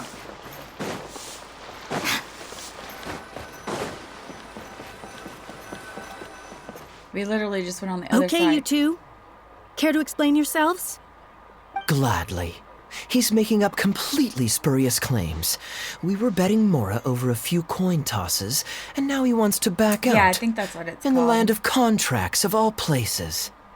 He won 250,000 from me, then another 800,000 from the both of us. Now he's refusing to pay up the measly 50,000 that he lost in the final round. Okay, so after settling up, a total of 1 million mora should have changed hands. Sounds plausible enough. It's a complete pack of lies. Hostess, if you don't believe me, ask anyone else in the tea house. These kids were so loud. I guarantee you everybody in that room knows the true story. Sorry to interrupt you all, but you're witnesses to the situation here. Is what Mr. Bai says true? Oh, thank goodness you're finally here. Do you What need to took make you so more long? emotes? That old guy's been bragging about Or the new mora ones. he's won so loudly, I'm surprised the whole street didn't hear him. I was about to report him to the Ministry of Civil Affairs.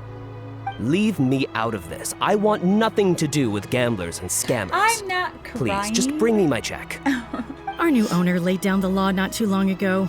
We turn a blind eye towards casual games of dice, but there is zero tolerance for any explicit gambling with real mora. Return any it's winnings probably 'cause to I the had to party you switch. took them from, and we'll say that none of this ever happened. I had to switch between the Otherwise, two I'll have to games. bring in the Millilith. And I can assure you that they Is take that a too more low? hard line on this kind of thing than we do. Why should I have to give them any mora? I don't have any mora on me. Oh, but I think you do. 2 investments, was it? One of them to the tune of exactly 1 million as it happens. Oh, and don't forget you still need to pay the tab.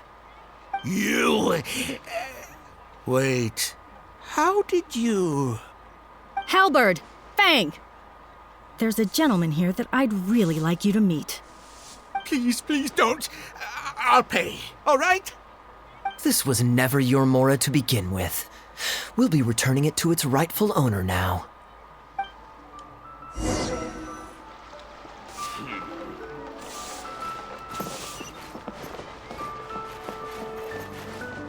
No, quit climbing. What did you think, Captain Wu? Could you hear clearly from your corner on the second floor? Yes, everything. I can't thank you two enough. Woo. This was your doing, wasn't it? You and this Mondstatter planned the whole thing. Along with that blonde one. And all the customers on that floor in on it too, weren't they? I know where you live. And I know what your wife looks like. And your pretty little daughter, too. You crossed the wrong man today. Who'd be scared of a crook like you? I'll take you on any day of the week. Well, let's see how long that false bravado of yours will last. Oh, look at that. He figured it out. Guess he's not as dumb as we thought. Don't you two get cocky either. Just you wait. I will hunt you down. My apologies for having to leave this question until you'd vacated the premises. But I couldn't have things escalate inside the tea house.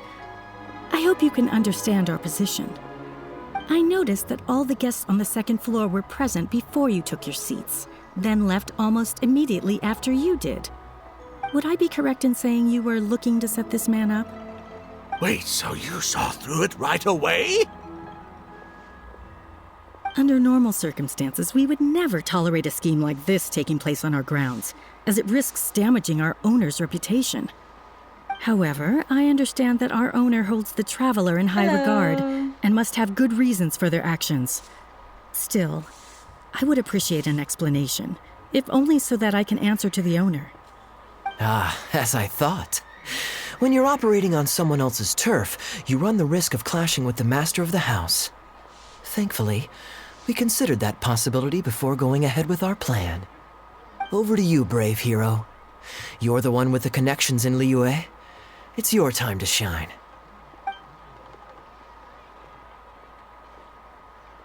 Okay, I understand the situation now. It goes without saying that I have no wish to stand in the way of your chivalrous deeds. I'll report everything you told me to our owner. Well, Captain Wu, remember what I promised you? What do you think? Angry and frustrated enough for you? Excuse me, coming through. Is this the Mr. Bai you reported to us? Yes, that's him all right. The one who scammed Captain Wu. Wait! Where's your evidence, And Wu, you've already recovered your Mora. I don't deserve to be punished twice for the same crime. You can't talk your way out of this one. You're already suspected of defrauding multiple victims out of smaller amounts, and the combined total meets the threshold for a conviction. If it turns out you're guilty in this case too, it'll only add to your sentence. Does the plaintiff have any witnesses? If so, we'd really appreciate if they could come with us and provide a testimony. You got tangled up in this too, huh? In that case, please come with me. Your witness statements will play a crucial role in helping to move this case forward. Don't worry, we won't take up too much of your time. And you, sir, can stop twiddling your thumbs. You're coming with us too. Hey, keep your hands off me. I'll cooperate. Stop manhandling me. Can't handle his actions. Thank you so much, the both of you. I really don't know how I could ever begin to repay you. Well, I have an idea. We originally came here to do some sightseeing. Anywhere you'd recommend we go before the end of our trip? Let me think. Now, where would I want to go? Hey, are either of you interested in a fishing trip?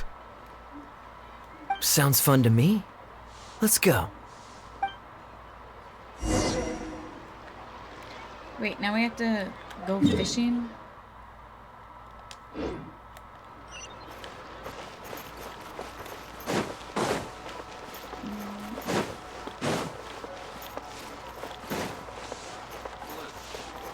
I would. I try to take advantage of the days that I can actually like sleep in late.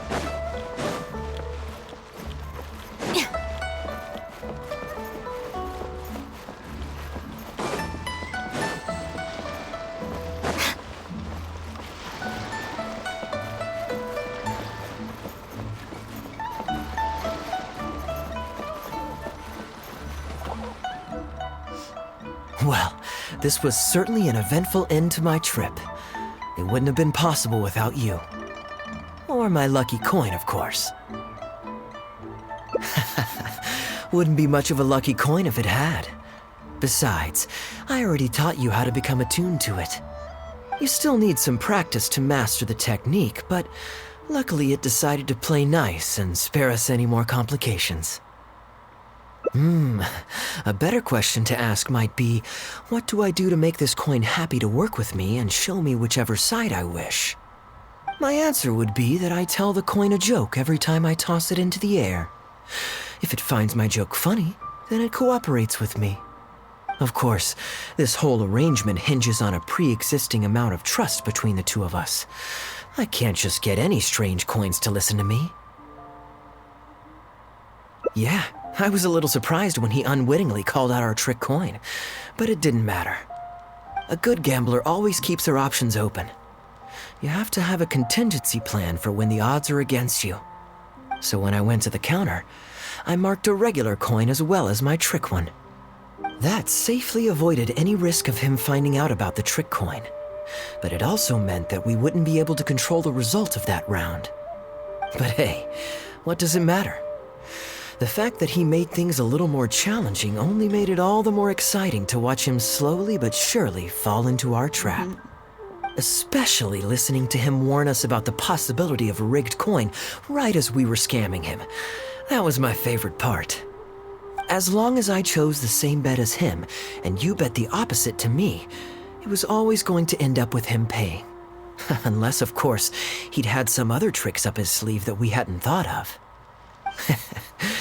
Then things would have gotten really interesting. You two are genuinely the smartest people I've ever met. I'm no intellectual, so I would never have been able to come up with a plan like this. Even when you described it to me, I only understood parts of it. Well, I may not be the smartest guy around, but one thing I do know is this. One should always return tenfold the help that they've received from others. We were just ordinary acquaintances. You had no reason to help me as much as you did. If there's anything I can ever do for you in the future, anything at all, please let me know. You can always count on me. I guarantee it. Oh? You seem agitated. Are you worried about owing me yet another favor? There are two kinds of people who owe me favors. One is my friends, and the other my informants. My informants have to fulfill whatever requests I make of them, no questions asked. The question is, which kind of person do you want to be?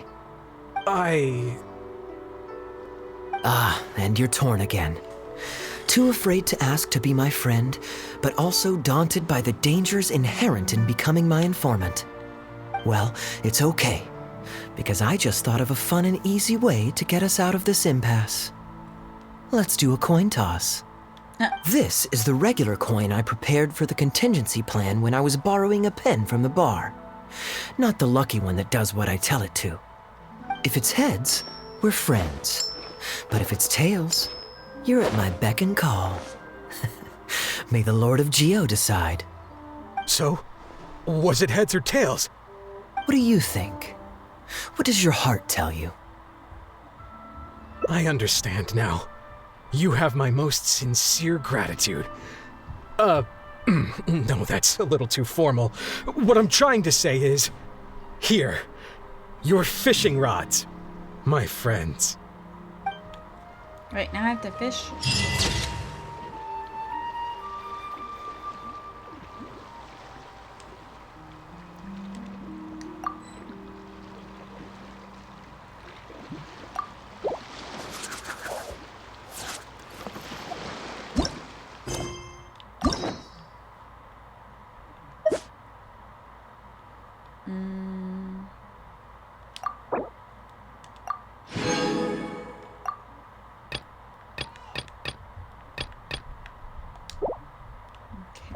So now what do I have to do?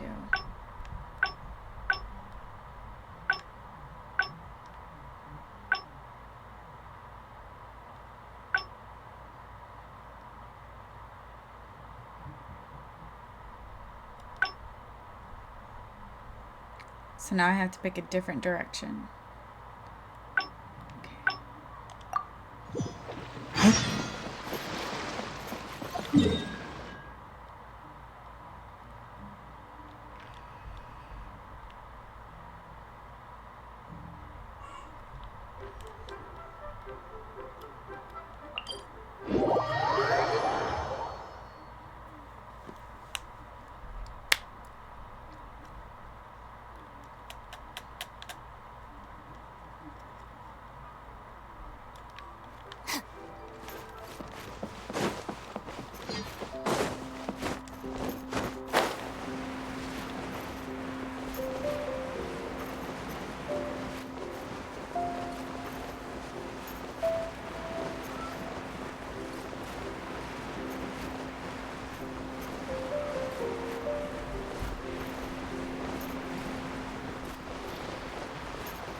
You're always so busy. It's high time you gave yourself a proper break. Even the sharpest blade loses its edge if it's always in use. Regular maintenance is essential for reliable performance. And anyway, life is short, so we should make the most of the time we have. Right now is the perfect time to relax and enjoy ourselves. And who knows how many other chances we'll get. So come on, what do you say?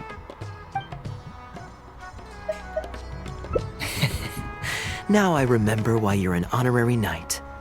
Of course being tempted by money is beneath you. Your honest character is dazzling to behold. Like the sunlight reflecting off the surface of Cider Lake in the late fall. I hold my hands up. My thinking was mistaken. In that case, I guess today's end-of-trip blowout is cancelled. I shall pack my luggage and prepare to return to Mondstadt. Oh? You'd do that for me? Well, this wasn't what I'd originally planned, but it's a very welcome development. When I was souvenir shopping, I picked out something for you too. Guess my thoughtfulness wasn't in vain. Let's keep that a secret for now. Not because I want to keep you guessing. It's just that I didn't think I'd run into you here. All my gifts are back at the inn. I want you to find out for yourself when you open it. The surprise is what gift giving is all about, is it not? Then it's settled. We'll leave together shortly.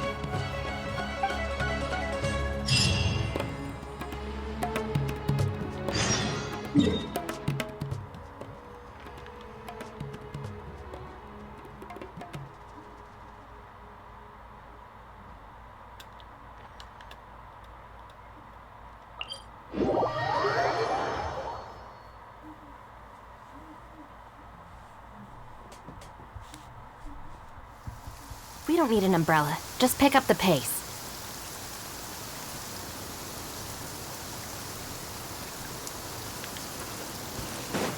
Raining.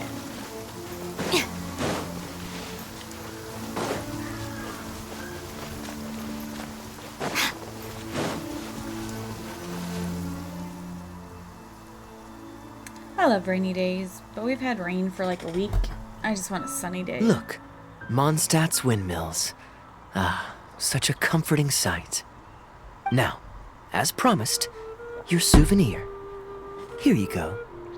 According to the merchant I bought it from, mysterious spirits called Jinn often live in lamps like this. And this lamp in particular once housed a very powerful genie. Merchants love to exaggerate to help make a sale, but it's still quite the pretty little lamp. I know you like rare things, so perhaps you can add this to your collection. Of course, you can also use it as an ordinary pot. Personally, I think it'd make an excellent wine vessel. You're welcome. I'm glad you like it. I'm ready to head into the city now. You're free to join me, or you can make your own schedule. I could give everyone their souvenirs first, but I'm not sure whether I'm in the mood for running around and visiting people right after the long journey. Maybe I'll take a breather first. But I know I'll only get bored sitting in my room alone. Ugh. Do you have any suggestions?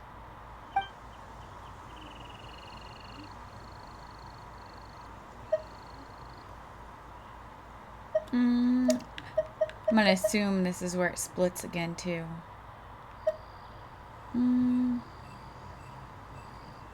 Yes, I suppose. Okay, souvenir run it is. They're mostly people you know, so it'll be a chance for you to say hi to some people you haven't seen in a while. Let's start by going to the Knights of Favonius headquarters. Jean and Lisa will definitely be there, and with any luck, we might run into a few others too.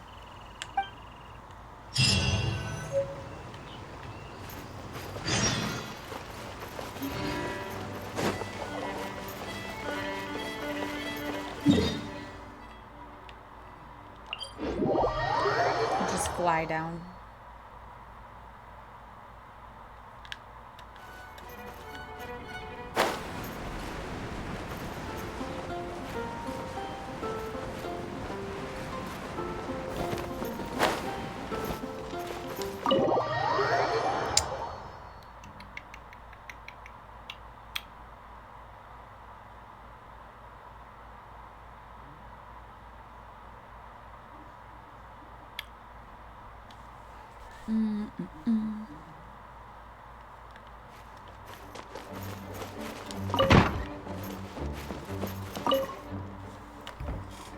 I already did that one. Hey, you two busy? You must have had a tough journey, Kaya. Oh, it's been a while, cutie. Yes, welcome back, Kaya. Why is the honorary knight accompanying you?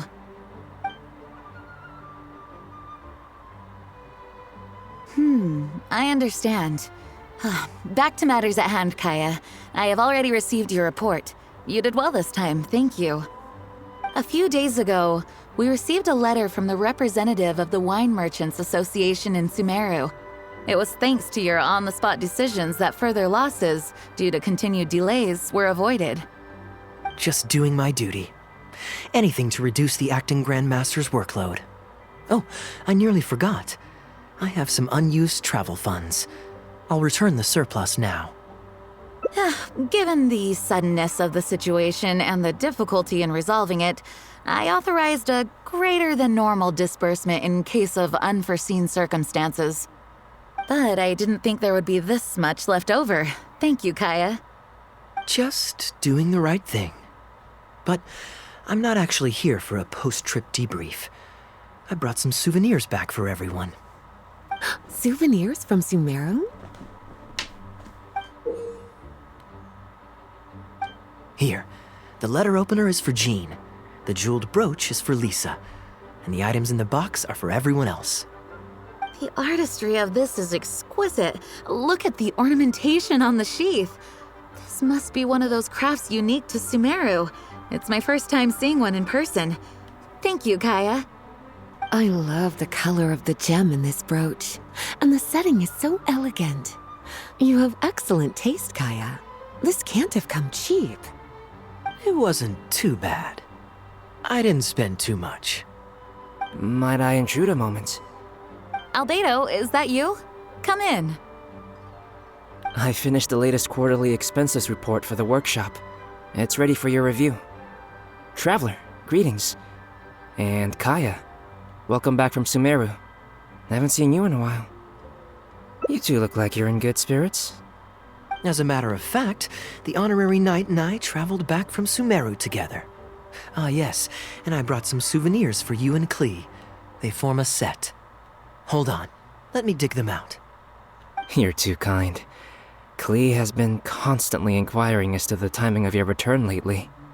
Since you weren't around, she thought you had also been grounded, and that it would be a long time before you could come out. Children always have the most peculiar way of looking at things.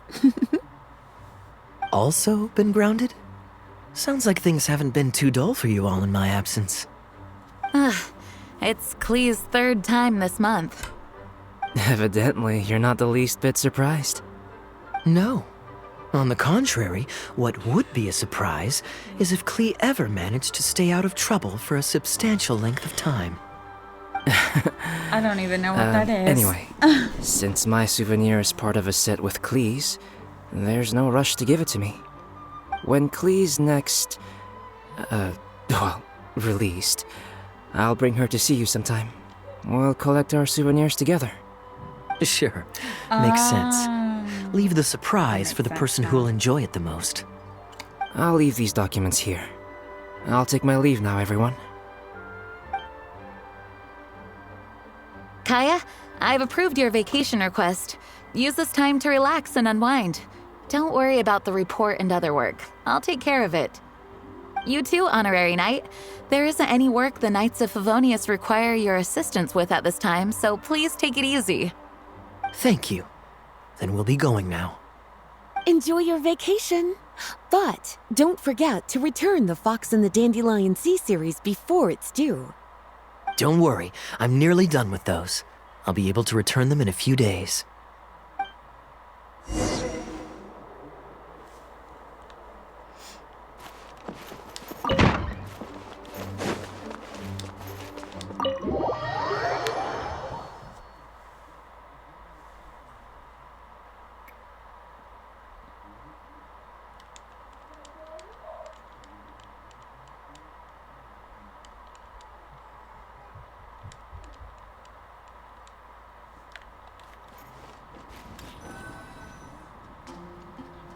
I'm surprised Klee still hasn't escaped. I taught her a few tricks just before I left. Kids will always have their moments of mischief, but to be able to grow up without a worry or care in the world is something truly precious. Well, now that all the gifts for the Knights of Favonius are with Jean, next up is... Ooh, how about we visit the Dawn Winery under the pretext of delivering souvenirs and try to score some free wine? It's been a long time since I last saw everyone there. Plus, it'll be the perfect time to treat you to some of their newest brews. Diluc should be there tomorrow since he has business to deal with. But then there's nothing scheduled for the day after tomorrow, so perhaps it'll be easier to get free wine then. What do you think? When should we go? Great. Then it's settled. Let's meet the day after tomorrow at the front entrance of the Dawn Winery.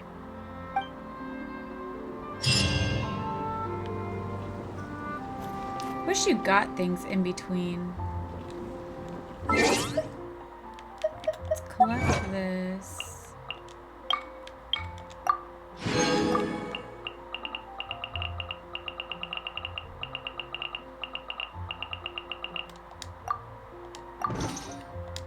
Oops, not what I wanted.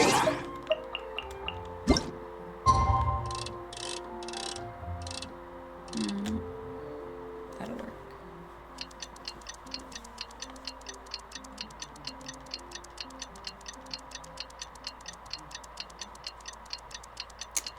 I'm building a couple people.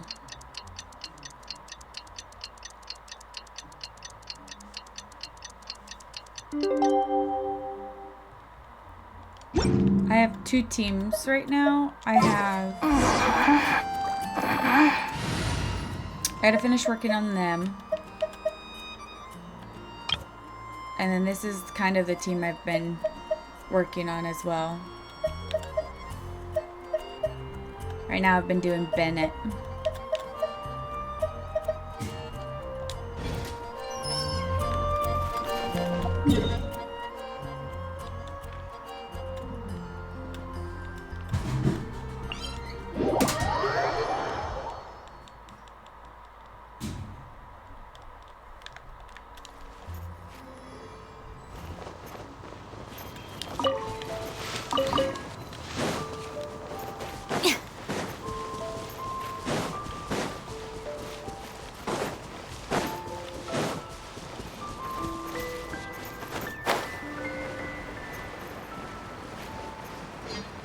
Yeah, I kind of like Googled. I wanted a Navia team, so I Googled who worked best with her, and out of all the characters I had, that was like the best team.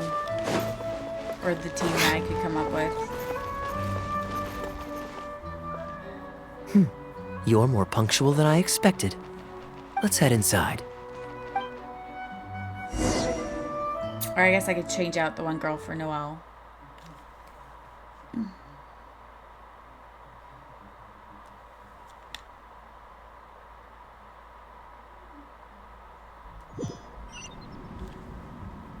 So I do have Noelle.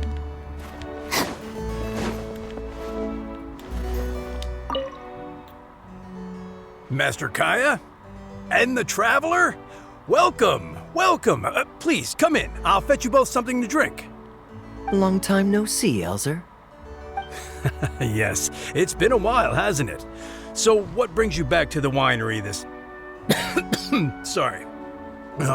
Is there anything I can do for you? No need to be so formal. I just returned from Sumeru and dropped by to see you all. Ah, what a pity. Master Diluc went out to handle business last night and hasn't returned yet. Never mind. The main thing is that you and Adeland are here. Oh, speaking of Adeland, where is she? She's taking some time off. She was busy cleaning yesterday and finally has a bit of time to herself. Perfect. I brought some gifts for you both. Here, this belt buckle is for you. My goodness, it's exquisite. Thank you, Master Kaya. I'll treasure it. Would you like anything to drink? We recently finished making a new batch of dandelion wine. Well, what perfect timing. I was just wondering how this year's batch was coming along. Let me fetch a barrel and have someone deliver it to the Knights of Favonius headquarters for you. Oh, I won't be needing an entire barrel. A couple of bottles will be more than sufficient. Else Diluc might say I came here to beg. Oh, Master Diluc might grumble, but he doesn't mean it. Anyway, let me fix you both a drink. Much obliged. Then I'll have a glass of dandelion wine and a glass of cider lake for her, if you please. The name is not that literal. It is a drink with virtually no alcoholic content, as Master Kai will be aware. I'll prepare them now. Please, wait a moment. Strictly speaking, that's not entirely true. Cider Lake does have a tiny amount of alcohol in it. Please, enjoy. Pleased you liked it. Looks like my bartending skills haven't faded with age. How have you been recently? Is the winery's business doing well? To tell you the truth, we've had our work cut out for us recently trying to fulfill some major orders. Things have only just started to quiet down over the last couple of days. So, you've had no time off lately? Master Diluc was concerned about the same thing. But with him being out on business for a few days, who would take care of business and the guests if I were to take time off? Maybe some other time. At least take half a day to see a doctor and make sure you're okay. If your condition worsens, Diluc will never forgive himself. You make a fair point. If you're worried about having someone to handle the winery, why not leave it to me? I'm familiar enough with your responsibilities to cover for you for a while. Master Kaya, Please, come back to the winery more often. We all miss you very much. All right. No need for that kind of talk. Come on, I'll see you out.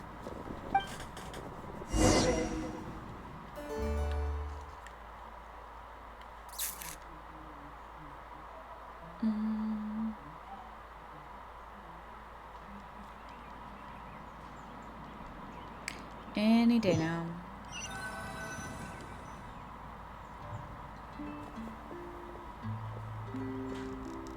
While I'm resting, I shall leave Dawn Winery in your hands. Don't worry, I'm not going anywhere. Rest easy, and go see the doctor. Such great weather today.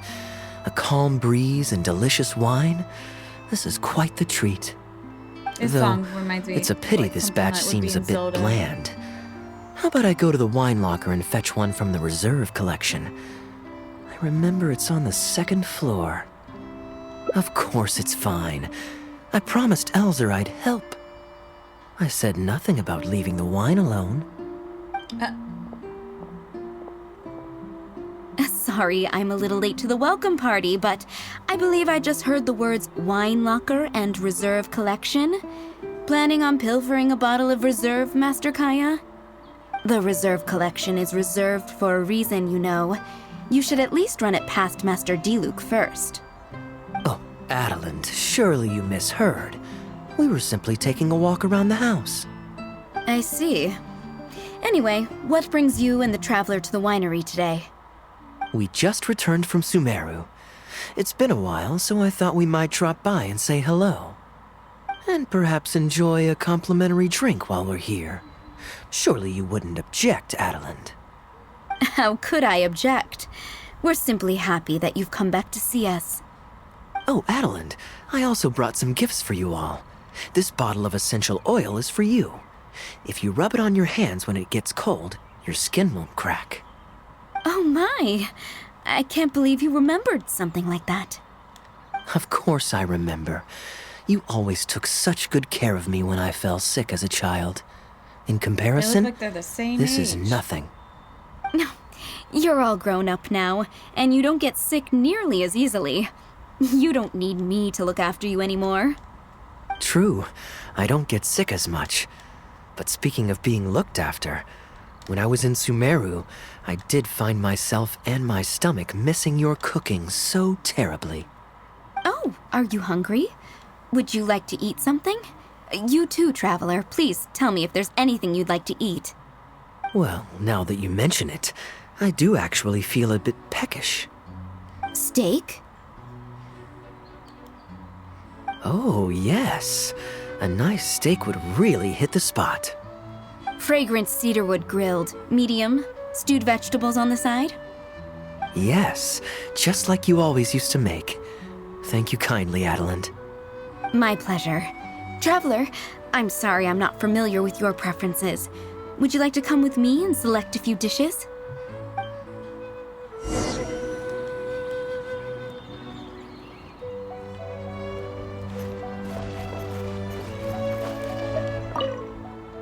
Grilling the steak over fragrant cedarwood infuses it with more flavor than pan-frying it.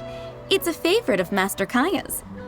Since using an open flame to grill indoors is somewhat inconvenient, we usually set up a grill outdoors. It's perfect for grilling meat, but you can also use it to make stews. I can offer you a satisfying salad, cold cut platter, and anything stewed. What would you prefer, traveler? Okay, right away. We ain't going for no salad. Master Kaya really likes stewed vegetables, but it takes the most time. So I'll start making that first, and then prepare your meal once that's underway. Of course! I looked after him and Master Diluc when they were growing up. He wasn't always such a complicated character. He was a gentle child, polite and very sweet. You'd think they'd have like a kitchen Boys, or huh? something. The gentle ones grow up to be Or they get, wild, like, everybody and the cooks over the rambunctious cooking ones pot. become quiet and reserved. At least that's my experience. If there's anything you don't understand about Master Kaya and his antics, please feel free to talk to me about it. His temperament has changed quite a lot Going over in the for years, battle? but he still has a lot of the endearing qualities I remember. It's processing, so we're good. I think all I gotta do is... And that's for YouTube. Yeah. Kaya is much savvier and more mature than he used to be. Goodness knows he could be tricky to deal with. But let me share a few little tips. When he answers your question with a question, stop and think carefully about what he wants you to believe. And don't be led on by him. Excuse me. As for not knowing what he's up to, that's because he loves making up a good cover story. But don't let him get to you too much. You can take it from me. You were drinking a cider lake just now, right? Do you know why Excuse it's me. called that? The name was coined by none other than Master Krepus when That he is not what mixed I the said. drink for Master Kaya himself. They were never adorable cease when to they come were back. young. One time, the winery was hosting a banquet, My and throat's Master been a little, Krepus like, strictly funky. forbade Master Diluc from drinking. Master Diluc wasn't happy about that, and know he it's convinced semi Master stuck Kaya this to team morning, up so I with might him be and getting a sneak into cold. the wine cellar to steal some dandelion wine. And how did I find this out? Because when Master Kaya attempted to distract me, I could clearly see Diluc hiding around the corner of the corridor, gesturing to Master Kaya to direct him through the whole thing. The Captain Kaya of today never bats an eye when he lies, but he wasn't like that at all when he was young. Ah, goodness, how did I get into this? Anyway, they were discovered by Master Krepus in the end, and he was furious.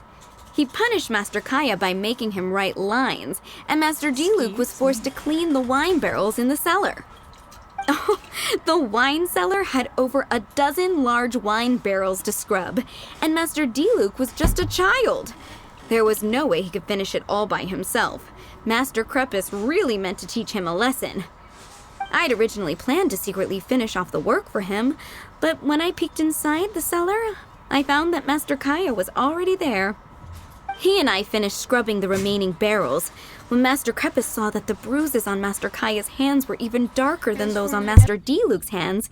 He instantly understood the situation.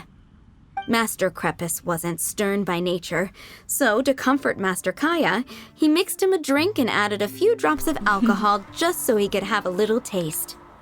So you see, Kaya was a gentle child and never one to boast about the things he did for other people.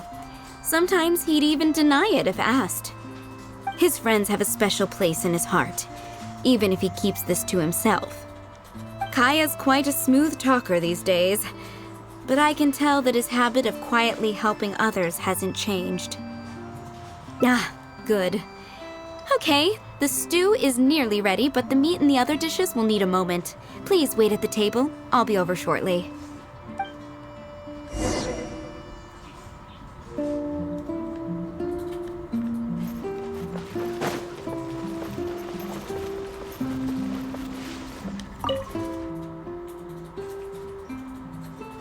Drinking fine wine, eating Adeline's steak? Ah, now this is what I call a vacation. Oh? What has Adeline been telling you? So she told the good stories. Well, shucks. Now I'm embarrassed. Food's ready. I hope you're hungry. I made a little extra, given how long it's been since you were last here. Oh, we never imagined there would be such a magnificent feast. You've really outdone yourself. Why don't you sit and eat with us this time? If you keep chatting away, the food will get cold. I'll wait here. Please call me if you need anything. I'm afraid that just won't do, Adeline. I'm serious. We get together so rarely. Can't you bend the house rules just this once? After all, I don't live here anymore, so I'm just a regular guest. You aren't going to refuse your honored guest this small request, are you? Since it's you, Master Kaya, I see no choice but to honor your request. I know that us sharing a meal is a sign of our close relationship, but this is technically against the rules for a maid, so please forgive me for rebuffing you at first. I didn't mean to sound rude. Traveler, given how petty Master Kaya can be, it must be hard for him to make friends. Does he have any friends in the Knights of Favonius? See? I do have a way with people. And now I have her here to back me up. Hello, everyone. Pardon me, but is this Dawn Winery? I'm Guangzhi, a guard with the Secure Transport Agency under the Leo Communications Office. Here's my card. No wonder Elzer felt so strongly about staying. He certainly wasn't kidding about how busy it is. Mr. Guangzhi, a pleasure to make your acquaintance. The pleasure is all mine. The Secure Transport Agency has worked with your fine establishment in the past, though we have only corresponded through letters. I always found it a great pity that I, the overseer of our cooperation, have never had the occasion to visit in person. Why don't we go inside to discuss the details? No doubt the conversation will flow better with some of our wines to taste. I Adeline, just realized that we'll continue our Kaimak's discussion not in any of later. these. Could you fetch some apple cider for the three of us? Certainly, Master Kaya. Please wait a moment.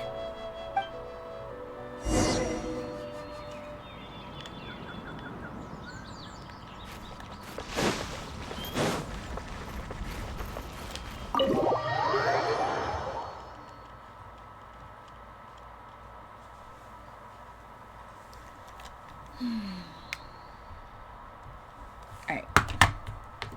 Alright, I need to use the restroom. I'll be right back.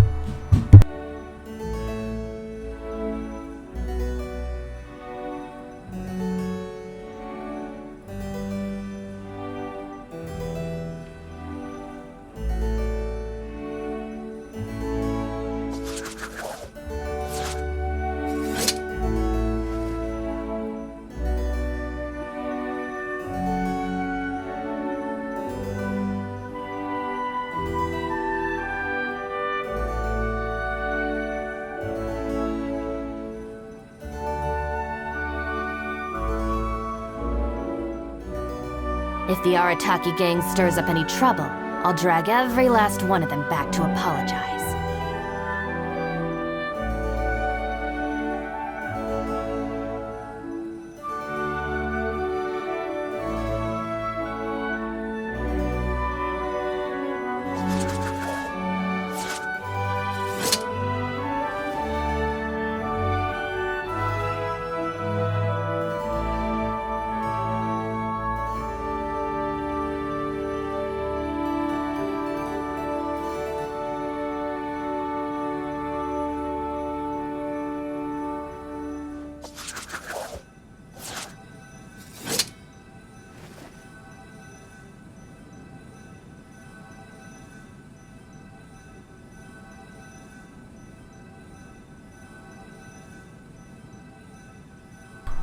Okay. Just let me know if you ever find yourself in a pinch. I can help you out.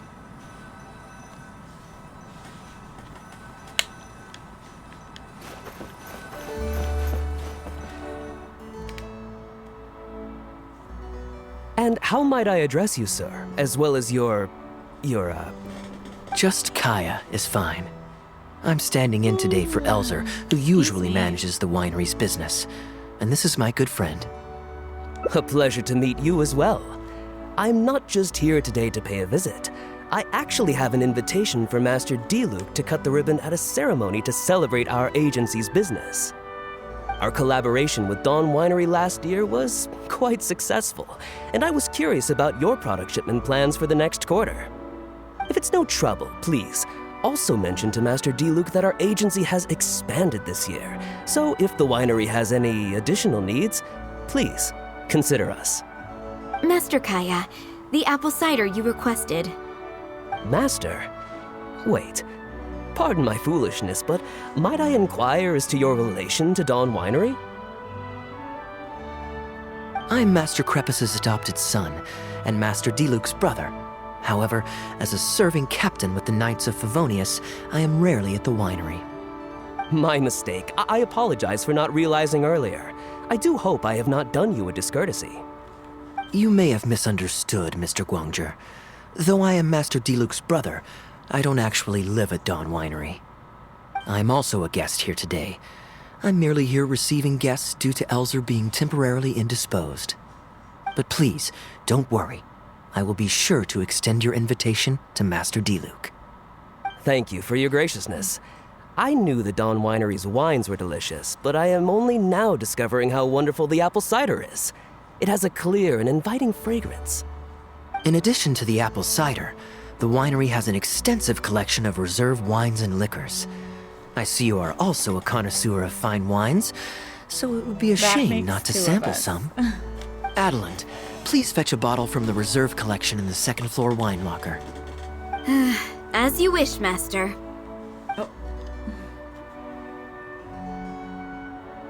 Thank you again for your most gracious hospitality. Today's trip was very fruitful.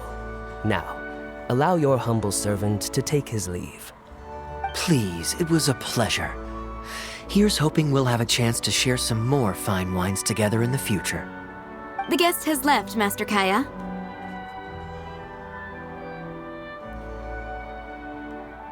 It's no skin off my nose. Master Diluc may have a few choice words when he learns of the situation, but that's all. I don't think it'll be any good by All then. I really wanted to say is, you will always be a part of the Dawn Winery family, Master Kaya. I have never considered you an outsider. No matter when, if you ever feel tired, you'll always be welcome here. I understand, Adelind. Oh, now this is a busy day. Who's at the door this time? Hello, everyone. I'm back. Now that was fast. How are you feeling? The doctor said there was nothing to worry about. I just need some rest. But on the way back, I met someone who was looking for Master Kaya. Kaya! Shh! Klee's here to rescue you! Come on! Let's escape! Ah! Miss Honorary Knight! Are you grounded with Kaya too? Grounded? Yes, Albedo was saying something about that. Sumeru was fun, but it can't compare with Mondstadt. So here we are. You two must have done something to make Jean mad, but that's okay. Kaya has rescued Klee loads of times before, so when Albedo told me you came back, I went and said sorry to Jean. Kaya, you're free now! We can go play together again! Oh, if my memory serves me correctly, this child is...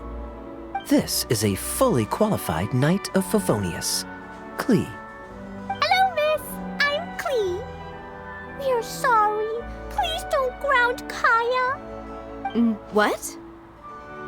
I really need to take Kaya and Miss Honorary Knight away so we can go find Albedo, Sucrose, Amber, and everyone else and play together. I see. Hello, Miss Klee. You needn't worry. Master Kaya's grounding is long over. See, Adelind, you don't need to worry about me. I have lots of people to care for me now.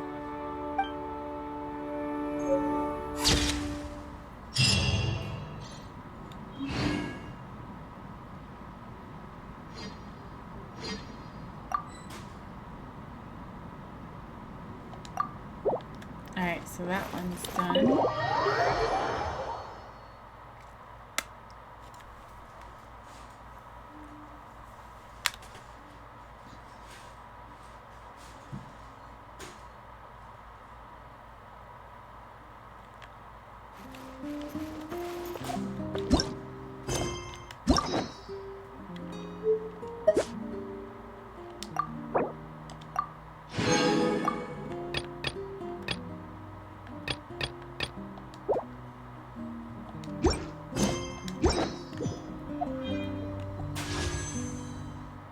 Can at least buy one.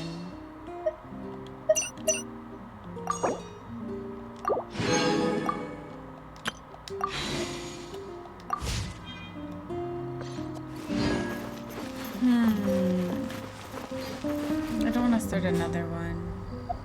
I don't think.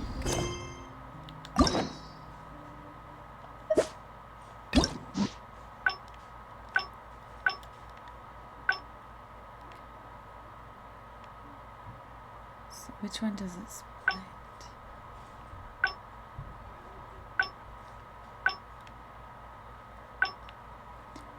Then this one must branch off.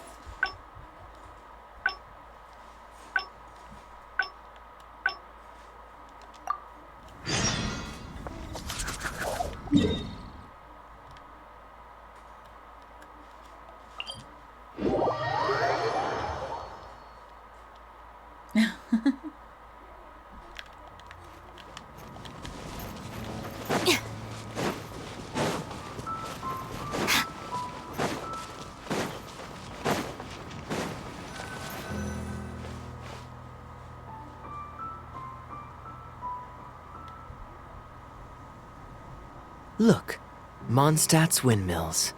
Ah, such a comforting sight. Yes, we've Now, been through this. as promised, your souvenir. Here you go. According to the Already got. merchant I bought it from, merchants love to We know I know that. you like rare things, so perhaps you're welcome. I'm glad you like it. I'm ready to head into the city now. You're free to join me, or you can make your own schedule. I could give everyone their souvenirs first, but I'm not sure whether I'm in the mood for running around and visiting people right after the long journey. Maybe I'll take a breather first. But I know I'll only get bored sitting in my room alone. Ugh.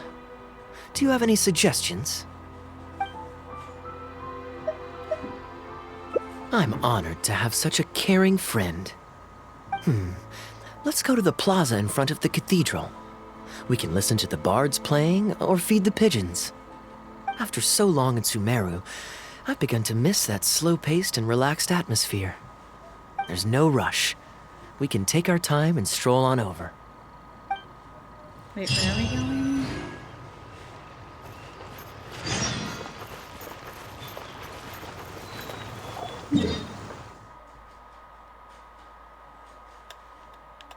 Just fly down.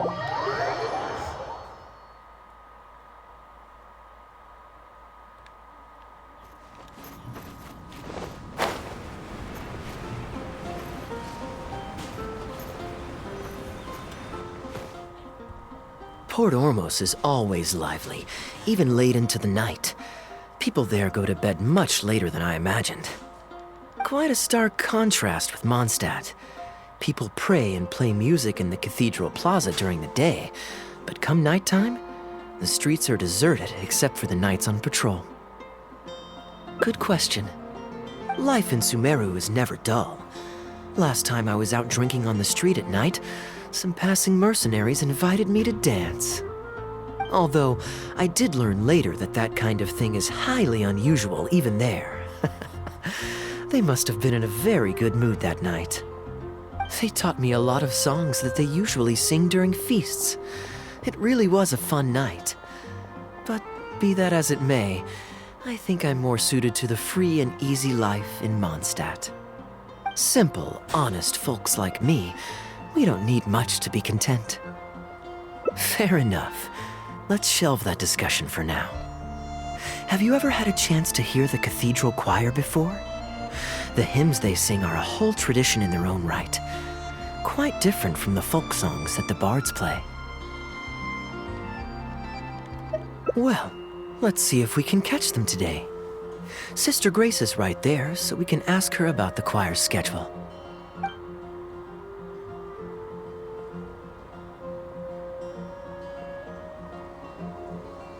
Excuse me, Sister Grace. Does the church choir have any performances coming up soon? Oh, I'm so sorry. The hymn concert we previously announced has unfortunately been pushed back. Oh? What's the story there? As you probably know, Captain Kaya, we've been trying to organize an amateur choir in addition to the regular church choir. Ah, yes. I heard about that. I believe the plan was ultimately to have different choirs who can take turns to perform hymn concerts. Yes, exactly. Well, it turns out there are plenty of believers who are good singers and interested in joining a choir, so in theory, it should have been a simple case of getting everyone in the same room, then practice, practice, practice. But for some reason, the rehearsals are going terribly. I don't understand it. Everyone in the choir has a basic level of musical literacy, but they sound awful together. It's like everyone's trying to do their own thing. There's no group harmony. Oh, maybe I'm just not musically gifted enough to give them the guidance they need. Captain Kaya, I know you like listening to hymns. How good is your understanding of vocal music? Me? Music is far from my forte. But if you need some help, then don't worry. I know an expert who's more than up to the task. Thank you so much, Captain Kaya. Having some expert guidance will definitely be a great help. I'm sure you've figured out who this expert is already. He has the best singing voice of any poet in Mondstadt, and understands poetry My controller. Plus, he's exceptionally easy to find. 9 out of 10 times, he's in the tavern. Is it Tone Deaf Bard?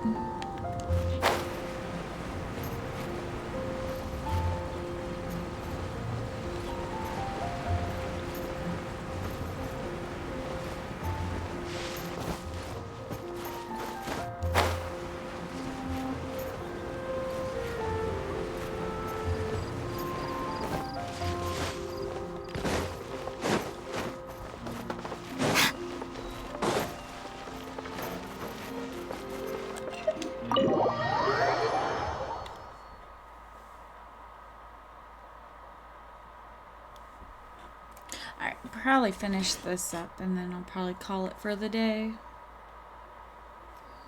Just so I can eat. Wait, no, I don't need to go here.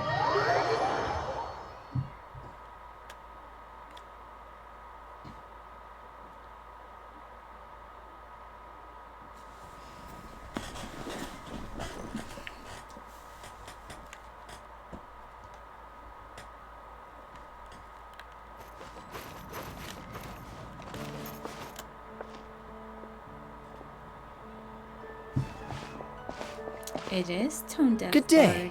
Drinking alone? I hope you don't mind us joining you. Hello, hello! Please, take a seat. We're all friends here. Patton, 1 moonlit alley and an apple cider.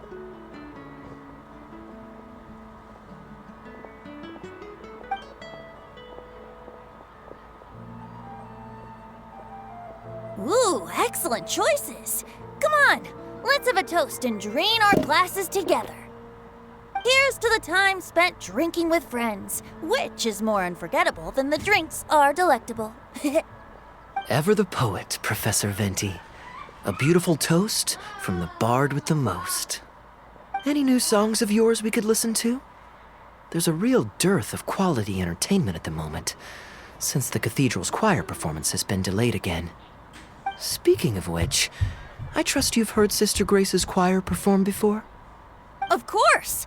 Though the format is a little on the formal side, they do sing quite beautifully. Very pleasant to listen to.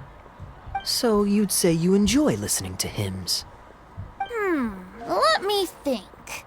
Well, however it's expressed, as long as you can hear the singer's passion and joy in their voice, I consider it a phenomenal performance. Passion and joy, huh?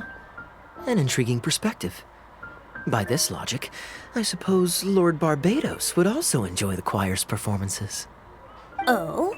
And why is that? Think about it. It's only because of his patient guidance and protection that the people of Mondstadt can now sing such beautiful hymns in the cathedral. It must be quite satisfying for him to hear a joyful people lift up their voices in song. Yes, well, that's a beautiful image filled with hope. But actually, maybe Barbados himself doesn't give it so much thought. In principle, the hymns of the cathedral are dedicated to a god. But in reality, the audience are all ordinary people with very worldly concerns. So what really matters is that the people enjoy what they're listening to. If Sister Grace was able to see things that way, perhaps she wouldn't feel so distressed. Huh? Distressed? About what? Ugh, she might be asking a bit too much. To be honest, if they have a natural talent for music, they should just be allowed to sing whatever they want. It'll all sound good. I'm pretty sure the first people to sing songs to the Animal Archon weren't all singing the same tune. Besides, he is the god of freedom. Surely he'd prefer to hear Mondstadters sing their hearts out however comes naturally to them. Well, to each their own, I say. But Sister Grace seems quite bothered by the whole thing. If only a kind soul with a deep understanding of poetry and music could help her. Patton? More drinks? Uh-oh. I only brought enough money for one bottle today. I'll have to pass. Another bottle of apple cider for Venti, please, Patton. My treat. Excuse Wow! Thanks, Kaya. You are one of the finest students ever to emerge from my fast-track love poetry class. I always did admire your enthusiasm and kindness. With the aid of this bottle, a humble bard's woes are whisked away on the wind. And so it falls to this humble bard to pass the blessing on to another. Then this is probably the single most worthwhile alcohol purchase I've ever made. With your help, Sister Grace's problems are as good as solved. Sister Grace is a devout follower of the Animo Archon. Perhaps it's her depth of devotion that causes her to worry too much about the smallest things. Don't worry. Just wait a moment. I'll go find her. Right after I finish this cider. The next time you visit her, our sweet sister shall be sad no more.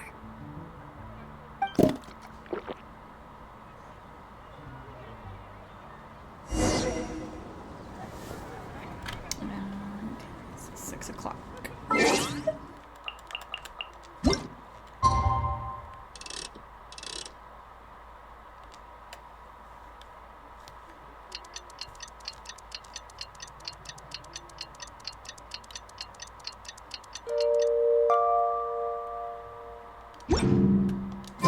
The criteria for certificate exams are straightforward enough. What it really comes down to is whether you are willing to put in the time. If you study and So I don't feel like going. They're all of town.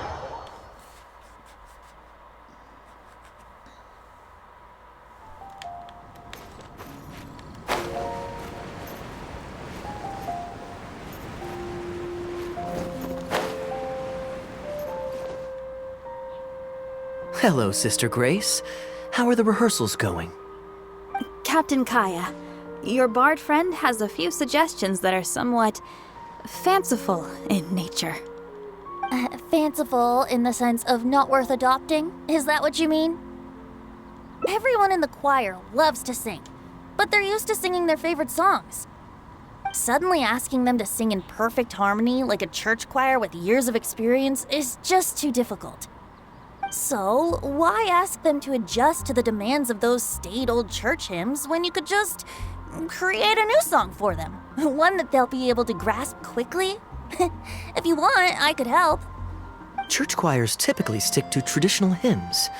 This is certainly an innovative idea. What's stopping you from considering it, Sister Grace? While I don't expect a recently established amateur choir to perform on par with our own church choir, this would be a major departure from tradition. I'm just not convinced that it's appropriate.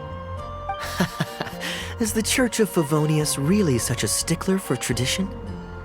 Giving believers the chance to express themselves freely seems like it would be a very positive thing. So, Venti, do you think the Animo Archon would like to hear a new melody? Of course!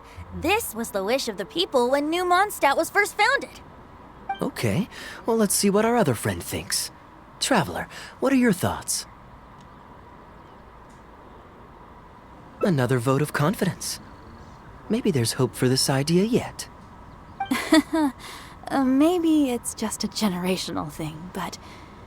Oh, well, it's not a completely unreasonable idea. I suppose it can't hurt to try. Looks like we're all in favor then, so let's start preparing. Sister Grace, could we trouble you to inform the choir members? Of course. I'll tell them now, and then we'll give this a try. Should we find some people to help us compose the lyrics? If this is to be a new song of the people, then the more fresh ideas we have, the better. Good idea. Let's split up and find some contributors, Traveler. Let me think. Since we're composing a song, we should try and recruit at least one person who understands music. Aha, I know. Sister Grace, how would you feel about us asking Sister Barbara to provide her input? Given that the idea is to write a song dedicated to Lord Barbados, I'm sure Sister Barbara would be very willing. Perfect. Traveler, why don't you head into the cathedral and invite Sister Barbara to join us? I'll look for another friend who's interested in helping us. Got it.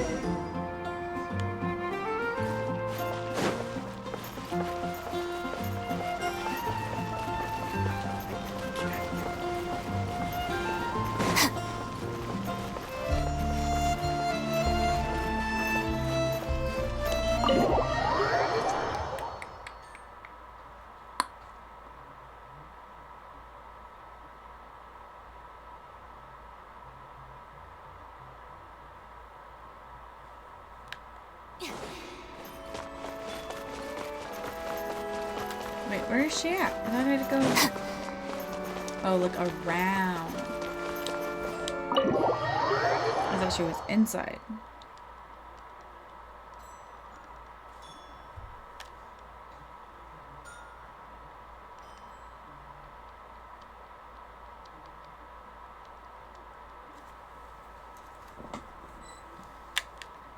Oh, look, there she is.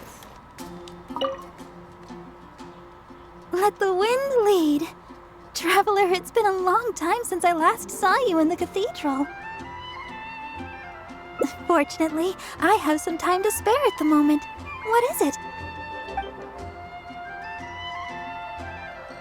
Oh, I see.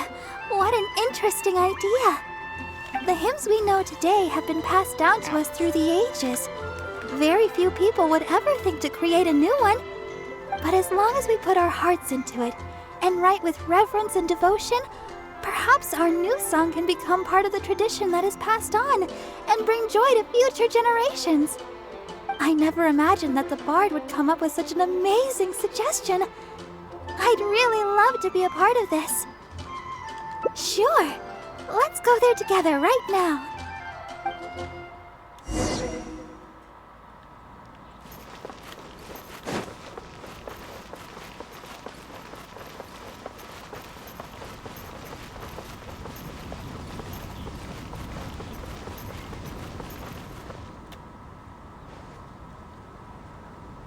Ah, you're here.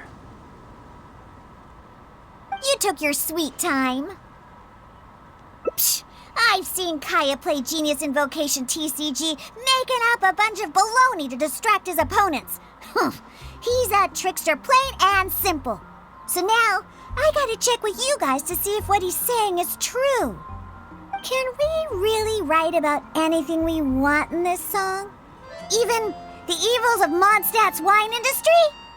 And is the choir really gonna perform it publicly? So everyone on the streets will hear it? I don't think anything's off limits. I thought it was a fun idea anyway. Then I want to write this. All booze hounds will be punished harshly by Lord Barbados.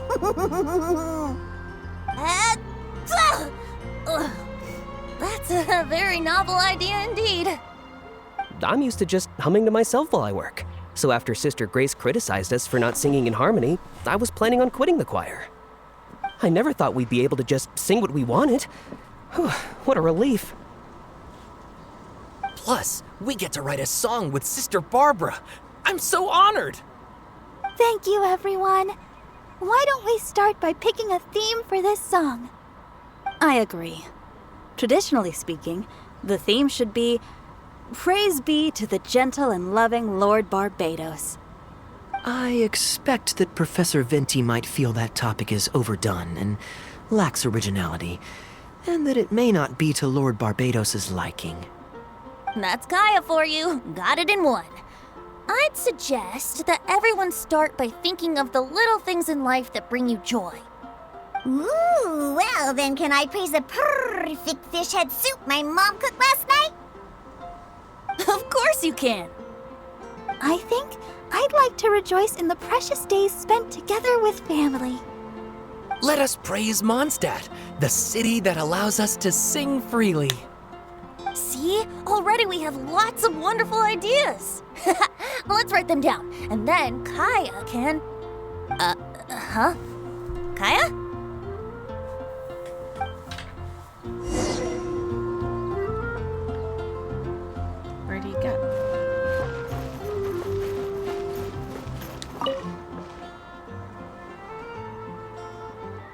are you doing here?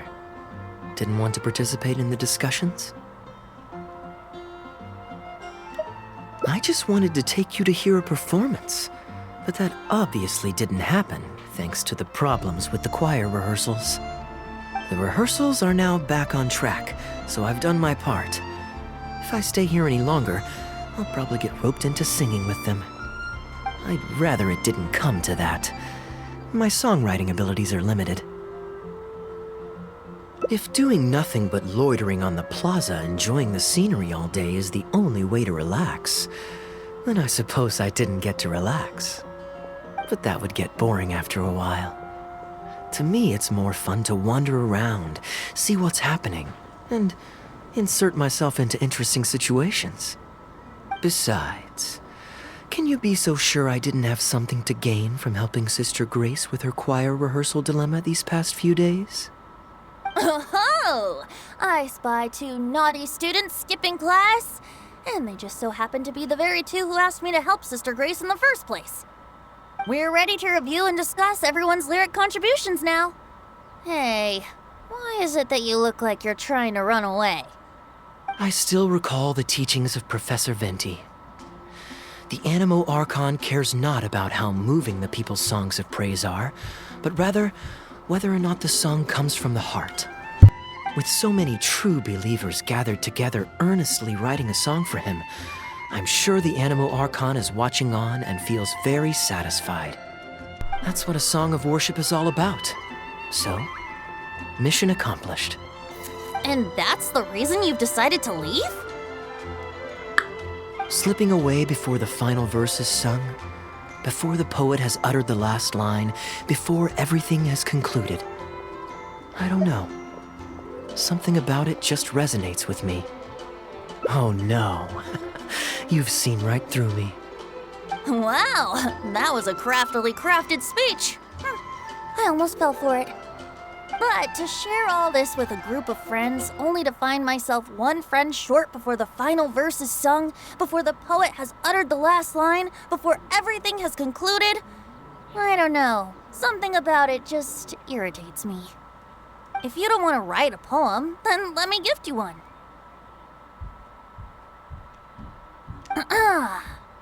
Abandoned to whatever fortune the cruel waters bring, bereft of control, directionless I swing. The swift currents surge, and onward I urge, through the snow and frost that fall and winter bring. Majestic waves cresting, surf roaring its tail, none but the ocean to hear as I sing. The stars in my eyes as I chart toward the horizon, that into one day from the endless dome of night I shall spring. If you are a chaser of freedom, the Animo Archon will bless you.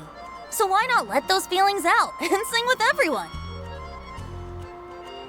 A boat that has come unmoored will not get lost in the night, but sail towards the dawn. A beautiful image. Of course, you don't have to believe in it, but the winds of Mondstadt will guide every lost ship back to safe harbor. Well, after a fine poem like that, it would be plain rude of me not to rejoin you. Let's head back together. You 2 of all people have to be there for the grand finale.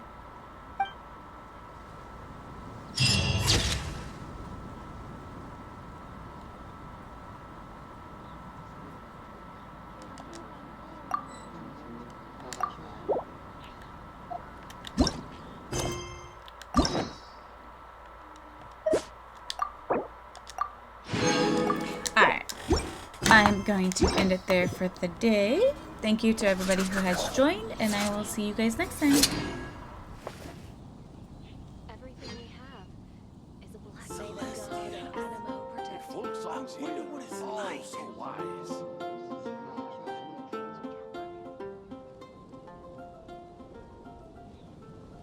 If the Arataki gang stirs up any trouble, I'll drag every last one of them back to apologize.